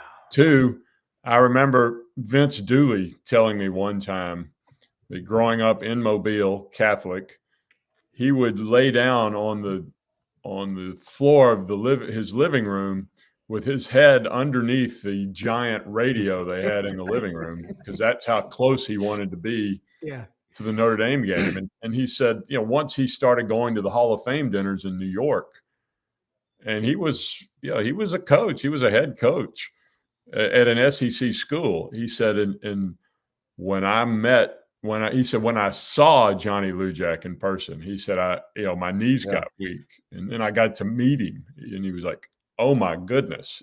And under that big radio, you were literally bathed in the golden glow. Yeah. Yes. Yeah. Absolutely. Before I go to Doug Dean, another Irish Catholic from Birmingham, when all my friends, we were in college, I was at Auburn, they were at Tennessee. Bubba Halliday and his son William was one of my interns who's now writing for Auburn Undercover. You know who one of their teachers was at UT? Lindsey Nelson. And who can forget Saturday afternoons? O'Reilly back to O'Malley, back to Fitzgerald on the 42-yard line. Here come the Irish. Here come Hanratty to hold for the extra point. You left out a few skis in there. That was the lineman. That was the lineman. That's right. Doug, jump in here. Yeah. Doug Dean, not from Birmingham, at Alice Beach right now, and you're not, Rob. But nice. Ivan Maisel, what an honor to get to talk to you. I really enjoyed your especially your writing. Not to discount your great work on air as with ESPN and elsewhere, but I'm as an English major myself, I'm sort of lamenting and hoping I'm wrong about this, that we don't have enough readers of actual books anymore. You're lamenting it. Yeah. Everything's pushed into YouTube and sound bites, and Twitter started all this limiting the number of characters, and but that can revive. Maybe it's the delivery or packaging of it. Maybe books by audio will recapture a generation of people that actually read books. But I want you to talk about words, Ivan, and that sports uniquely, not solely, but sports uniquely creates these moments that great writers like Ivan Maisel can do their best to join the ranks of Grantland Rice, outlined against a blue-gray October sky, or maybe my favorite, John Underwood on that Miami-Nebraska game. Underwood wrote, he sent his sacrificial lambs out to slaughter the butcher. Or Ivan probably remembers one of his first mentors at the AJC back in the day, Furman Bishop. Yeah. Sure. And then, but here's Ivan Maisel. I want to do you honor. And I'm certain I did not pick what you would be the proudest phrases that you turned, but here's one that got me in the wake of the passing of the great Mike Leach. And I think that article you wrote was award-winning, Ivan, but he, quote, "If you put a mic in front of Leach and turn it on, the hard part of your day was done." That's beautiful writing, Ivan. Just talk about, do we still have a new generation of great writers coming forward, especially in the sports realm? Your thoughts? Oh, I think we do, and I am heartened if I tell you that, my book's been out a month and, I get sales reports and it's still about 80% hardcover, 10% ebook, 10% audio. So people are reading. Somebody's reading, maybe it's everybody that's 50 and older. I don't know, but, I am heartened by the fact that, we as a species have been telling each other stories since we were drawing, stick figures on cave walls. So after that, it's just, how do you deliver it? And, I'm a word guy. I have 2 daughters that are on either side of 30, and, they will used to give me grief about, why aren't you on Insta? Why aren't you on TikTok? And I was like, because I think in words, I don't think in pictures. Yeah. And, me too. Yeah. And it's amazing that children that age can still roll their eyes. I think Doug, some audio. I think that was maybe Doug. Okay. Well, Ivan, just to give you a heart and feel, some of us still like the feel of pulp on our hands, and having a great book to be able to sit and read it's a lost art. You're exactly right in this go-go world, but a comfortable chair, good lighting, because those of us that are now 64 have to have these eye cheaters and the lights. But fear not, those of us that like a good yarn will sit and read a great book. So I am definitely going to get your Leahy book, because I think the Notre Dame dynamic of the success that they've had in football and what it's meant to so many people, and to have Frank Leahy almost being an afterthought as one of their coaches, and yet he had the success that he had. It's going to be a fantastic read. I know it is, and I'm definitely going to be one of your readers. And Ivan, I want to say something. Pete Cordelli, a friend of mine who coached at Notre Dame, coached with Lou Holtz for 14 years. I've been friends with Pete for 31 years. He's on my show on Mondays with Ellis Johnson and Dave Bartu. He just published his new book about, making the grade, how to get a scholarship. Notice of all the places he coached, look who's on the cover. And, Pete being from a big Italian Catholic family from right out in the Chamonix, PA, there is nothing like it. I'm an Episcopal convert, but, when you look at college football, and I'm an Auburn grad, he's LSU, and Doug's Auburn, Brendan, Gator Bait Media. If you are Catholic, you are always going to come back to it. And it's one of those stories about college football. When we were kids, we sometimes got frustrated, but Notre Dame still, they are as relevant today as they were 40, 50 years ago. And this book it's like lifting weights with your brain, Ivan. I'm ordering it as soon as I get off the show.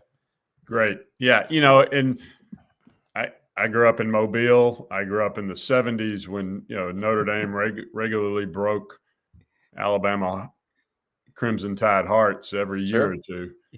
And so I went up, the first time I covered a game there, I went up going, all right, here we go. How big a deal can this be?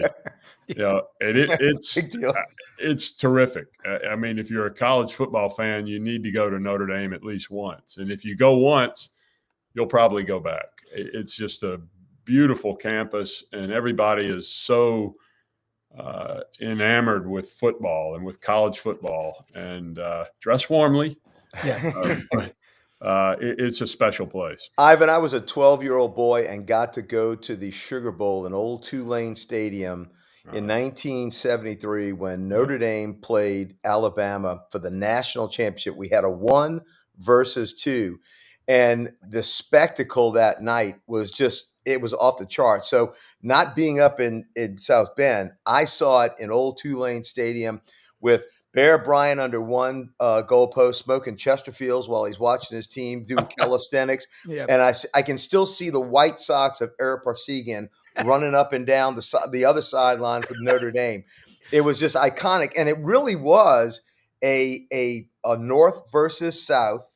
Your loyalties were in different places. I liked both teams really at the time. Before I really became an LSU fan, I was a Tulane fan at the time, and I liked Alabama.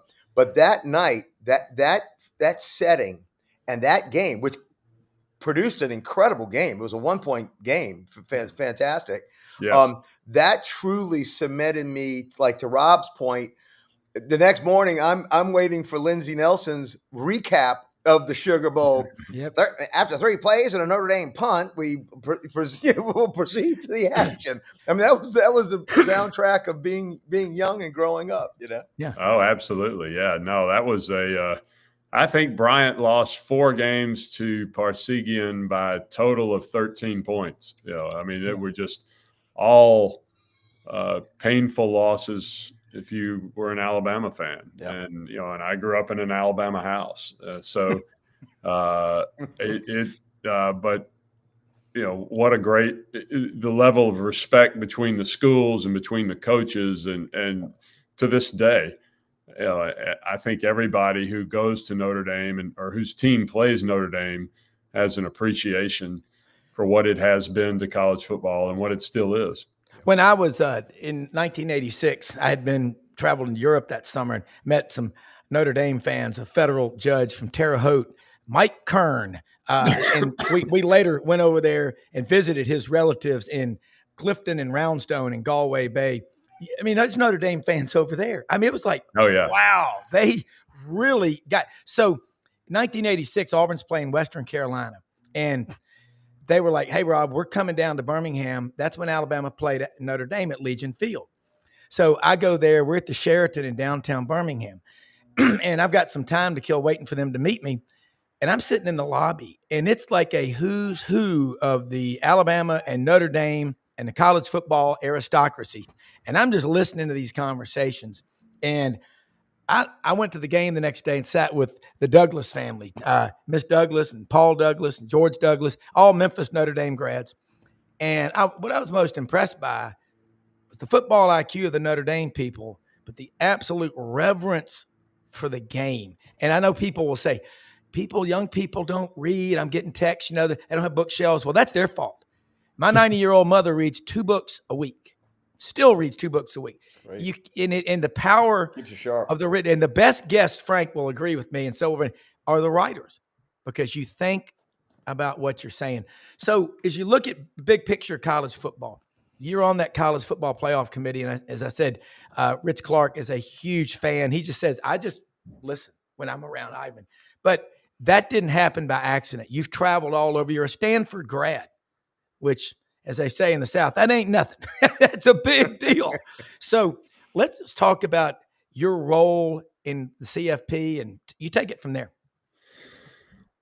Okay. I went to Stanford from Mobile, and I spent my whole, last 6 weeks of high school. People would say, "Oh, you going up to Samford, huh?" And I go, "Yeah. Yeah, you got it."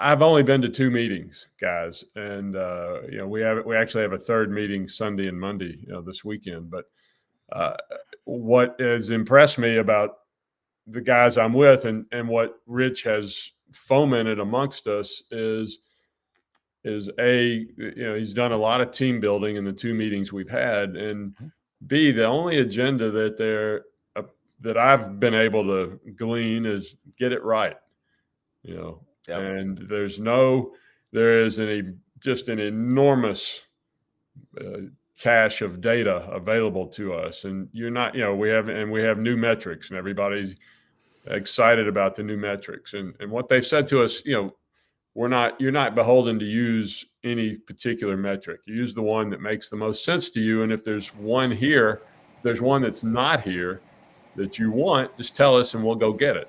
There's Tom Osborne was enamored with starting field position of the 2 teams, and what was the difference between the 2. And he thought that told a lot about the relative strengths, the average starting field position. Yeah. And that stat, Osborne has rotated off the committee. We still get that stat, and everybody calls it the Osborne stat. So, if there was something, and I spent the first 2 weeks of the season, they gave me when I got on the committee, they gave me an iPad, which was pretty cool, and on Sunday mornings they upload video of all the games from the 15 to 20 games into the iPad, and so I can look at them, and they've stripped them of commercials and halftime and the between play, baloney that we hear, and I love play-by-play guys and color guys. Of course. I'm not casting any aspersion. Of course. But it's all that stuff's available. And I spent the first couple of weeks trying to watch every game, and I was exhausted. And I finally thought, I've been doing this a long time, and that's why they asked me to be on the committee. I'm just going to keep doing it the way I've always done it. And I'll find out whether that's any good or not when we actually start ranking teams in a couple of weeks. Rating, not ranking. Yeah. Well, the old saying from Spider-Man, with great power comes great responsibility. You guys have great responsibility. Yeah. And you have the quality of the game in your hands. I mean, obviously you, like others, have to take this very seriously. But, the old thing is you don't want to overthink it. I would think the smell test is also pretty good when you get down to the end, when you're crunching all the numbers. Does this make sense? And the numbers that, the Osborne effect or any other effect or any other process protocol that you guys are getting, at the end of the day, as a college football fan, which really is what got you on that committee, does this make sense? Does this make sense from a realistic standpoint? And, we've had talks with people on the committee, Rob, on our show going back to 2019. Yeah. And you guys get great room service and great steaks, and y'all get feted. And I'm sure it's like living in heaven. But you guys, when you come out of that room and that white smoke, I mean, we had like 1,000 Catholic references, but when the white smoke goes up at the end of the, who goes into the 12-team playoff, you guys have to live with those results. And so I envy you, and I'm a little, it would be very, very overwhelming to be in that room, I would think.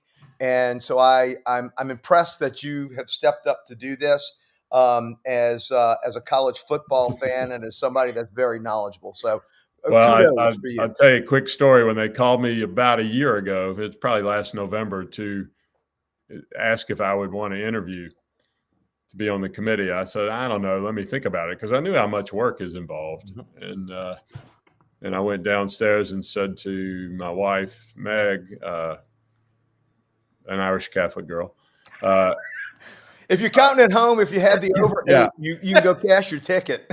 No, I said, they just called me and asked me if I want to interview for the committee. I don't know if I want to do that. And she, smiled at me very sweetly and said, "What are you, nuts? Of course you're going to do that." Yeah. You can't pass that up. So, Well, Ivan, I mean, college football in the South, there's some people that think the SEC should have 11 teams, and then Notre Dame. I mean, it's just that much. But I'm a big believer, and we focus mainly on the SEC, but I call it the tectonic plate theory. We had anytime we're talking about SEC, there's reverberations to the Big Ten, the ACC, the Big 12, and vice versa. And you are lucky you travel around the country. Football matters. I mean, you go to Laramie, Wyoming, the High Altitude Performance Center at 7,300 feet. They love the rodeo. It's like Coach Dye said, the only state 12 months a year, it's Alabama. He said in North Carolina in the summer, they're talking about the Four Corners. And in Wyoming, when's the rodeo coming? When's Rip going to be there? But it does matter nationwide. I'm starting to see a revival of the love of college football. And when you get teams in from kind of weird places, could you imagine what it would mean to the state of North Dakota if North Dakota State University, the Bison, got in there? I mean, I think the entire state would shut down. The Eggman up on Crowley's Ridge, my guy that I get my farm fresh eggs from, he is the biggest Bison fan in the world. He watches his show every day. But I'm just curious your thoughts about that. Well, we were all scared to death of what the portal would do and what paying players would do and what the implosion of the Pac-12 would do. And ratings are up. And I think part of the fact that ratings are up is that we have all these new rivalries that we're able to see. All of a sudden, Indiana, Oregon, and really, who didn't think that would be a big game a few years ago? Yeah, of course. I always knew it.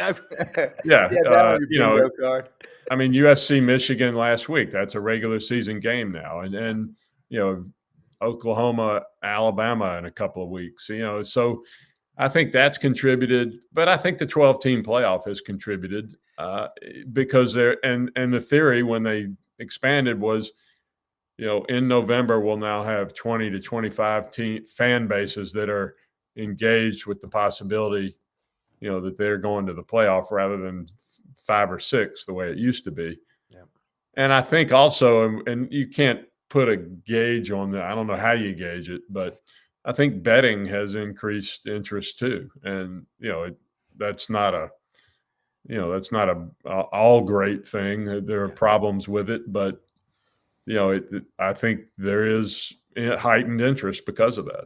Yeah. Doug, jump back in here with the Ivan Mizell. This is great. Sorry for my tech problems. Ivan, we're going to hypothetically appoint you commissioner of college football for a moment.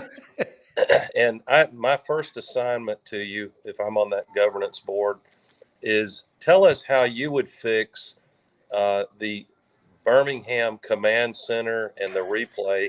That if you ask some Auburn people, the word abomination comes to mind. But there's no transparency. There's this cloak and dagger. We don't know who's in the Birmingham Command Center.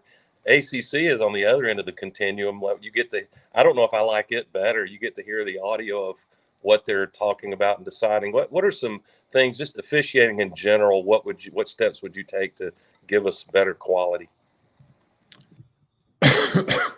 Well, look, I'm a journalist. The more open you can be, the better I think it is. I think the ACC thing is great. And what nobody really talks about that I find interesting is that we're totally at the mercy of how many cameras the network that's televising the game has in the stadium, and where do they put them, and at what angle. And every game's different.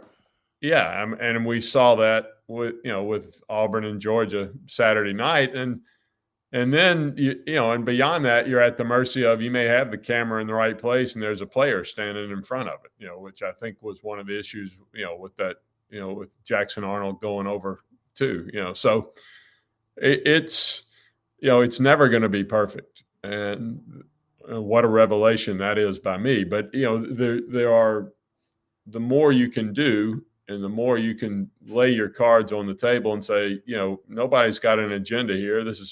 We're doing the best we can, and this is what we decided. I don't know why the SEC is so secretive, and I'm sure they got their reasons, but the ACC is being wide open, and people like it, and the league hasn't disbanded because they became all open. So I think the SEC should take a look at that.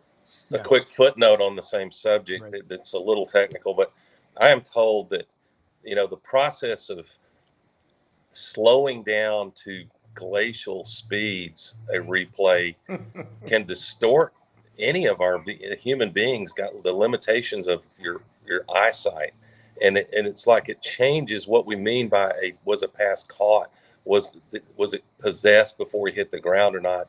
It doesn't look like actual football, some of the judgments they're making. Well, that replay at Auburn looked like it was a photo from the Civil War era. I mean, that was horrible. I don't know how you could even see it was horrible. that. Yeah, it was incredible. Matthew Brady was on the sidelines. Big puff of smoke behind the cloak and dagger. And look, Doug, honest to God, to get into the SEC replay booth in Birmingham, you got a better shot of getting into the vault at Coke to get the formula.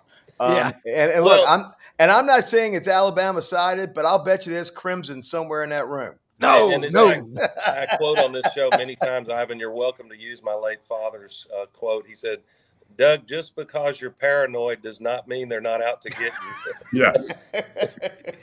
Yeah. Ivan, we talk about transparency. I like what you like. In the state of Tennessee, I know we have sunshine laws. These are state universities. At some point, isn't somebody going to push and say, why can't writers going to practice? When I was at Auburn, David Housel and Buddy Davidson would send me from the sports information office. They let me work there in high school. And man, I got my ass chewed out by David a few times. You do not ever cheer in the press box. You know the rules. And but you never say anything disparaging about the opponent. You are representing X school, in this case, Auburn, whatever.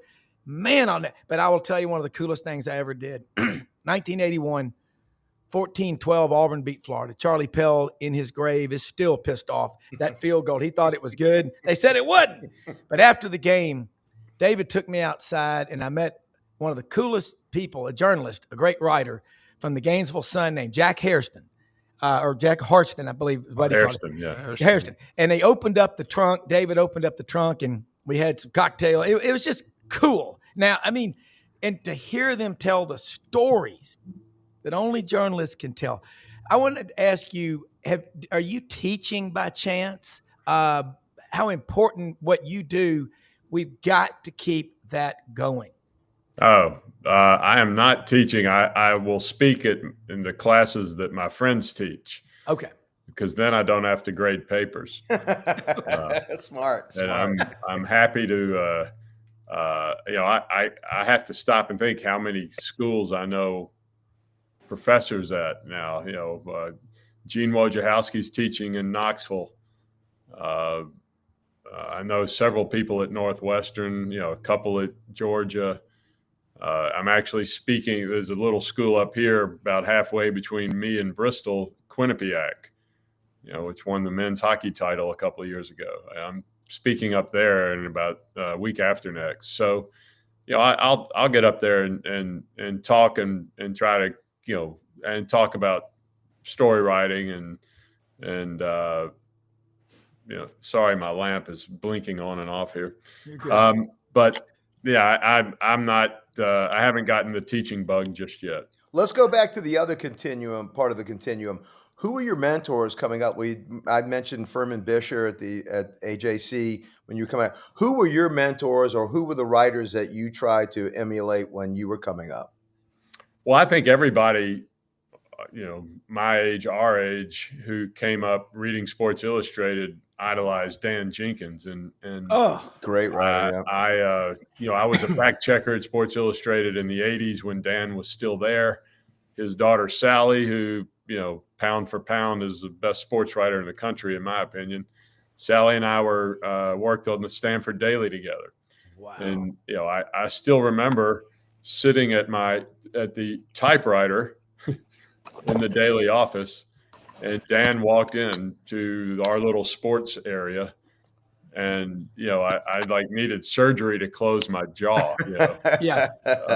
And he turned out to be a wonderful man, and he was had an open door in terms of mentoring any question I had, and loved college football more than any human being I've ever met. And Dan died, I think, 5-6 years ago. I think it was before COVID. And right up until he died, if I emailed him something about college football, I got a response immediately. And, he just, so Dan and Red Smith, I certainly didn't know, but that was a guy I always tried to read and emulate. And Red Smith played a really big role in this book that I wrote, because he covered Frank Leahy a lot, and he was such a wonderful writer that I made it a point to find all the columns he wrote about Frank Leahy, and they were very helpful to me.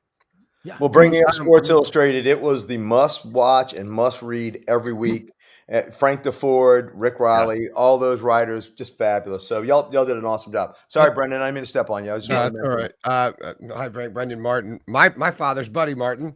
So you probably heard him running around those parts. And I hear him talking. You seem to have overcome that pretty well. Yeah, I've tried. I try to work out and everything, but. My microphone went bad. Anyway, I read some of a little bit of your book the other night, forward on it, and wrote some notes down. But I wanted to know what really drew you to this story. You were describing him as the forgotten legend, despite his remarkable winning percentage and national championships at Notre Dame. Like, what drew you to this story?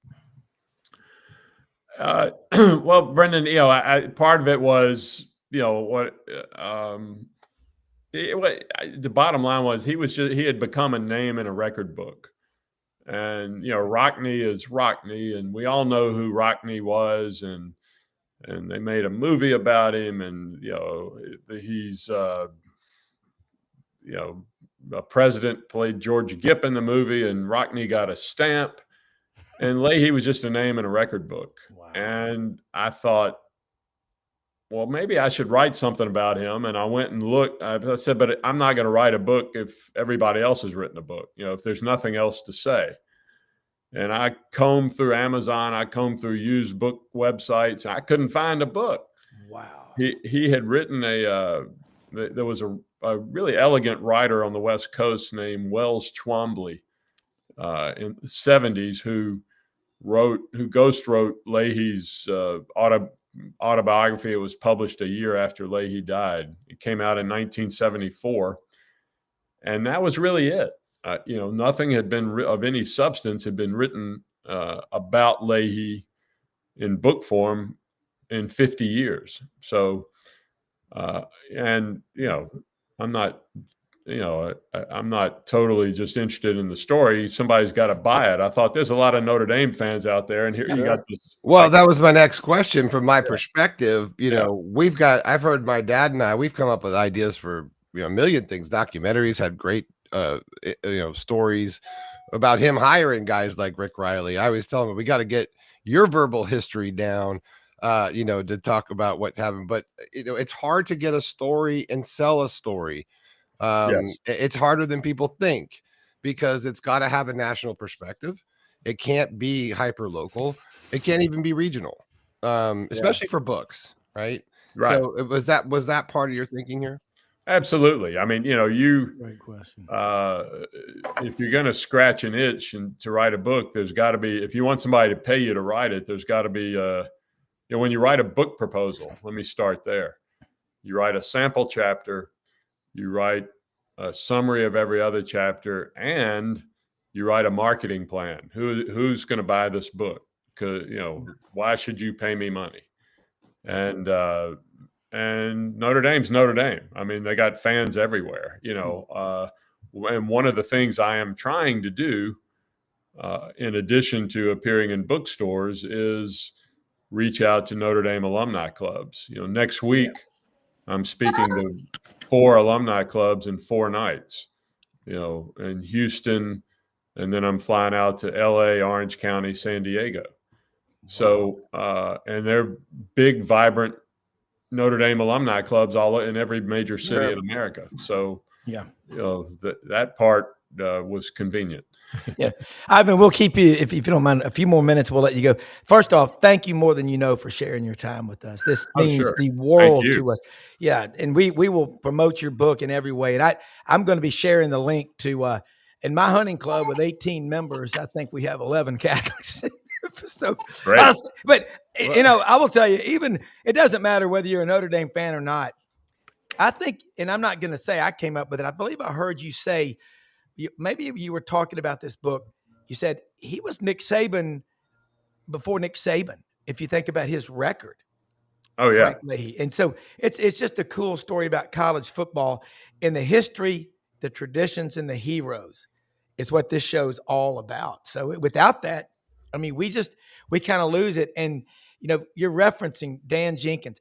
I got to see Furman Bisher arguing with David Housel one Sunday afternoon about Bob Harris, a defensive back at Auburn, and Jim Bob Harris at Alabama from Athens. Yeah. He goes, if he didn't have on that crimson jersey, Bob Harris would be an All-American and not Jim Bob. And Furman said he had on, of course, a V-neck cashmere sweater. He was the consummate gentleman. And I think about, Philip Marshall when he's on here. We have Kirk McNair. I mean, the stories, and I hope this will not be your last book, because I know it's a lot of time, but it is just, and Doug is a gifted writer. Just the ability to tell stories. Doug, jump back in here a few more minutes before Ivan has to go. Ivan, as one of my favorite writers, I have to ask you, and there's a Stanford, I know you're a proud Stanford grad. Did you also have a stint at Stanford Daily, did you say? I did, yeah. Okay, well, you may have heard of a game ending that's come to be called the Kick Six. Yes. So I was there. Listen, anyone who had a keyboard and called themselves a journalist back then had to write about the Kick Six game, and who can blame them? It was so epic. And I was sitting in the south end zone on my birthday to get to watch that unfold. The end zone that Davis caught the kick that was just inches short. Nice. But one of my favorite pieces was, of all things, by a then Stanford student, Winston Shee. The last name is S-H-I. Yeah. You will thank me later if you find that when it's convenient for you and read his article. It was gratuitous a little bit, but I will forgive that youthful mistake, considering how monumental that improbable ending was. But she went on to say, in an email he sent me that he wanted me to share with the Auburn people, the popularity of the column cemented my reputation, he said, at Stanford Daily. It boosted a relative latecomer to managing editorship just 2 months later. Wow. We don't think of events help create great writing and great writers, don't they, Ivan? Oh, absolutely. And because all the great, when I think of great stories that I love, they're not about, the Braves beating the Padres 12-1 on August 7th. They're games we remember. And I remember I had an email friendship with Winston Chee, and he was a good writer. I don't know what he's doing now, but I brought up Red Smith earlier. Red Smith, the column I wrote about the kick six, you're sitting in the press box and what you've just witnessed is, a once in a lifetime event, and, don't screw it up. And I was sitting at my laptop and I thought of Red Smith's lead after Bobby Thompson hit the shot heard round the world, in 1951 to win the National League pennant. The Giants beat the Dodgers. And Red Smith's line was, "The art of fiction is dead." And because what just happened, couldn't be written. Yeah. And I just didn't make it up.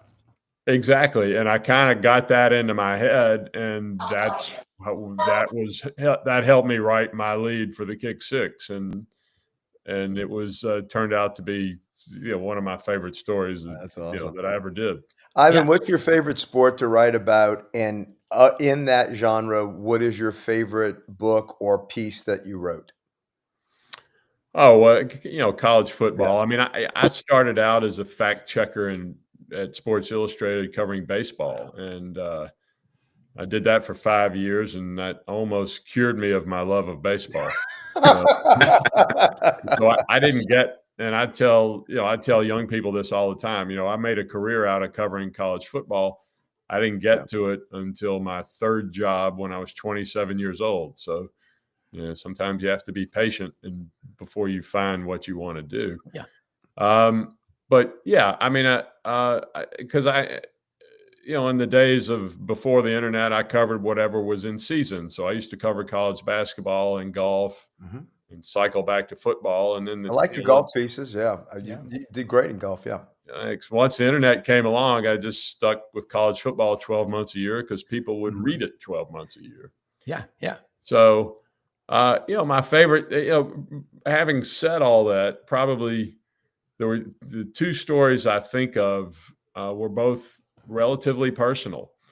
One was the editor at the Stanford Daily about 20 years ago called me and said, "We have the smartest people in the world teaching on this campus. Come out here and ask them why it's important that we beat Cal," which was such a great idea. I mean, I talked to an anthropology professor, the dean of religious studies, a guy who studied bonobos in Africa. And, and basically what it came down to is we are hardwired as a species for us to beat them. Tribal. It's tribal. Tribal. Yeah. So, I had great fun doing that. And the other story I did, my father was, before I was born, was the basketball coach at Murphy High School in Mobile, where he had gone to school and where I went to school. And in 1956, they won the state championship. First Mobile school to do it. He was 30 years old and he quit after 4 months later.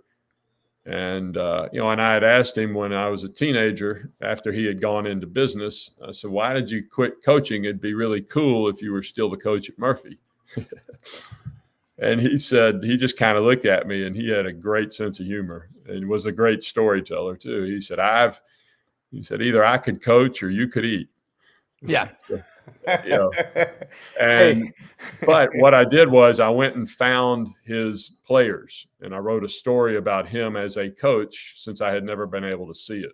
Yeah. And it ran in Sports Illustrated. Oh, that's cool. Yeah. That was my favorite story. Well, Ivan, I want Brad Bellamy, one of our sponsors, Landers Ford's general manager, in the Touchdown Club is everything happens because of Landers Ford. They bring the speakers in and everything. So, Brad, this is Ivan Maisel talked about his book, Frank Leahy, The Enigma of Notre Dame. So just say hello, and then Ivan, we'll let you go, but tell people again how they can keep up with you. And we definitely look forward to doing this again. This has been one of the most memorable shows ever, without a doubt. Well, thanks. Hey, Brad. Good morning. My dad's my dad's actual first job was selling concessions at Stanford Stadium. So he grew up in Powell. Oh my God. And, yeah. I bet you've got some wild and crazy stories from your days at Stanford, especially if you associate with the Stanford band at all. No, I was in the library every night, Brad. Of course. I really can't help you.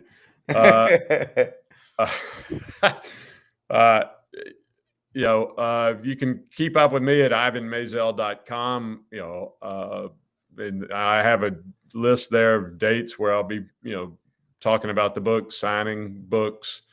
And the book's available right there over the QR code. So I hope everybody grabs one, and thank y'all for having me. Hey, absolutely. You're what we love about college football. Take care.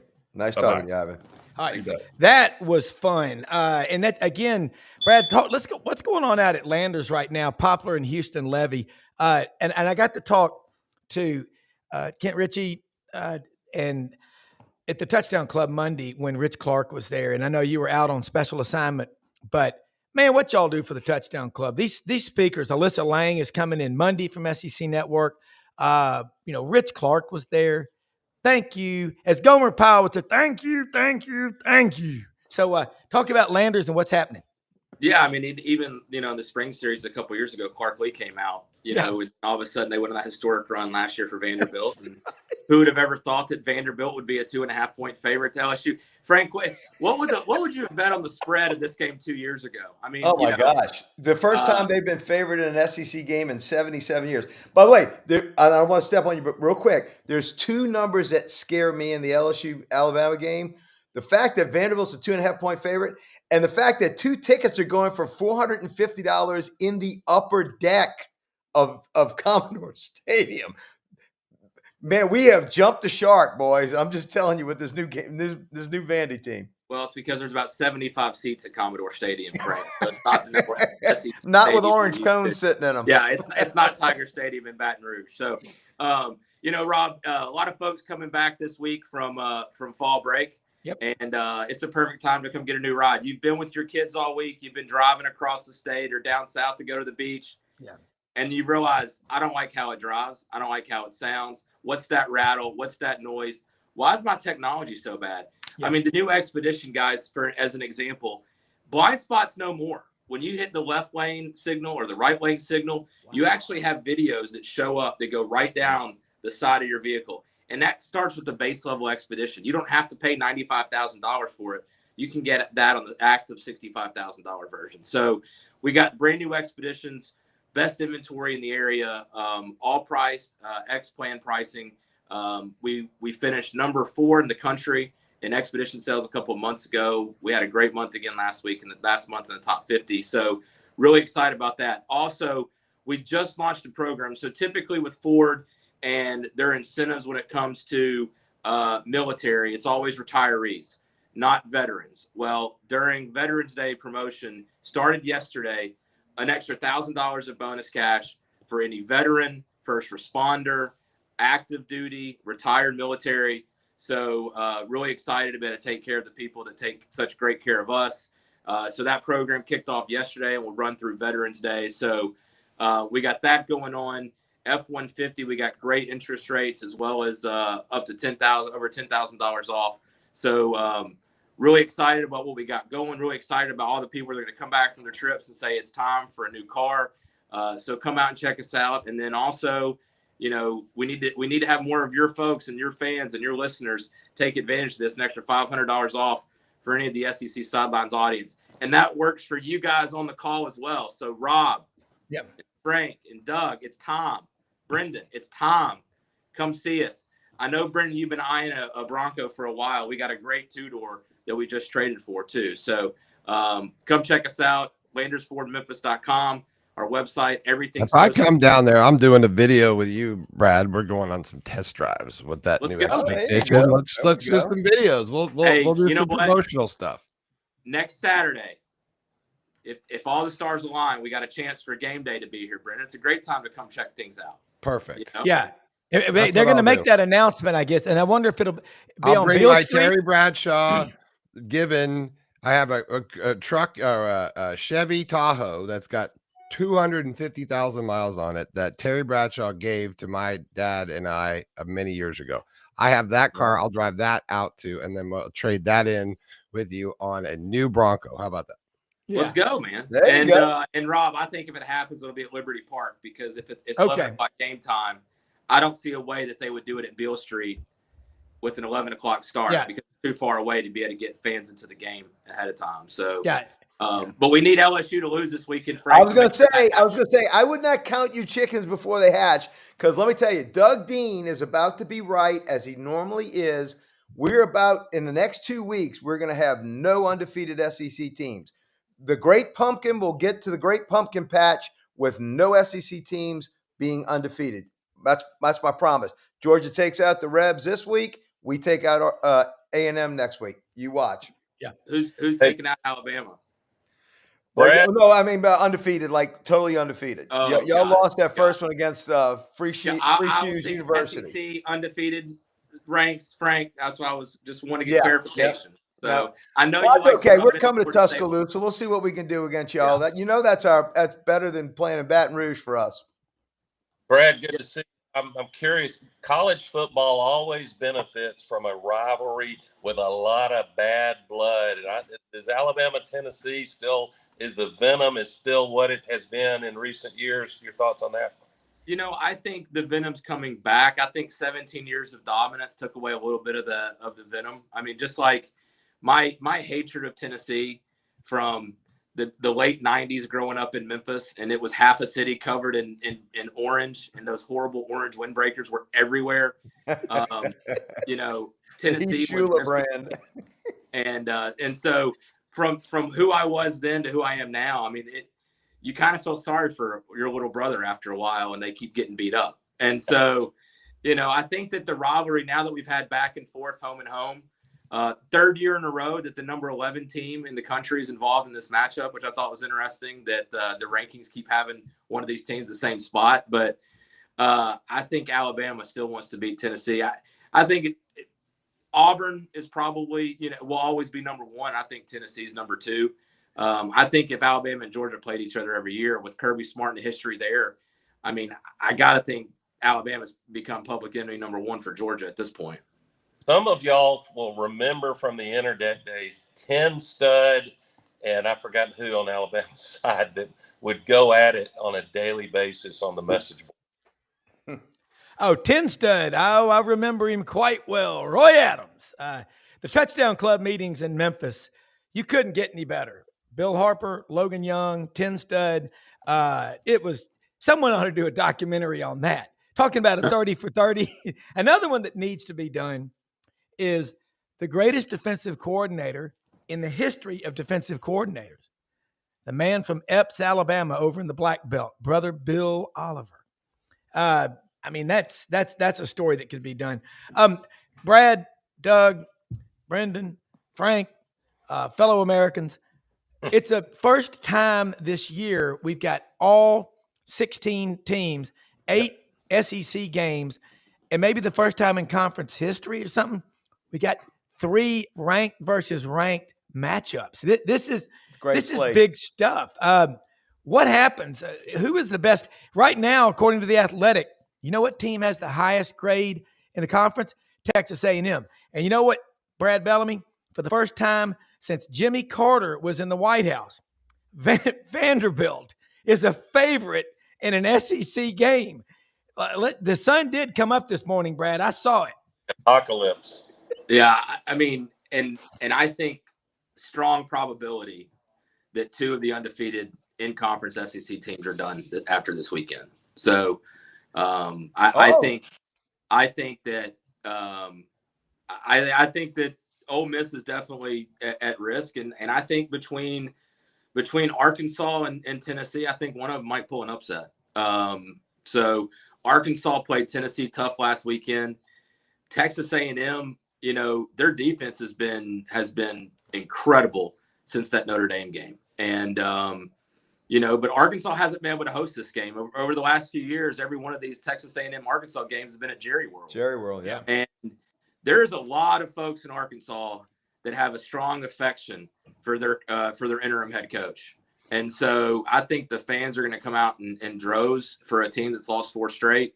And, I think that there's a chance in this game that Arkansas could pull the upset. So especially one of those Arkansas fans who used to like riding on the back of that motorcycle. It wasn't a motorcycle wreck. No, it wasn't. I guarantee you that wasn't. That was teed off husband. Yeah, boyfriend. Yeah. The question is, we don't know if they ever got married, but I digress. Allegedly. Yes. Guys, what game, you've got Lane Kiffin going on the road to play at Georgia. What do y'all think happened? Ass whipping coming. Doug? I'm telling you, Georgia got to lay it to him. Georgia was lucky to beat Auburn because that was BS. Auburn's gotten screwed 2 out of 3 weeks, but I'm telling you, I think Georgia's going to be it for them. Hard for me to whine about the refs too much. I'll do it anyway, but Auburn's got its own worst enemy offensively. But I guess the Ole Miss Georgia game intrigues me the most, mainly because will Lane Kiffin take the next step to not, and he can drop that game and still make the playoff. But I actually, Duff, I'll be contrarian. I give Ole Miss a shot in that game because I think Georgia's still trying to figure out who it wants to be offensively. Yeah. Right. We got to wrap it up. Carol Burnett, I'm so glad we had this time together. We need to start potting that music up, but of course we'd probably get dinged by the copyright people. Or no, we can just look at the clock in the upper left-hand corner. And we didn't mention about Billy Napier. It's right there. It counts it down and everything. Yeah. We didn't mention Billy Napier. Cool. He's a dead man walking from what we're hearing from us and Brendan and on the internet. Well, I don't think he makes it. I think everyone knows. I think that's the writing on the wall. I don't think anyone really knows everything. That's what I always say. But I think that, I think if I read it on a meme and social media, I believe about half of it. Well, just remember, everybody can't be right at the same time, at least not very often. So unless you're Kurt Signetti. I mean, that's right. Holy crap. I mean, that could have thrown a wrench in the whole thing, right? What if it was Signetti they were hoping on, there was an offer, and he just said no? So now you're back to the drawing board. Like, who wants to coach at Florida right now? I don't. Yeah, we got it. All this movement of these coaches is crazy. Brad Bellamy, general manager, Landers Ford. Folks, take the anxiety, throw that away. That worrying is like praying for something you don't want to happen. Ask for Brad Bellamy, the GM. Just get out there. Poplar and Houston Levy, LandersFordMemphis.com. Cannot get a better partner. Their name's on 6 stadiums in the Mid-South. They support every cause imaginable. Not just the Touchdown Club, La Bonheur Children's Hospital. That you talk about a corporate partner, Landers Ford. You'll love those people. Guys, thanks, everybody. We're going to wrap up, say something about other sponsors. Appreciate this. We'll do it again next week. All right. Thank y'all. Let me say something, too. Right down the street from Landers Ford is Hewlett & Dunn Boot and Clothing Company on the historic square in Collierville, Tennessee. They are open every day of the week except Sunday. Now, Black Friday through Christmas, they'll be open on Sundays, okay? It's a big deal. They've got all the boots, over 7,000 pairs of men's and women's and kids' boots. Barber, Filson, Duckhead, everything imaginable. Charles Hall, Laura, JM, Raven, Lydia, the great people out there. Stuff's coming in new every day. We'll be putting the word out on a blast here soon about what's going on at Hewlett & Dunn. Also, Rumble Boxing Gym, Union and McLean in Midtown Memphis. How you fight is how you live. Hit that QR code, people. They're open every day, 5 o'clock in the morning. And Lights Out Gummies, Pro Athlete Temple Association. They work. Hit that QR code on the gummies, and you will get 25% off. Most often, we see the face of Christ and the least among us. Happy birthday, MJ. We love you. Everybody, appreciate you watching. Like and share. Have a great weekend. Stay tuned to this channel. We'll see you Monday.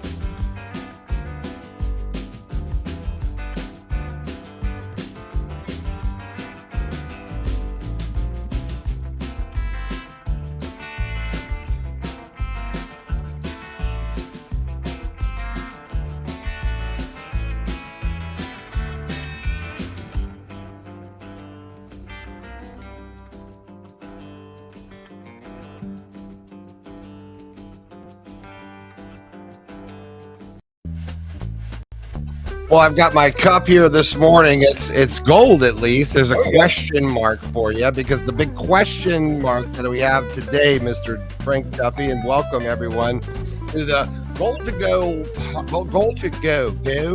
I can't say it right. I certainly can't spell it, but welcome to the Goal to Go podcast with your host, Frank Duffy, and this guy. Don't be worried about the Gator stuff in the background. It's okay. We can talk SEC. But today, This guy right here is going to tell you why Vanderbilt is favored. It's the first time President Richard Nixon was in office. That's the last time they have been favored. And we're going to talk about the big win. I guess it's not a big win, but it keeps them alive against South Carolina at home and LSU. And Frank, LSU, are they healthy for the first time all year? And what does that mean going forward? Welcome to your show, sir. Yep. Well, hey, thank you guys for tuning in. Our third Goal to Go show. Everything all about LSU football. And again, you're right, Brendan. It was a survive and advance game against South Carolina. When you can hold Lenora Sellers to 16 rushes and he only has 20 yards, that's a big deal. And that's why I think our defense is going to be pretty good tomorrow against Diego Pavia. Because again, if we're playing a fundamentally sound defense and keeping our lanes, it's going to keep him from doing those scrambles and making the plays a little bit longer than what they should, which is where he is his most effective.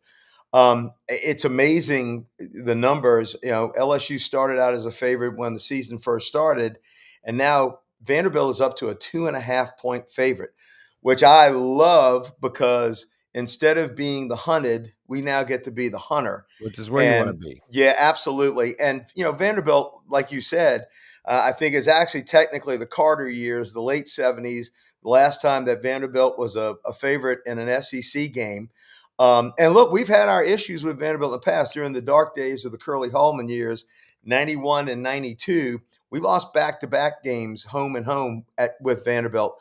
So, but this is a different animal. They always say defenses travel, defenses win championships, and our defense is playing championship-style football. But what's important is our offense is finally healthy. Yeah. Garrett Nussmeier finally looks like he's comfortable back there with his oblique, his abdominal issue.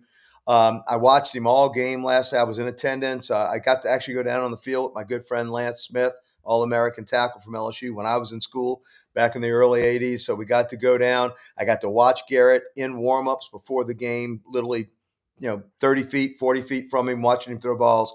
Watch every snap of it, and he looks comfortable finally. He did miss a few of the throws behind people, underthrowing them, but it is a marked improvement over what I saw in the game against Ole Miss. We also have Aaron Anderson back at wide receiver. He's a probable. I'm pretty sure he's going to go. And the only thing is Mubenga, our offensive guard, he is also a probable. I think he'll play. Big problem on defense. We are losing Whit Weeks. He's got an ankle injury, questionable. But, if they can tape it up, if he can make it, the kid's got a heart, he's got a motor, he'll be out there as well. But our defense, I think, is what's going to be the important part in this game. If we can stop Diego Pavia and that Vanderbilt offense, which we've been able to do all year. We've stifled every offense really that we've played, with the exception of Ole Miss. And it was only because our offense was so stagnant that we gave Lane, 30 more offensive downs. Well, you can't hold back his offense if they have 30 more cracks at it than what your team has. But the key is if we can get our offense, which again, finally healthy. Look, we're moving the ball. We shot ourselves in the foot a couple of times way down in Gamecock territory, or there'd have been another 14 points on the board. I think if we can get to 24, I think that's all that's going to take to win this ball game. I think our defense can shut Vanderbilt down into the high teens or low 20s, and that's going to be critical. It's amazing how the excitement that's going to be there. But, you got to remember, I remember when Dave Bartu came on a couple of weeks ago on Rob's show, he said that, there's tracking statistics. The 11 a.m. start in the SEC is horrible for home teams. It is. If you've been on the field or close to the field during one of those games, when you're a team that, and I didn't mean to interrupt you, Frank, but when you're a team that's used to playing big time football, even the fan base has a hard time getting up for the game. People come in the first quarter, it's like halfway full. Everyone's meandering in. Everyone's had a little bit too much of that Bloody Mary in the morning. Well, and it's funny. It's funny you should mention that because Brian Kelly in his presser said, "Don't forget, boys, this ain't a bourbon game; it's a bloody game." We need to have you up. Everybody's making the trip up to Nash Get Vegas. A little anger. Get off Broadway at least by 2 o'clock. In there. That's right. So he even mentioned that. But you're right. So the home crowd's a little bit subdued.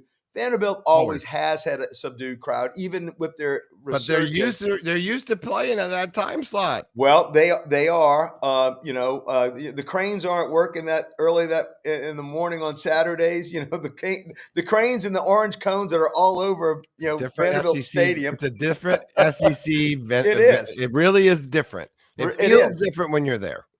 Yeah, so I think if we have an early start with the early game, 11 o'clock Central Time, I think if LSU's defense comes out like they've been playing, and the offense at least is productive, they move the ball. The big thing is you can't have all those 3 and outs.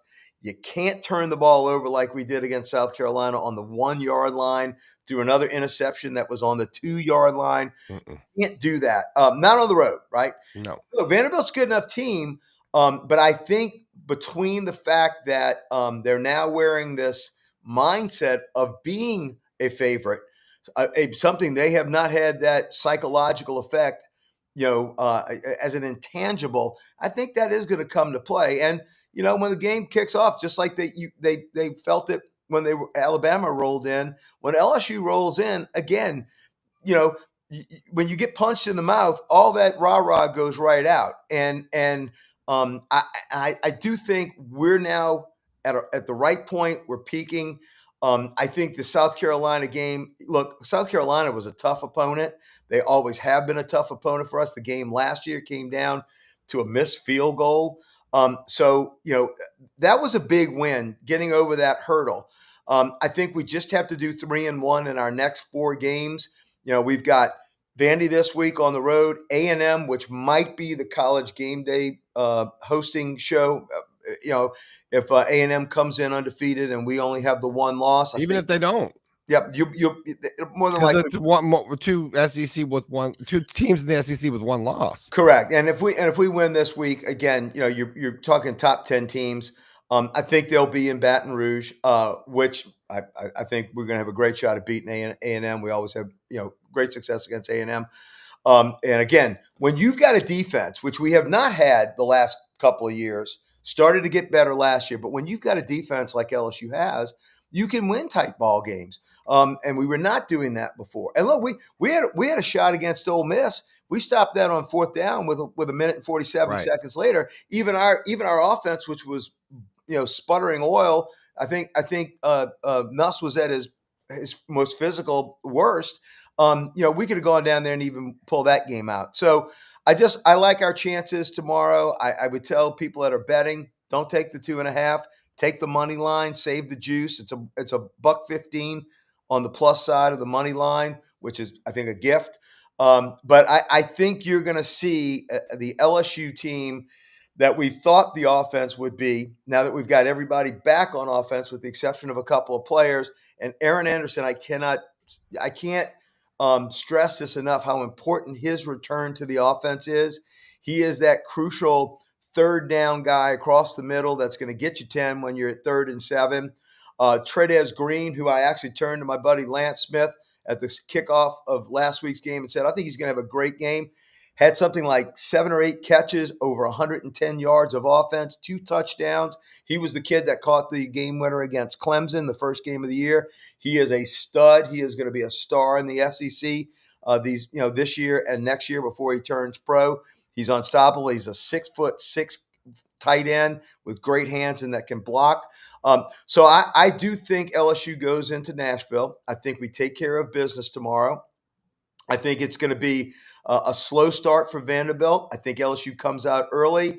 And if we can get about a 10, 14-point lead, our defense, I think, can keep them at bay. Yeah, well, I think this is you touched on something very important we talk about a lot in the SEC, which is defense wins games. They get you through the times that you are not able to put a lot of points on the board or you're not healthy. Florida and teams like Florida loses those closer games at the end, and then you see that in the 4th quarter. And I think what I like about LSU's chances right now is they've hung around through the harder times And that sort of bonds you as a team. I think Sure. people underestimate that.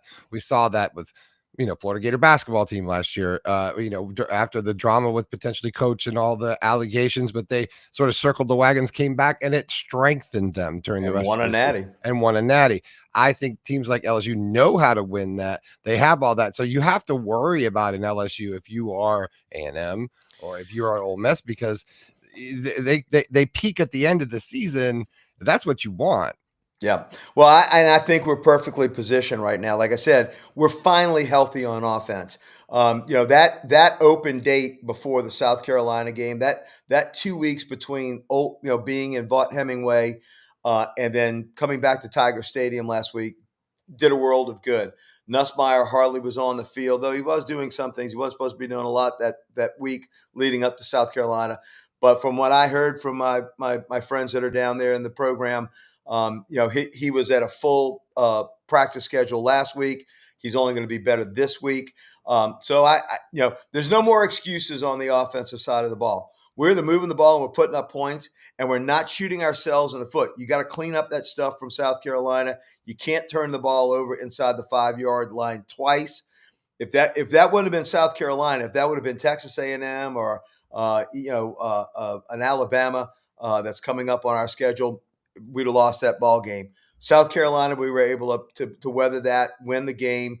But it was because our defense, like I said, they held Lenora Sellers in check for 20 yards of rushing on 16 carries. He killed us the year before. Before he went out with an injury in the second quarter, I think the kid had 150 some odd yards of rushing.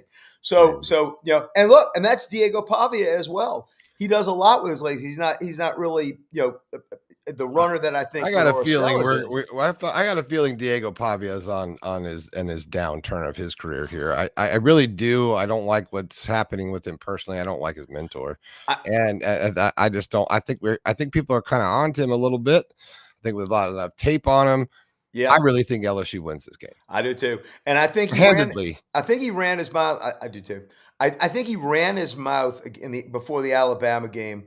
And what's the old saying? His mouth was writing checks, his ass couldn't cash. Yeah. That's what I got. And look, again, Alabama and LSU, there's a lot of similarities I see to the teams this year. Yeah. Alabama's defense after that Florida State game has played really well, really good football. And look, they held a Missouri team that was moving the ball up and down. I watched that whole game. And that was actually, Alabama beat them worse than what the final score was. Missouri had that late touchdown, and they were kind of driving at the end. But make no mistake, Alabama's defense, I think, was by far the better of the team. But you're going to have that same feel of LSU coming in just like Alabama did. And look, at the end of the day, Vanderbilt's got to play on both sides of the ball. And where I think their defense has a slight edge on our offense, I think our defense is much better than their offense. And I think even the intangibles of the special teams, LSU's special teams, we're playing very good football right now. Our punter should have been the MVP of the Clemson game, and he punted extremely well last week. So I think if your defense is playing well and you have special teams that can flip the field and take points, I hope Brian Kelly realized that, unlike going for it a couple times in the Clemson game, take your 3 points, get off if you can take points, because with a defense like this, and by the way, this is not something new. I'm not breaking any new principles of football. Your defense, and you get points on every trip down or every trip that you can, you're going to win a football game. And I think that's what's going to put us ahead in Vanderbilt. And like I think you're right. I think we not only win, I think we win convincingly. So that's what I'm saying. Don't take the 2.5. Take the money line. That you've heard it from Mr. Frank Duffy. Frank, I just want to bring in briefly Kevin Scarbinski. We're right after this show. We are going to do an episode of Scarbo Knows with this gentleman right here. So stay tuned. And about 5 minutes after we end here, we'll set up for the new studio. We'll have Kevin come in. He does an awesome podcast. Please stay tuned to the Sidelines.live network. Kevin, what are we talking about today? It's the third Saturday in October. What do you think we're talking about? Alabama and Tennessee. Smoke them if you got them. That's right. It's a cigar game. You know what that means, Frank. Nothing else matters as much to a lot of Alabama fans as Tennessee and vice versa. And there's nothing funnier than watching a freshman try to smoke a cigar for the first time in the winning locker room. There's nothing funnier than seeing a cloud of cigar smoke rise up in the stadium, whether it's in Neyland Stadium in Knoxville or Bryant-Denny Stadium in Tuscaloosa. Well, I got a feeling y'all won't be carting off the goalposts like they did a couple of years ago. I think Alabama wins this ball game. I tell you what, though, 8.5 is a lot of points. But I think Alabama wins this game. I think Alabama is playing, in my opinion, after Ole Miss loses to Georgia, and when we beat Texas A&M next week, I think Alabama, shockingly, after all the panic that happened in the first week of the season, I think when the great pumpkin arrives in a pumpkin patch, no offense, Phil Fulmer, I think you're going to see Alabama will have the clearest shot to not only get to Atlanta, but I think they'll have the best shot of getting into the college playoff. Well, the Alabama-LSU game, people have just forgotten. Yeah. That game could be huge. That could be the whole deal right there. Hey, you got a quick pick on this weird money line that we're discussing today where Vandy's up picked by 2? Well, I wasn't there in person, but of course I watched every second of Alabama Vanderbilt, and LSU's defense is better than Alabama's defense.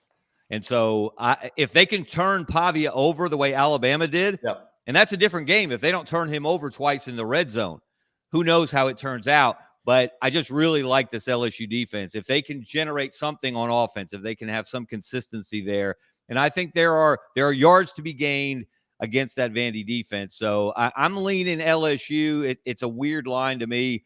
It's weird to see Vanderbilt favored over anyone in the SEC. You got to go back to the Carter administration. And look, here's the thing, Scarbo.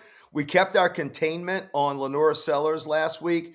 16 carries, 20 yards of rushing. If we can do that to Pavia, I really like our chances. And for the first time, LSU's offense truly is healthy with Nussmeier being healthy. I think we're going to get Aaron Anderson, the former Alabama wide receiver, who is our go-to guy across the middle. I think you're going to have another big game by Trez Green. But Scarbo, you're a numbers guy. You're going to love this.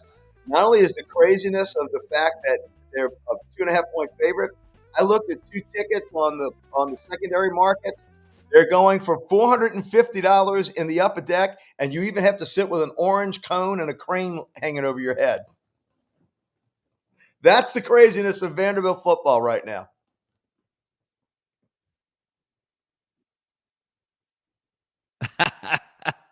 The way football was meant to be.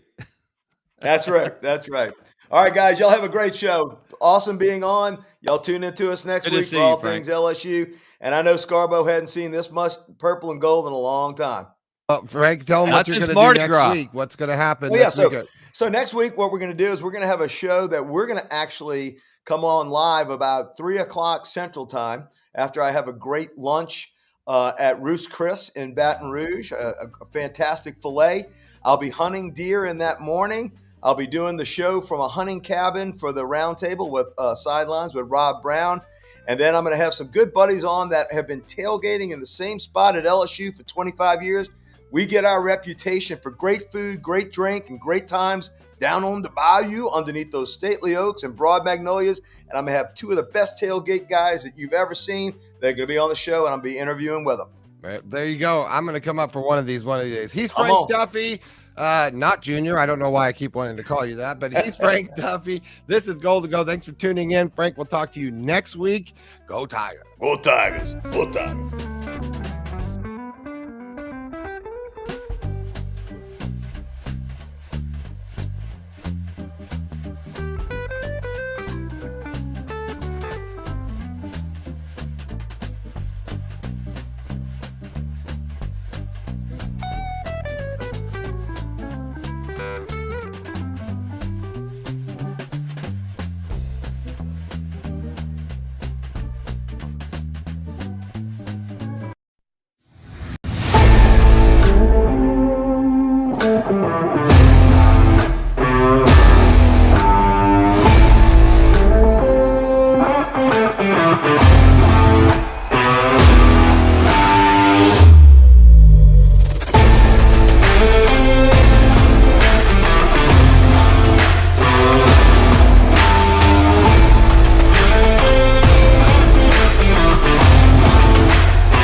Well, one coach down, another perhaps to follow.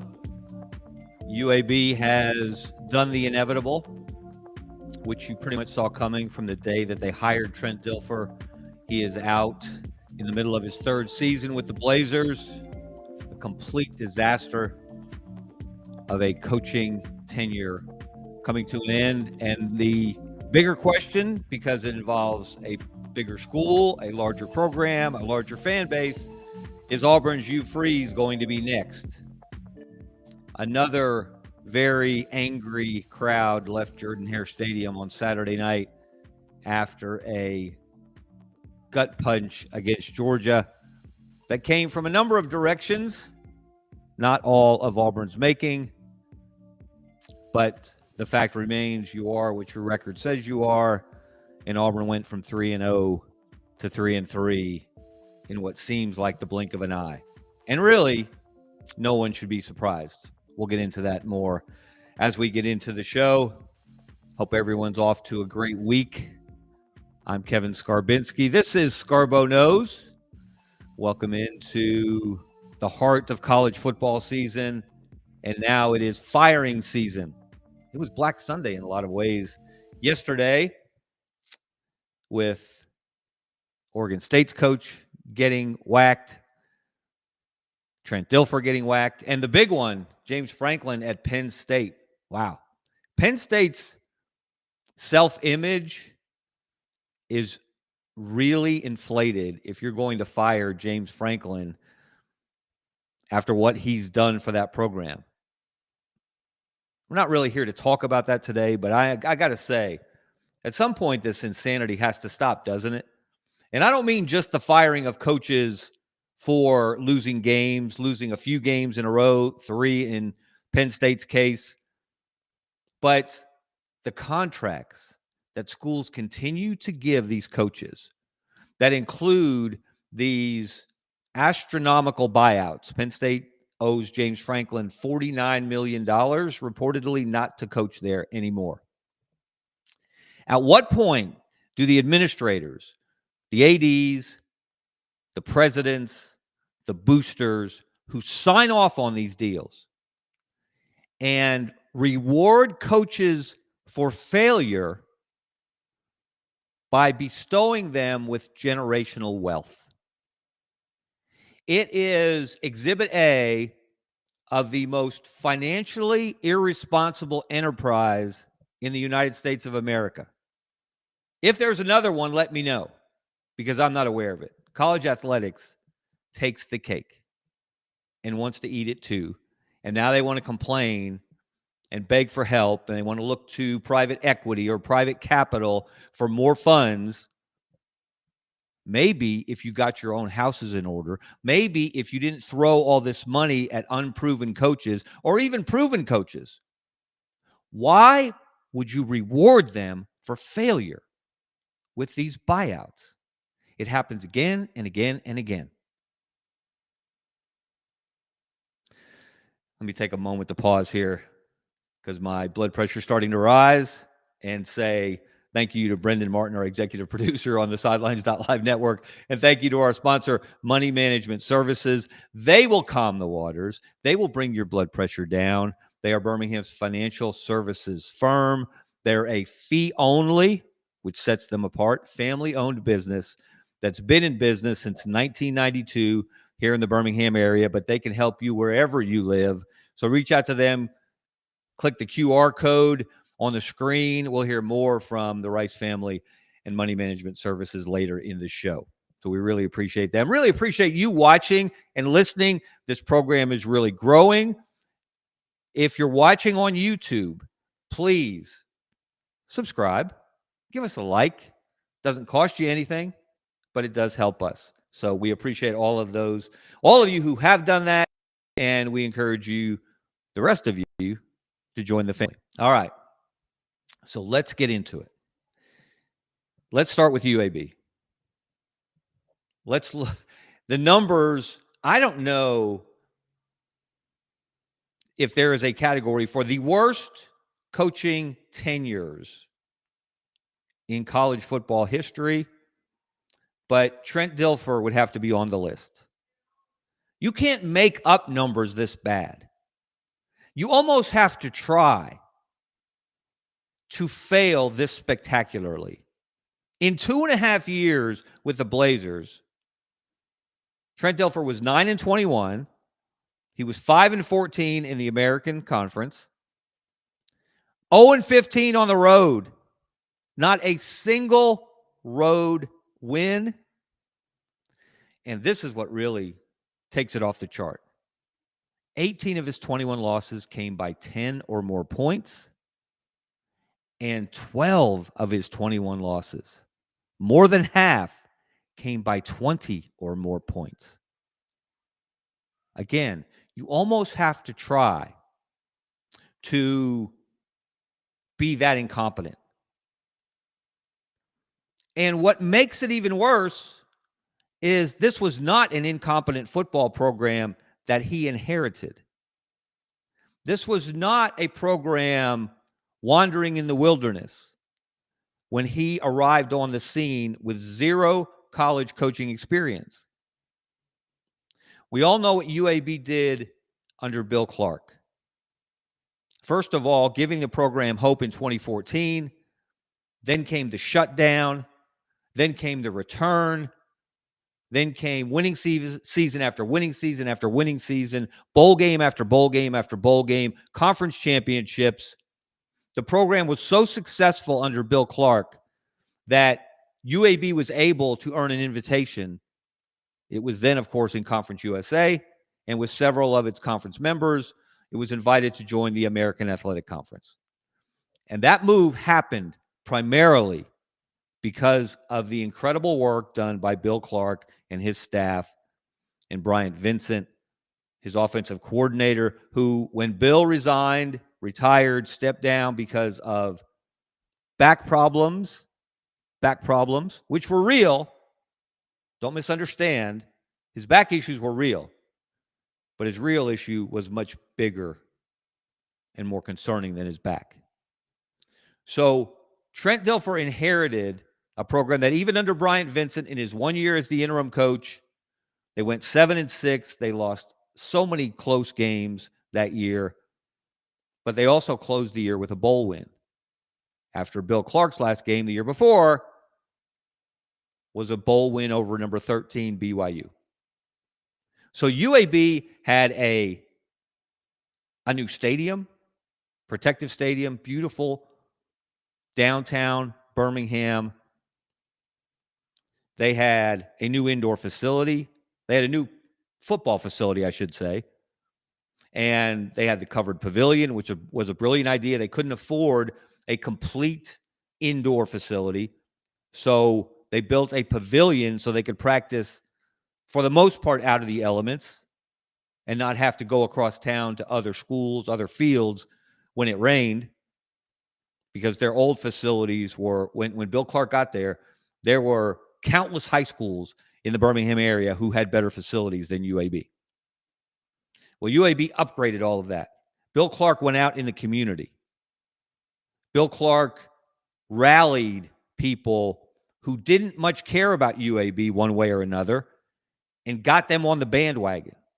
And they contributed in a big way, the Gang of Seven that helped bring UAB football back, and then allowed Bill Clark to do the things he needed to do to build a winning football program. And then it all went away. Because, well, there are several reasons why, but one of the exhibits on the front page is the hiring of Trent Dilfer.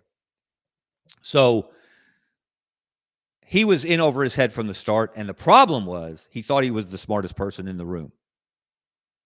Now, I'll be honest, I never got to know Trent Dilfer while he was here. I reached out to him several times to set up interviews. He ignored me every time. So that's his choice. Was his prerogative. But the man, from all accounts, everyone I talked to, I know a lot of people who know a lot about UAB football and about UAB athletics in the city of Birmingham. I talked to those people. They share things with me. And They have for years, and I've always appreciated it because they have UAB's best interests at heart, as do I. So that's why I get angry when people say nobody cares about UAB football. That is one of the biggest lies that gets told in the state of Alabama about college football. UAB was drawing 25,000, 30,000 people a game at Legion Field when Bill Clark was there winning games and winning championships. And that may not compare to 90,000 at Auburn or 105 or 108 or however many people they can jam into Bryant-Denny Stadium in Tuscaloosa. Apples and oranges. UAB was at or near the top of Conference USA in attendance on a regular basis under Bill Clark because they won football games and they competed for and won championships. And Trent Dilfer thought that he was going to come in here and he was going to take UAB to the next level. As he said, he didn't inherit, in his introductory press conference, he said he didn't inherit a fixer-upper of a house. He just inherited a house that needed, some upgrades here or there. And he was going to be the man to do it. This man who had never coached a college football game as an assistant or as a head coach, who'd been a high school coach for only 4 years at a private high school in Nashville where you could buy a roster, you could recruit, and you had a lot of advantages that a lot of your competitors didn't have. UAB doesn't have those advantages, didn't have them then, doesn't have them now. So you had to work. You had to get out in the community. You had to make friends with the most prominent boosters. You had to get them on your side. And he never accomplished any of that because he never built up any capital. If we were in Texas, you would say he was all hat, no cattle. Here he was all mouth, no results. Got worse every year. And to be frank, I'm a little surprised that UAB had the wisdom and the fortitude to fire him now. And Alex Mortensen, the offensive coordinator, will take over as the interim coach for the rest of the year. Alex Mortensen, the son of the outstanding sports journalist Chris Mortensen, may he rest in peace. Alex is well-schooled. Alex spent a lot of years on Nick Saban's staff as one of those behind-the-scenes people that didn't get any credit, at least publicly, but helped make the operation go, helped make the organization work as well as it did. Nick Saban has a lot of faith in Alex Mortensen and recommended him to Trent Dilfer to take that job at UAB. So we'll see how it turns out. UAB is undermanned. They will be overmatched starting this. They have been for several years because Trent Dilfer didn't know how to recruit either. And yes, he was handicapped and hamstrung by NIL. UAB doesn't have the funds that its competitors in the American have.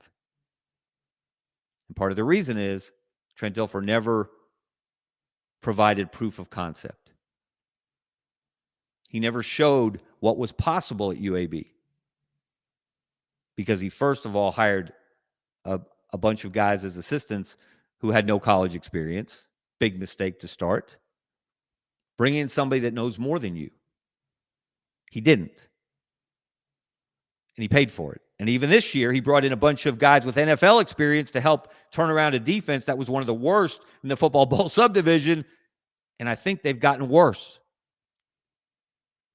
So the real issue, the real culprit, the blame for UAB football's failure the last 2.5 years lies squarely on the shoulders of Trent Dilfer.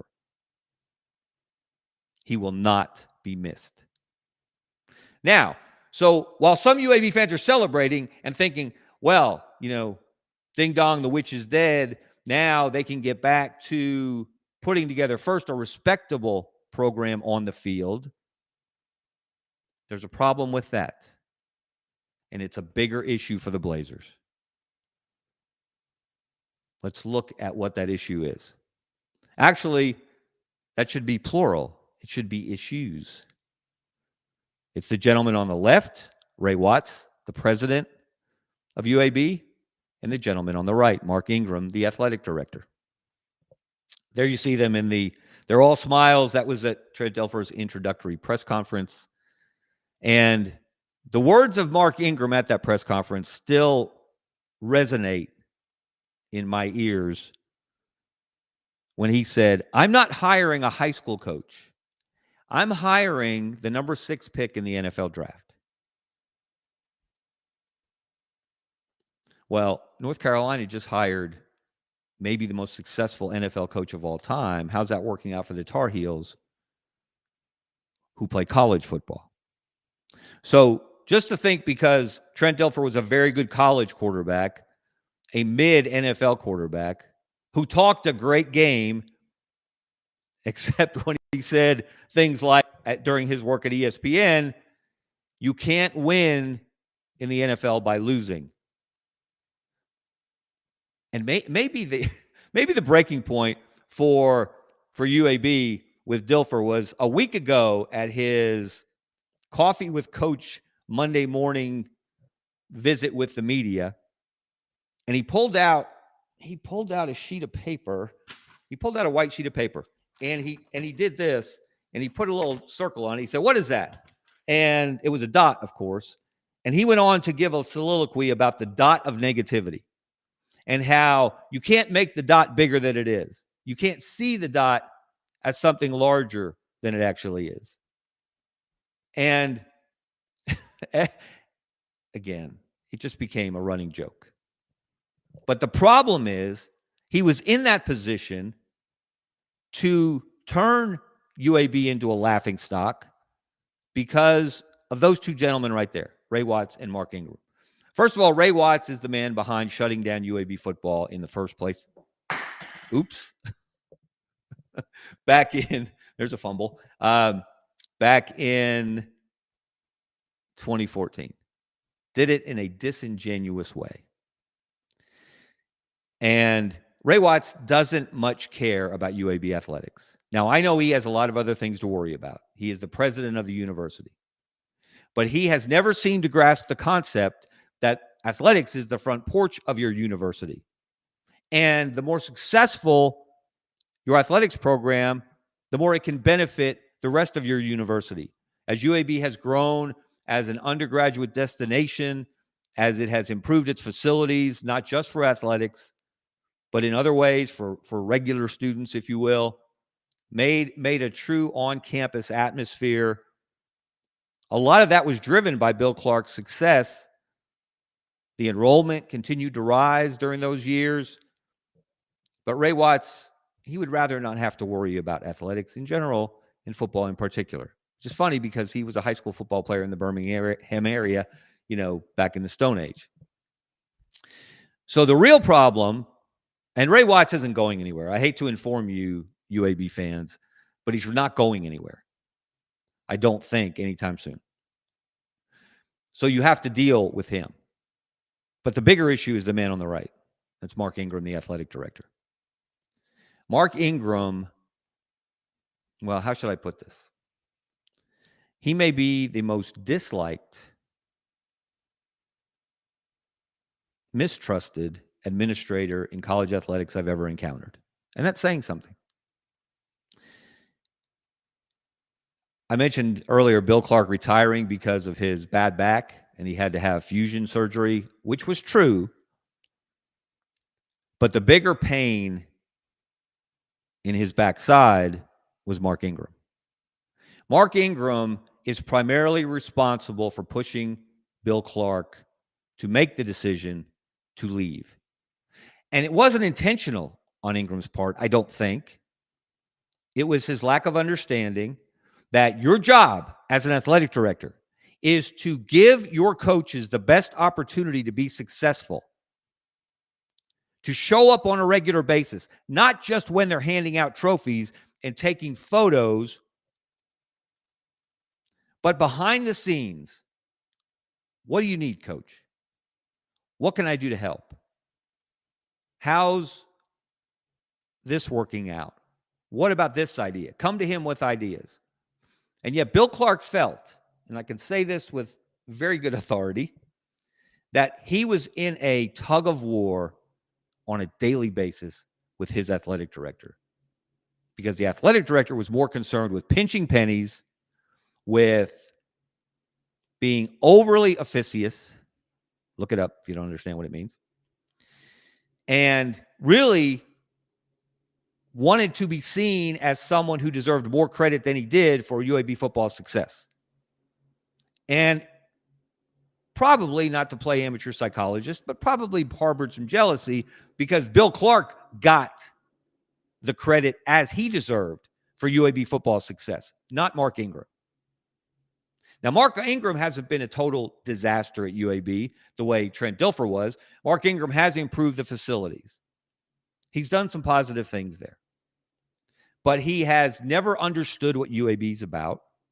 He has never understood the relationship, what it should be between an athletic director and a head football coach.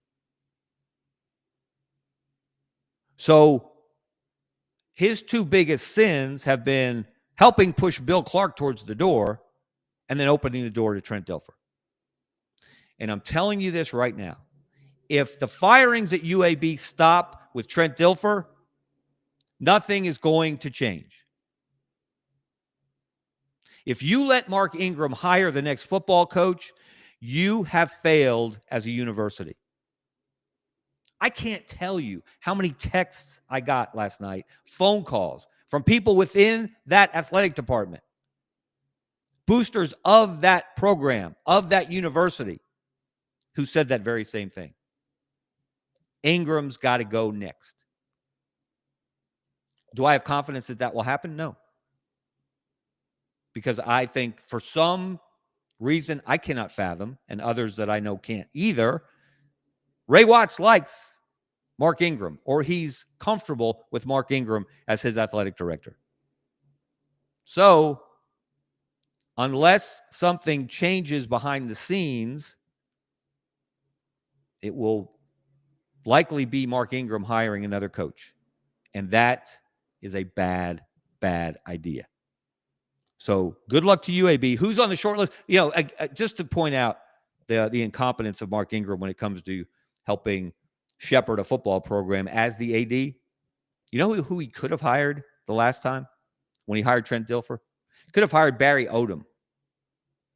Barry Odom was interested in the job. But Mark Ingram told people after talking to Barry Odom, he at least had him on his list. They had known each other at Missouri when Ingram worked there and when Odom coached there. He told people behind the scenes that Odom was too boring. And I think that's what he thought about Bill Clark as well. Barry Odom, defensive-minded coach, as Bill Clark was. Bill Clark won games on defense and toughness and a hard-nosed running game. He didn't blow people out. He didn't throw 50 passes a game. He didn't light up the scoreboard. But he hung W's on the scoreboard. And that apparently wasn't good enough for Mark Ingram. And so he passed on Barry Odom, who went on to UNLV and had enough success there to get the job at Purdue. Good call there, Mark Ingram. Good call. So you're going to let that guy hire the next football coach? Again, if you do, you're not serious about football at UAB. And there are a lot of people in this community and across this state who do care about UAB football deeply, who care about that university, care about that athletic department, and it's not just football. And if Andy Kennedy hadn't fallen into Mark Ingram's lap, who knows where UAB basketball would be? So we're gonna move on from that before I say something that really gets me in deep water. I'm just going to tell you, UAB deserves better. It deserved better than Trent Dilfer, and it finally understood it. It deserves better than Mark Ingram, and when are they going to see that light? But there's another football program in this state that is in deep water, and another coach whose seat just got a little hotter after what happened Saturday in Jordan-Hare Stadium. All right, we're going to get into some details, but let's look at first the numbers, the bottom line, because the bottom line is the bottom line. And who still believes in Hugh Freeze? I asked that question on Twitter yesterday, and the answers were not promising for Hugh Freeze. Overall, he's 14-17 in the middle of his third year. In the SEC, he has the exact same conference record as Trent Dilfer had when he was fired yesterday. Hugh Freeze is 2-7 in SEC games in Jordan-Hare Stadium. So he is helping to bury the idea that Jordan-Hare is one of the best home field advantages in the country. That is gone, except for the Alabama game. It still exists when Alabama rolls in there. But otherwise, the mystique of Jordan-Hare, that crowd on Saturday night was off the hook. The light show, the noise, the ceremony to retire Cam Newton's jersey. Auburn had everything going for it. They couldn't bring it home. And we'll break it down in a moment in more detail. But against ranked teams, Hugh Freeze is 1-11. And in games decided by 10 points or less, the closer the game, I believe, the more impact a head coach has on the outcome. A personnel decision, a play call, a motivational moment on the sideline with an individual, whatever it might be. And in games decided by 10 points or less, he's 2-11. That's not good enough. It shouldn't be good enough. Not for Auburn, not for anyone in the SEC. So let's get into what happened. I know the anger among Auburn fans, and not just Auburn fans, at the officiating on Saturday night reached new levels. You had Alabama fans coming to Auburn's defense and just howling about a number of play calls in that game, but particularly the tush push.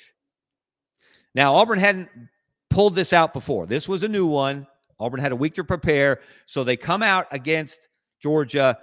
First of all, they did a great job game planning for that game.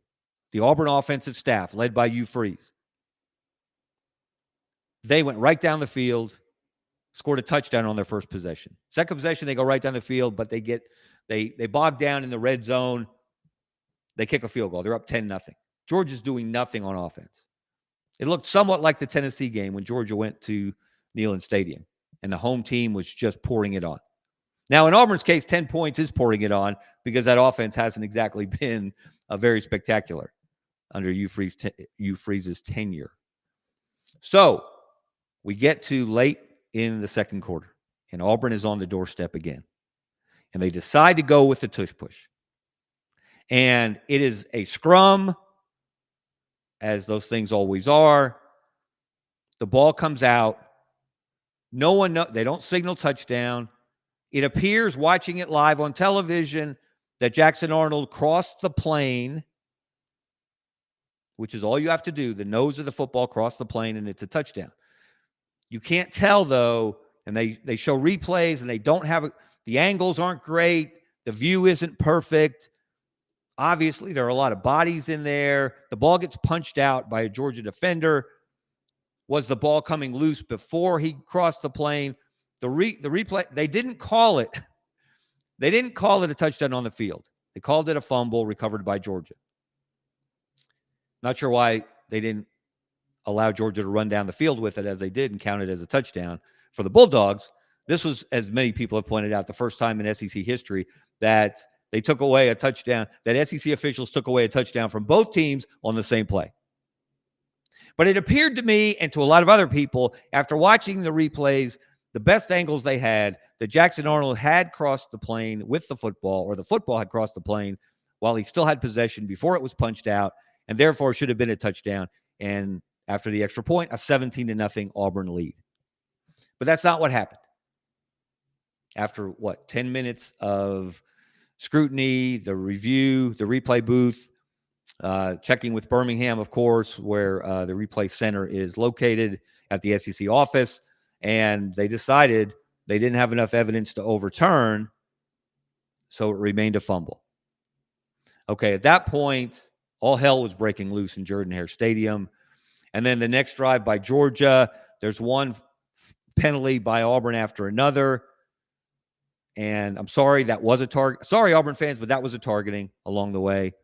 That was roughing the passer. They're going to protect passers. It's just the way it is. There's a screenshot. Jackson Arnold, the ball, he does not have possession there. The ball's already coming out. You see the Georgia defender who is punching it out. But it really was too close to call. And the replay was truly not definitive. So whatever they called on the field was going to stand. It just was. Because you're supposed to have clear and incontrovertible evidence to overturn a call. And the replay angles, the nature of the play, didn't provide that. So it was going to stand. And everybody wearing orange or navy and orange went nuts, including Hugh Freeze. And then the next drive happens, and there are several penalties against Auburn, which, again, I believe actually were penalties. And Georgia kicks a field goal. Okay, so we get to halftime. John Cohen, the Auburn athletic director, is walking off the field. He's walking not at the officials, but near the officials. He's barking at the officials. I'm not sure that's the right thing for the CEO of your athletic department to be doing. I know John Cohen is a competitor. He's a former baseball coach in the SEC at Mississippi State. I'm sure he was incensed, and that's understandable. His anger was understandable. Hugh Freeze's anger was understandable. And if you watched Hugh Freeze, though, in his halftime interview with Molly McGrath from ABC, he just seemed defeated. He just seemed like we can't win no matter what we do. And, of course, you can all flash back to the Oklahoma game a few weeks ago, the hideout touchdown that should have been penalized and wasn't, and it stood. But as I've pointed out, Auburn still had 40-something minutes of football left after the hideout touchdown to get its act together and win the football game in Norman, and it didn't. And then it got completely shut down at Texas A&M and was a disaster in the fourth quarter. So you already have this backstory of Auburn. Look, Auburn people historically feel like they get the short end of the stick. From the SEC office, which is located in Birmingham, and Birmingham has long been a Birmingham town. I've lived here a long time. There are plenty of Auburn fans here, but there are more Alabama fans. And when the Iron Bowl was played at Legion Field, it was not a 50-50 ticket split. There were more Alabama fans in there than Auburn fans. And Alabama played a bunch of its home games there. Auburn at one time played a few home games there, but then they moved all of their home games to Jordan-Hare. So it was not quite even. So Auburn fans, with some good reason, have always felt put upon. They have always felt like the underdog, that they don't get the breaks. Although I might remind them, funny that Cam Newton was in the stadium on Saturday night, and he did all he could. He's out, he's grabbing megaphones, he's in the student section, he's leading the swag surfing. He is into it. I'm old enough to remember when people, Auburn rivals, opposing fan bases, said Cam Newton would never darken Auburn's door after that 2010 season. After he won the Heisman, he led the Tigers to a national championship. He doesn't care about Auburn. He's off to the NFL. You'll never see him again. Obviously, another lie told by Auburn's rivals about the Cam Newton experience. But Cam was doing all he could. And if you recall, in 2010, when people were making accusations, unfounded accusations, never proven by the NCAA during its 13-month colonoscopy of the Auburn football program and the recruitment of Cam Newton, they never proved that Auburn gave him a dime or gave a dime to his dad or his dad's church, et cetera, et cetera, et cetera. But who stood up for Cam Newton during that time? Who went to bat for Cam Newton during that time? Mike Slive, the SEC commissioner, and the SEC office. So Auburn has not always been, there's Cam, who has a creative way of dressing, particularly in his hat selection. There he is with one of the cheerleaders' megaphones. And again, I have to say this. I have to say this every opportunity I get. Greatest individual season in college football history, 2010, period, end of discussion, don't at me. So it was cool to see. And you know what? Maybe the coolest thing on Saturday night was Cam Newton saying, I gave Auburn 365 days of enjoyment. Auburn has given me a lifetime of appreciation. You can't say it any better than that about what Auburn means to former players, to alums, to generation after generation of the Auburn family. Other people mock it, but it's a real thing, and it matters to them. And I understand your anger. I understand your frustration. I thought it was a touchdown also. But, and this is a big but, you have to turn the page. This is sports. This is life. Adversity is going to hit you in the face. And after the tush-push call, or non-call, however you want to look at it, after the replay was not overturned, after the touchdown was not awarded to the Tigers, there it is again. First of all, maybe don't fumble the ball. Maybe secure the ball so it doesn't come out at all. All right? That's something you can control. I know it's hard to control when the guys are punching at footballs more and more. That's the standard now for defensive players. Punch the football out. But maybe if you secure it, the ball doesn't come out. We're not having this conversation. But even after that, after Georgia's penalty-marred drive for a field goal at the end of the half, you're still winning the game 10-3. You still have put up over 200 yards of offense against Kirby Smart's defense. You have 20 minutes or so of halftime to regain your composure, to steady your team if you're Hugh Freeze, and then go out and do what you did in the first half. Keep moving the ball. Keep putting points on the board. Keep putting pressure on Georgia. That's not what happened. It completely flipped. It was as if the air went out of the stadium, and particularly it was as if the fight went out of Hugh Freeze. And you could see it in that halftime interview. And I know I'm playing amateur Sigmund Freud here, but go back and watch it. I actually thought at one point that he almost was fighting back tears, that he was on the verge of tears. That's how upset he was. But that attitude, that vibe, that carries over to your team. So should we really be surprised that Georgia outscored Auburn 17-0 in the second half? Should we really be surprised that Auburn had, I believe, 23 snaps in the second half for a grand total of 40 yards, most of them on the final drive, which ended up turning the ball over on downs? Should we really be surprised that Kirby Smart and company made adjustments? Hey, that bunch shut out Alabama in the second half in Athens, but Alabama had put together enough points in the first half to win the game. So Kirby Smart, who has now won 9 straight games against Georgia, with Georgia against Auburn, which matches the longest losing streak by Auburn in a rivalry series, the 9 games that Alabama beat them from 73 to 81. Kirby Smart made adjustments. Hugh Freeze did not counter. His team lost its fight. And who do we blame for that? And then in the postgame, this resonates with me, and I would encourage you to read my column today. You can find it on al.com.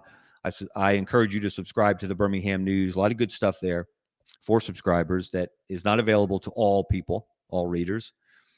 But look at this quote from Hugh Freeze after the game. In his opening post-game remarks, he said a number of things leading up to this. We felt like we were going to win the game, and here I am feeling again that we don't quite know how to do that. Hugh Freeze has been a coach in the SEC for 7+ years. This is his 8th season as an SEC head coach. He had a losing record at Ole Miss, 19-21 overall in conference games. And he has a worse losing record in 2.5 years at Auburn at 5-14. He has not demonstrated that he can make a decision or influence a game in such a way that his team will find a way to win a close game. Have they improved the talent level? Absolutely. The gap between them and Georgia is a lot closer than it was in 2023, Freeze's first year at Auburn. And what happened when Georgia went to Auburn in 2023? The game was tied at 20 with about 6 minutes left when Georgia went on a game-winning drive led by Carson Beck and primarily Brock Bowers. So you were closer to beating Georgia in your house 2 years ago when Georgia had far more talent than you did. When Georgia was coming off 2 straight national championships and was making a run towards a three-peat, which Alabama derailed in the SEC championship game, you shouldn't have been on the field with Georgia in 2023. You shouldn't have been close in the fourth quarter with Georgia in 2023, but you were. You couldn't find a way at the end. And now you've got a better roster than you had then. Georgia's roster, I would argue, is one of the less talented rosters that Kirby Smart has put together in Athens. That's the way of the game now. It's the way of college football. You're not going to see dominant programs that do what Alabama did or come anywhere close to it. So you're going to see more upsets. You're just not seeing them with Auburn. You're just not seeing Hugh Freeze unlock a way to win a close game. And at what point do you say,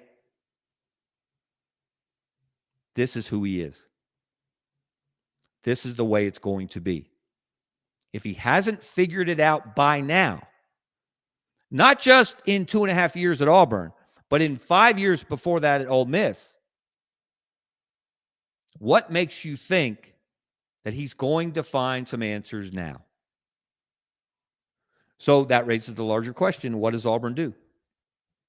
Hugh Freeze was already on the hot seat when the season began. We all know that. But what does it mean? And let me caution you, and this goes for the UAB coaching search, the situation at Auburn now. You will hear a lot of stuff from a lot of people. You will see candidates thrown out at UAB that will never appear or never occur to Mark Ingram or whoever's doing the hiring. You will see names tossed out. This happens every coaching search. And it's kind of laughable, especially if you're covering it and you do have good connections and good sources and you have a pretty good idea of what's happening and you see these names tossed out and you know that's not real. That's not real. He's not real. He's not coming. They're not looking at him. He's not interested in them. There's a lot of misinformation that gets tossed out during coaching searches and during hot seat experiences. So I can't tell you right now what Hugh Freeze's future is at Auburn. I can't tell you. Well, part of the reason is who's going to make the decisions at Auburn. That's always been a fascinating parlor game. Who's making the call? Who's directing the athletic director to interview this person, to push out this coach, to go after that coach? It's not always easy to figure out. There was a time when it was easy to figure out, when Auburn's inner circle was a dot. To circle back to Trent Dilfer's dot of negativity explanation last week. I was going to say something else, but sometimes you have to censor yourself live in the moment. All right, so I don't know where Auburn's going, but I will say this. I will be surprised if Hugh Freeze is the coach at Auburn in 2026. Maybe he'll figure it out. Maybe they'll turn it around. The schedule softens somewhat, although Missouri, which is coming in there Saturday, had Auburn beat 2 years ago, and on its last visit, maybe that wasn't 2 years ago, but on its last visit, actually, Brian Harsin was there. I think it was Brian Harsin's last win, actually, at Auburn. And Missouri did everything but win the game and handed Auburn every opportunity to win the game, and Auburn took advantage finally. This Missouri team's better than this Auburn team. It just is. There's that man. The dot of negativity. Well, there are no words. There are no words for a man who thinks he's the smartest man in the room. And after 2.5 years, he never grasped what it meant to be the coach at UAB, what it took to be the coach at UAB. And all your fast talking, all your big words, all your ESPN analyst explanations fell flat. Never should have had the job in the first place. We'll see if UAB can get it right. We'll see if Auburn can figure it out and get it right. I don't have a lot of confidence in either case. But that's why we watch the games. That's why we follow the news. That's why you follow me on Twitter at Kevin Scarbinski. I hope you'll continue to do that. And hope you'll continue to tune in to Scarbo Knows. Like I said, if you watch on YouTube, please give us a subscribe. Hit that subscribe button. Give us a like. We appreciate it. I appreciate Brendan Martin, the executive producer of the Sidelines.live network. And I especially appreciate our sponsor, Money Management Services, the Rice family, good friends of mine. They'll take great care of you. Until next time, have a great week. Check out Money Management Services. See ya. Since 1992, Money Management Services in Birmingham has provided individuals and business owners with trusted, fee-only financial advice. We're more than advisors, we're your financial family. From retirement planning to tax strategies and estate planning, our team builds personalized wealth management plans tailored to your life. At Money Management Services, we treat you like family, because when you walk through our doors, you become part of ours.